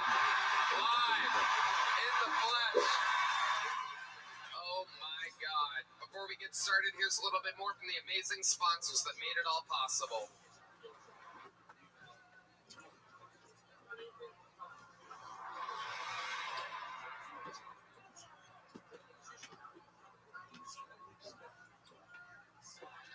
And this is not a real commercial break, everybody, but it is a chance for us to tell you, try to control your booing when it's a bucket pool. Wait until they really, really earn it. I know. Arenas love you cowards that don't have the balls to sign up. Love ruining it for the courageous people that wait for hours out in the blazing sun trying to chase their fucking dreams. So at least give them a chance. Don't boo on the setup. You can boo at the end of the 60 seconds. Deal? Deal. I love you guys. I do Who's ready agree, to start this fucking I show? wouldn't say disingenuous, but it's a waste of time to say yes. Ladies and gentlemen, For any teacher, whether it's an algebra teacher or a geometry teacher or a rabbi or a professor, to me, it's disingenuous to say this is absolutely how it is. You can say Oh, this, yeah, because this you're is not talking about this is our when you talk about the interpretation. two poles of it. This is our interpretation. But science changes, even mathematics can change, and certainly philosophy and religion change.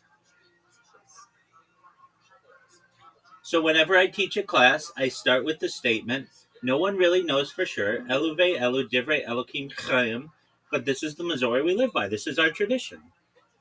And that, to me, lets my audience know that no one knows the absolute truth, but this is the study. This is what Jews believe. Yeah.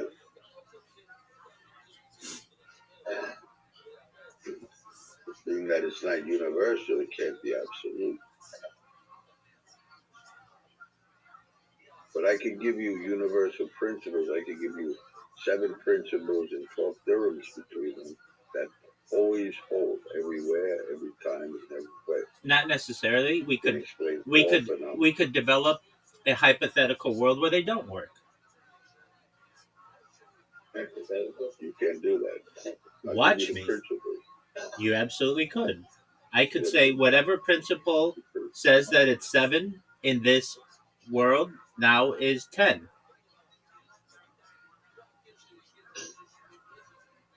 That's a Kabbalah. That's a complete cycle of time on Earth. No. Philosophy, theology. No, macrobiotics, 7 principles and 12 theorems between them. In other words, 7 principles between symptoms and 12 theorems between them that explain all phenomena. I'll send you the principle, macrobiotic principle, universal law. It's an absolute. It's difficult to state that something is a universal law when it's only been applied to Earth. And it's only been applied what? To Earth or the solar system. No. It applies to creation. It explains creation. I understand. What do you do if it turns out that we were seeded here by some extraterrestrial origin? This would explain that. There's more evidence to say that that occurred than to say that Adam and Eve were created. Not if you, well, it's called a spiral of manifestation or a spiral of creation. And that's based on these 7 principles of Tzimtzum and 12 theorem between them. I'll send it to you. Examine everything with this. It's called a unique principle. It's a waste of time. It's too deep for people. For personal edification, fine. But this is, it don't go anywhere. Don't fry. It's too deep.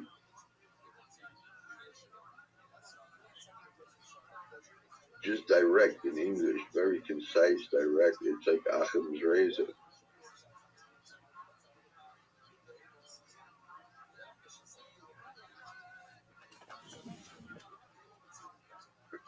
But other than that, I've never seen anything that was absolute. Religious leaders like to say this book is absolute. That's because embedded in it for these principles, if you turn it inside out, that's the thing about black fire on white fire. But, so in other words, it mirrors and it encompasses, it develops both creation of the natural world and civilization. So if you take the universal Tzimtzum principles as one pole in infinity, like the left hand, and you take the Bible right hand, you got the 2 poles of infinity. Everything that exists is between them, expands and contracts, and that's the breath of life.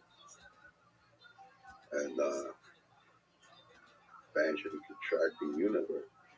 And the Bible, Quran, scriptures, 2 poles of infinity. And it moves away from nature, away from creation, towards self-destruction. Then either moves back or self-destruction. Because of the materialism it's bringing into it. And it's copying like an event horizon, black hole.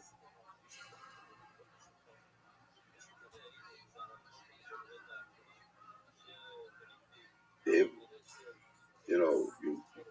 it explains the development of planets, the evolution of planets, the generation of planets, and it leaves room for possible migration in time to help with evolution on these planets.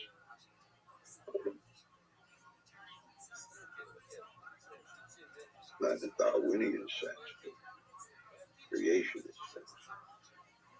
All right, well, all these things are, academic discussions. They're not getting anyone anywhere. There's a teacher and those trying to listen to it. It's nonsense things. Nonsense things. Like uncovering nakedness.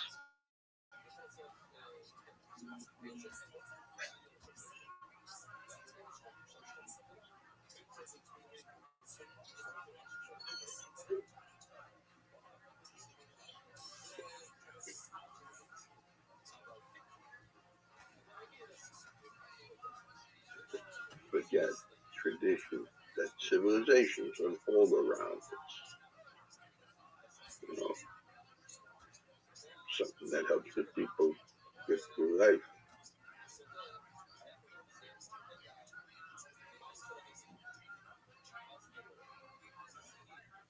Faith and tradition.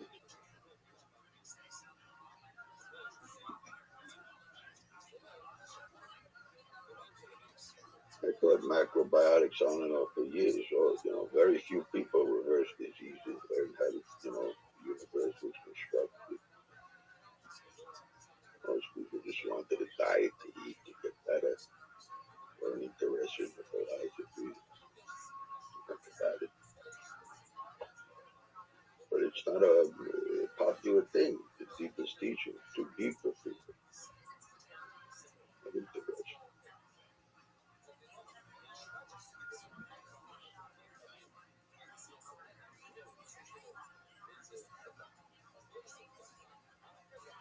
Study of cause and effect.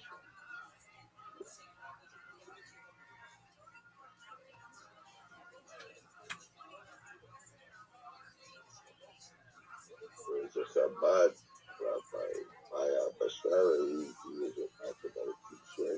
Same thing. He get him. Too deep for the people who became a Chabad Rabbi. Teaching lectures outside of Israel. Israel was a rabbi.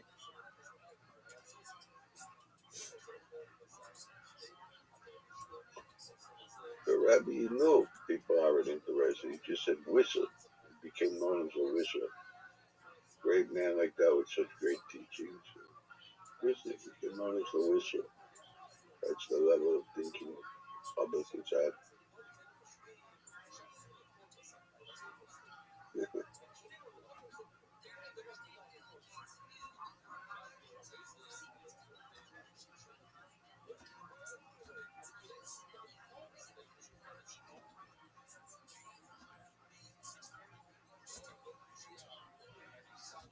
I believe that there's a parallel universe.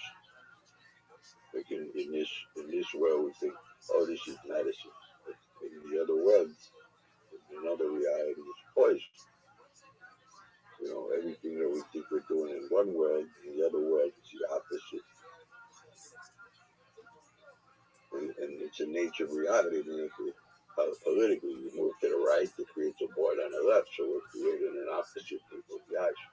So everything we're doing, we're creating an opposite equal reaction to the other dimension.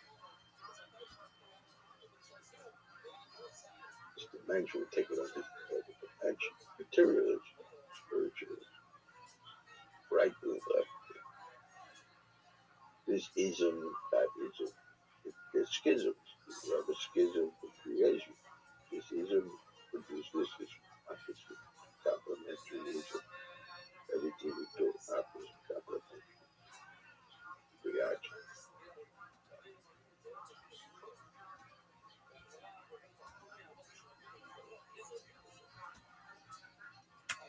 Take something out from one dimension, put it in another. It has to be inverted.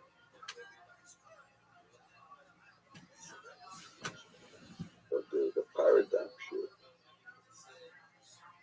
But I don't know if you heard what I was saying before. Like really,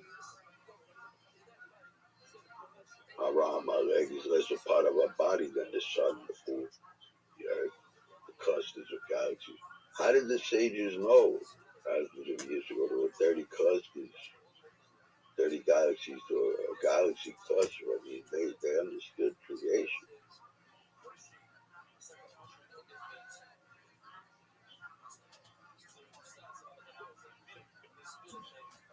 In that way, I mean, not only is our spirit, eternal, but at the core.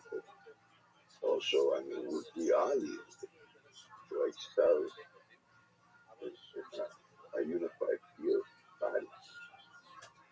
That's pretty, I mean, we do look the way we do.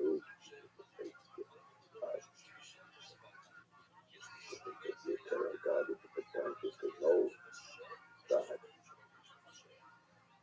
That's who the chosen people are. People who are knowledge, not Jewish name or Christian name or any particular brand, but in each civilization. But in a way, that has an aspect too. But people who know God, chosen.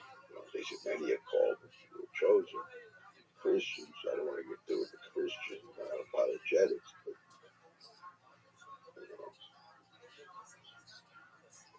culturally, someone culturally Jewish, are they spiritually Jewish?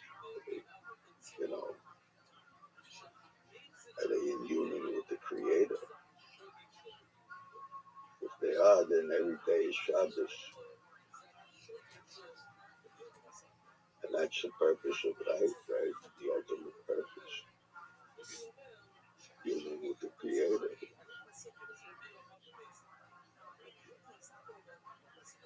They say, tradition says that's the 50th gate, right?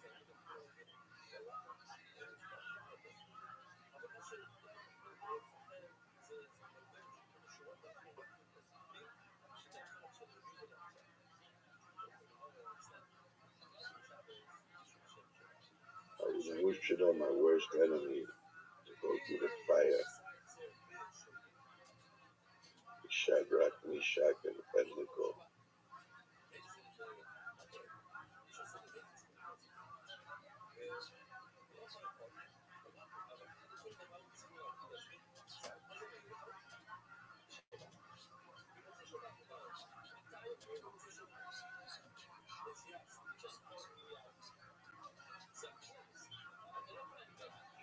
The life of Elijah, of Joseph.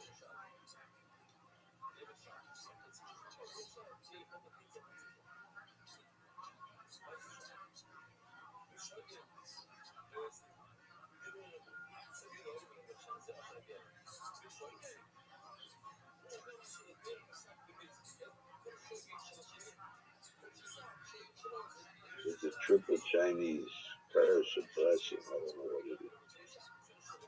Are you live in interesting times? That's true.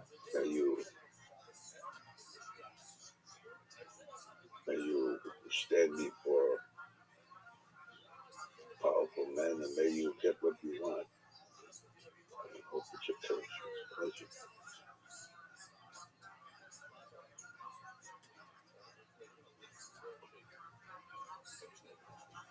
How's the fish tank? Drop of water. How's the Ocean of both wet. How's the fish tank? Fish tank. Yeah, how is it? How is it? What do you mean? Is it doing okay? Are the fish okay? Oh, it was a little miniature well in there. It looked like a well the way it was smooth, but one of the pumps broke.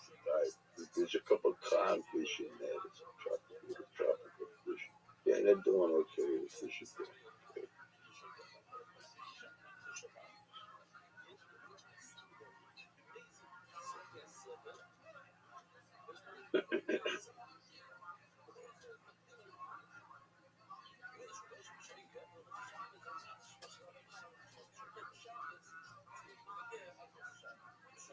Do you watch the fish? The clownfish, they were laying eggs, and when they started to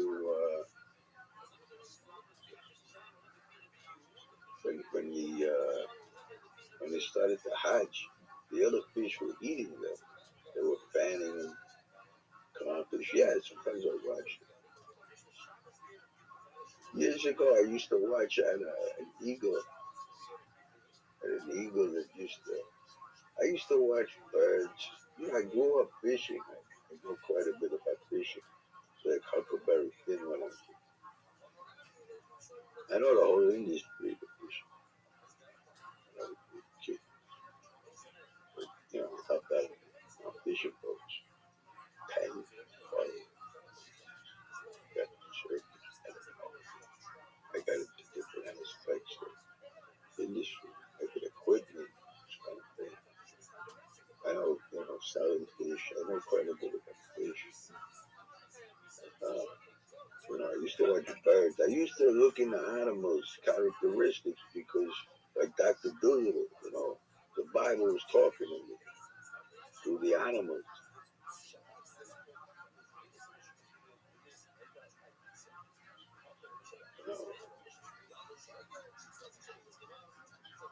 And it was talking. I started talking to people through the animals, like through the metaphor, like a snake, like a eagle, like a ant, like a cat.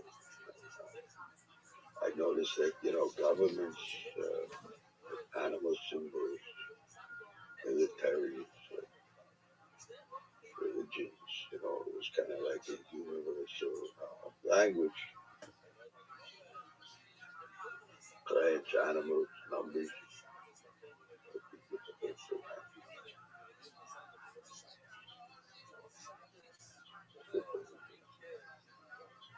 And the characteristics of that. Fascinating.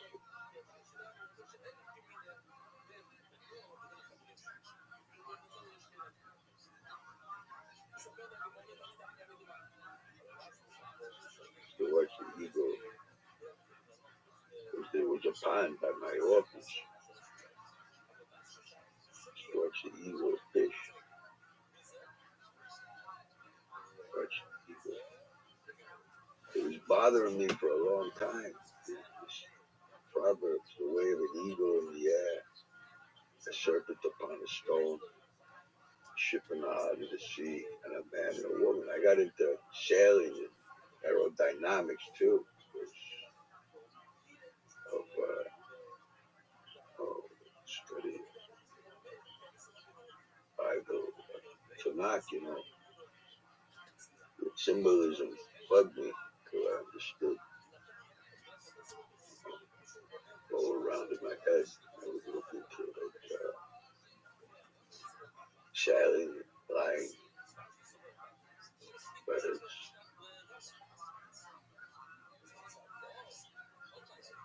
I was watching. Right,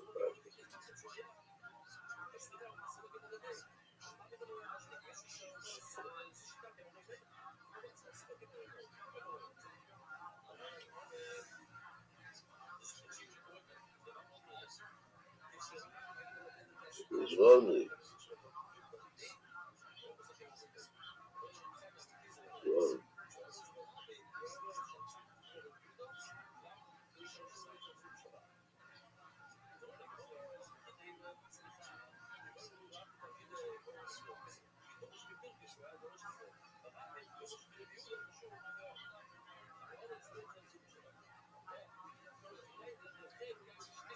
When do you plan for your next stream, Reverend Andrew?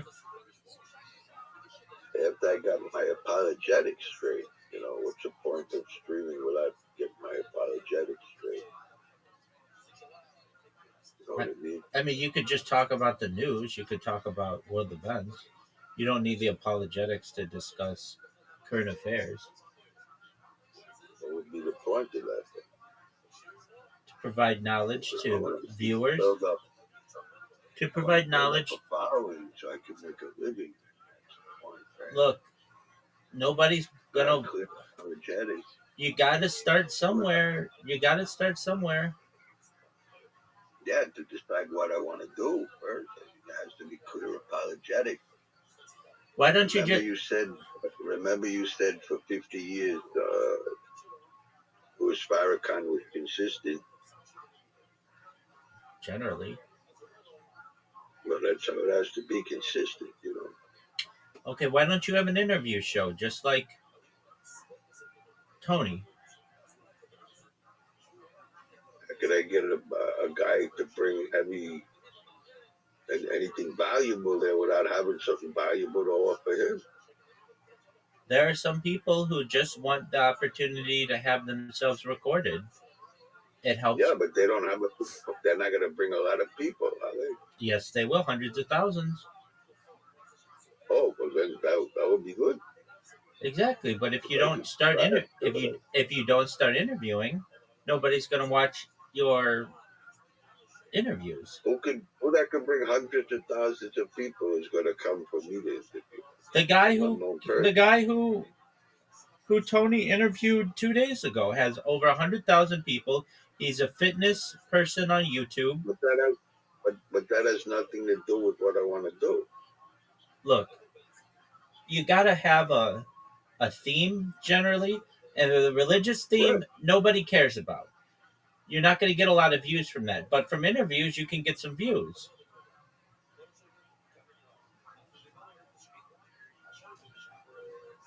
If somebody has an anointing from God, they will get a lot of views from religious people.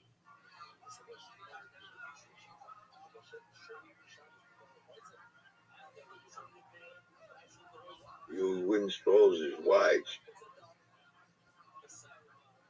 Stop.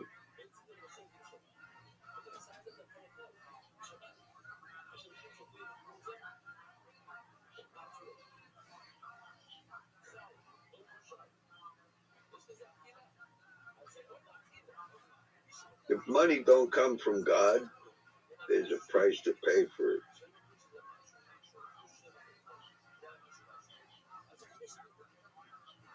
I'm going to pay the price.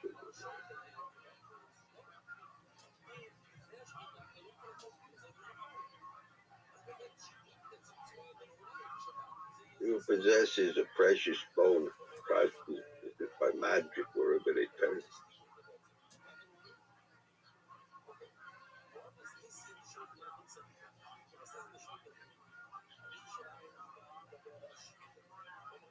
He pulled the sword out of the stone.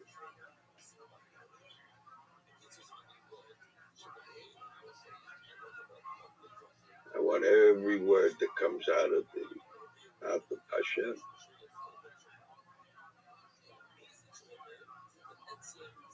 I want to live by every word that comes out of the mouth of Hashem. I feel that I have to get my apologetics straight. And, you know, that's what I want to do. I mean, what you're telling me, don't get me wrong, it's great advice. It's just that, you know, I've been reading the Tanakh. That's what I've been doing. I also, that I got to get straight, but I also want to reread the Quran to bring that into it. Not that I'm into the Quran, but to show what's going on. Let me put it to you. Have a clash of civilizations, and one of them is unfolding around the Quran, and the other one is unfolding around the Tanakh. I understand. And you can have two shows. You can have an interview show, just like when you had a business, you had a way to make money. That's your interview show. That brings in money, that brings in advertisers. And then you have a show that you talk about religion and philosophy and mysticism. No, not religion and philosophy. They don't mix. They don't mix. In your opinion, they don't mix. In others' opinions, they're one and the same. You know, in most people's, well, what people call philosophy to me is junk anyway. I mean, you're telling me that you would disagree with the statement that a religion at its base is a belief philosophy? At its base, yes, it's universal law, it's philosophy. It's inversion. It's inversion. At its base, it's a paradigm shift where it becomes the other side of it is universal philosophy. But they go in opposite directions, like a man and a woman. So it means, you know, what is a bridge? You see, that's what it means to me. That's what it means. Let your speech be speaking with thought. Thought represents philosophy, natural, universal philosophy. You know, that's why if you look back to the natural world, she turned into a pillar of salt. That's why it says, what good is thought if it loses its favor? Thought cannot lose its flavor.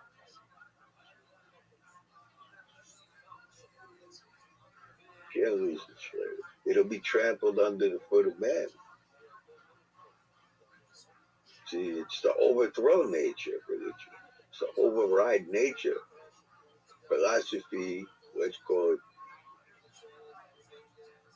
the Tzimtzum to explain the creation of the natural world. And then let's call the way the Bible's written, you know, with metaphor, with proverb, with stories, you know, to override that. And that's the breath I like, to bring the universe together with philosophy and then That's the foundation. And then to override that and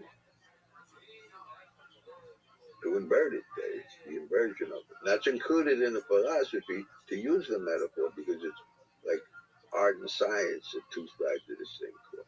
Philosophy and religion are two sides of the same coin, but they're going in different directions.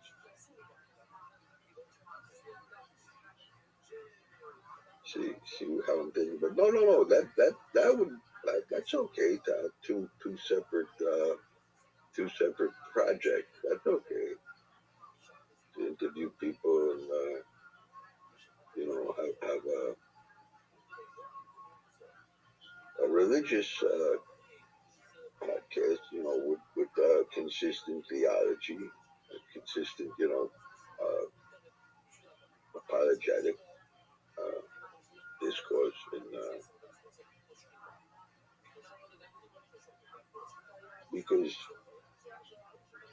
I think it's inexhaustible, the world is inexhaustible, the Tanakh is inexhaustible, and I don't think that there's a higher art in science to develop oneself and to repair the world. I think the next highest art is cooking, because what you put in your body is nourishing, your thoughts, your emotions, your actions, creating your blood, and the life of the soul is in the blood. And what you put in your mind, it goes in your mouth, and then what comes out of your mouth, and if you put in your mind, what comes out of your mouth is the highest art, because it's connecting you to the world and creating the world.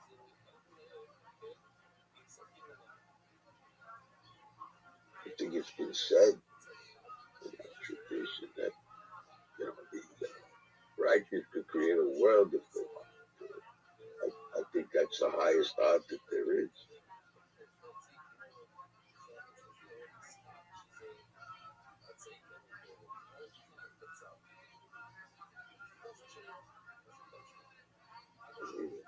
To me, that would be the ultimate life, to keep the Garden of Eden, and to share your revelations with the world, and live happily ever after with the wife of your youth. And your youth, I mean spiritually your youth. I'm not young anymore, although I like to think I'm a young kid, but when you remember God, your youth is renewed. The wife of your youth, because really the Sabbath is your youth, is your wife. God's people in a way is your wife, but your rabbi. The children of Israel is children in a way. It's like you sit in the seat of Moses.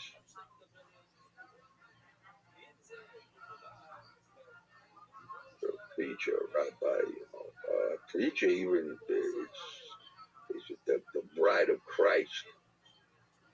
In a way, it's just like a model airplane. It's just similar. It's the same pattern. It's a microcosm of the congregation to your wife. I don't know if it's talking about a physical girl to play with. Okay. Julie, the Sabbath is your wife, and to the bride, God's bride, and to a Christian, God's people is the bride. Way that you would be like a channel. Actually, it's been said, I shouldn't really say this, but the mortals are there to liberate the enlightened, and the enlightened are there to liberate the mortals. It's kind of like a husband-wife relationship. Okay. Okay. I'm gonna watch some stand-up comedy. So feel free to watch if you want. This is the largest live podcast in the world, and this took place at the Intuit Dome in Los Angeles. So feel free to listen. I hope I didn't say anything that offends you. The only thing that you said that offended me was that word you used. You can't use that word in here. You can't be here. Aside from that, you say whatever else you want. Yeah, I agree with you. I apologize. You're okay. You're okay. Feel free to listen. What can I say? We haven't, a lot of people, I hear at these big arena shows, I hear from my team that some people complain that we don't get enough bucket pulls up. But they're not here, they're not here with us. And I stocked this lineup with constant. You don't hear it? Your favorite comedians of the history Okay. of Kill Tony. What podcast? It's called Kill Tony. It's from the Joe Rogan Experience, basically. And what you can do is you can click on my name and then turn up my volume to 200% if you're still having trouble hearing it.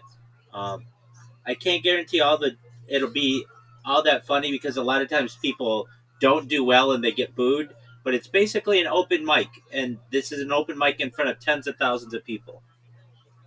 Bucket pulls, but I just have a fucking unbelievable show for you guys. It's probably going to go a little long. We started a little late. Tip the babysitter extra money. You guys are with us tonight. Let's have some I didn't know what you thought. I never saw Joe Rogan. I took one little clip of him talking about that kid that was laughing at evil. I can't use it.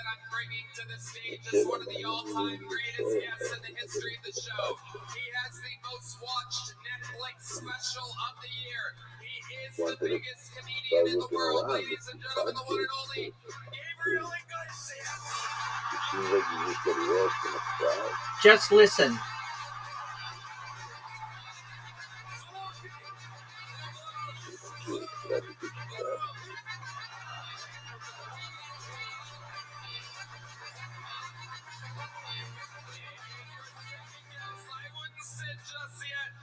Your second guess is the reigning, defending 2025 undisputed guest of the year, Kill Tony legend, the one and only Harlan Williams.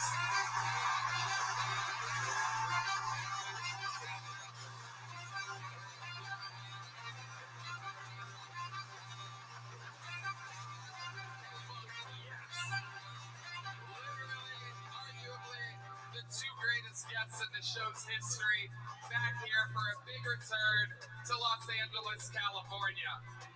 We have a third empty seat. Who knows what could happen as this episode goes on? Maybe I invite somebody over to join us. But, guys, welcome. How about one more time for Gabe Iglesias and Harlan Williams, everybody? Los Angeles!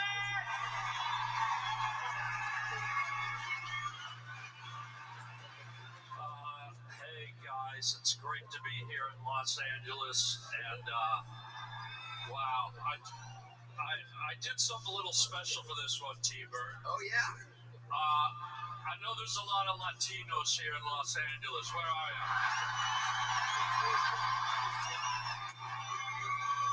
It's great to be here in Los Angeles, the city of angels. They do speak English. What? See, the city of angels. But you know what I did, Fluffy? As a little treat, I learned Spanish just because I knew there'd be a lot of Latinos here tonight. So, I'd like to start Holy Rose and with a joke in Spanish. Yeah, I would love that. I think a lot of He people didn't do out this here one. want that. All right, here we go. I gotta concentrate. Hang on.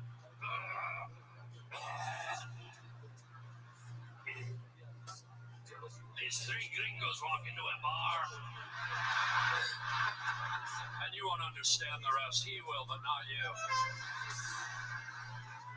I love it. Okay. By the way, I was at the beach today, Santa Monica Beach, and I saw a sea turtle laying eggs on the sand. And I ran up with my camera, and it was a homeless guy taking a shit in a hole.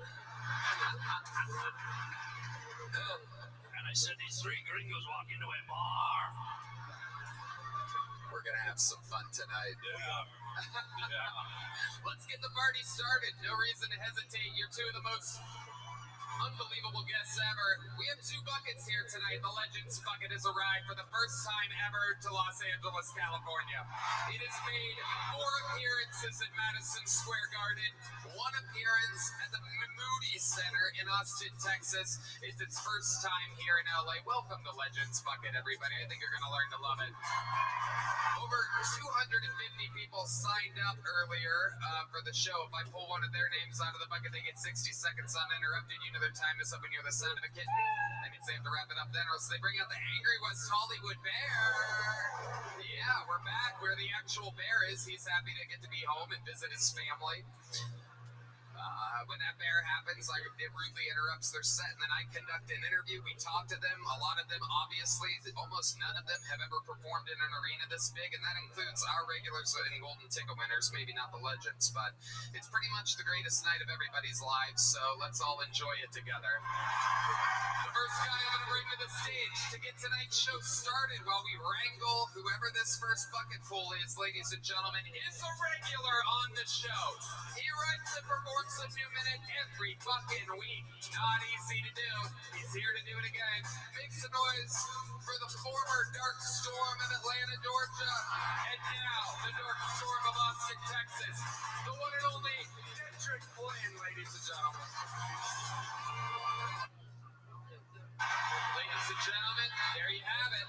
It has begun, and now we go to the bucket, everybody. This is a real human being that's been waiting for hours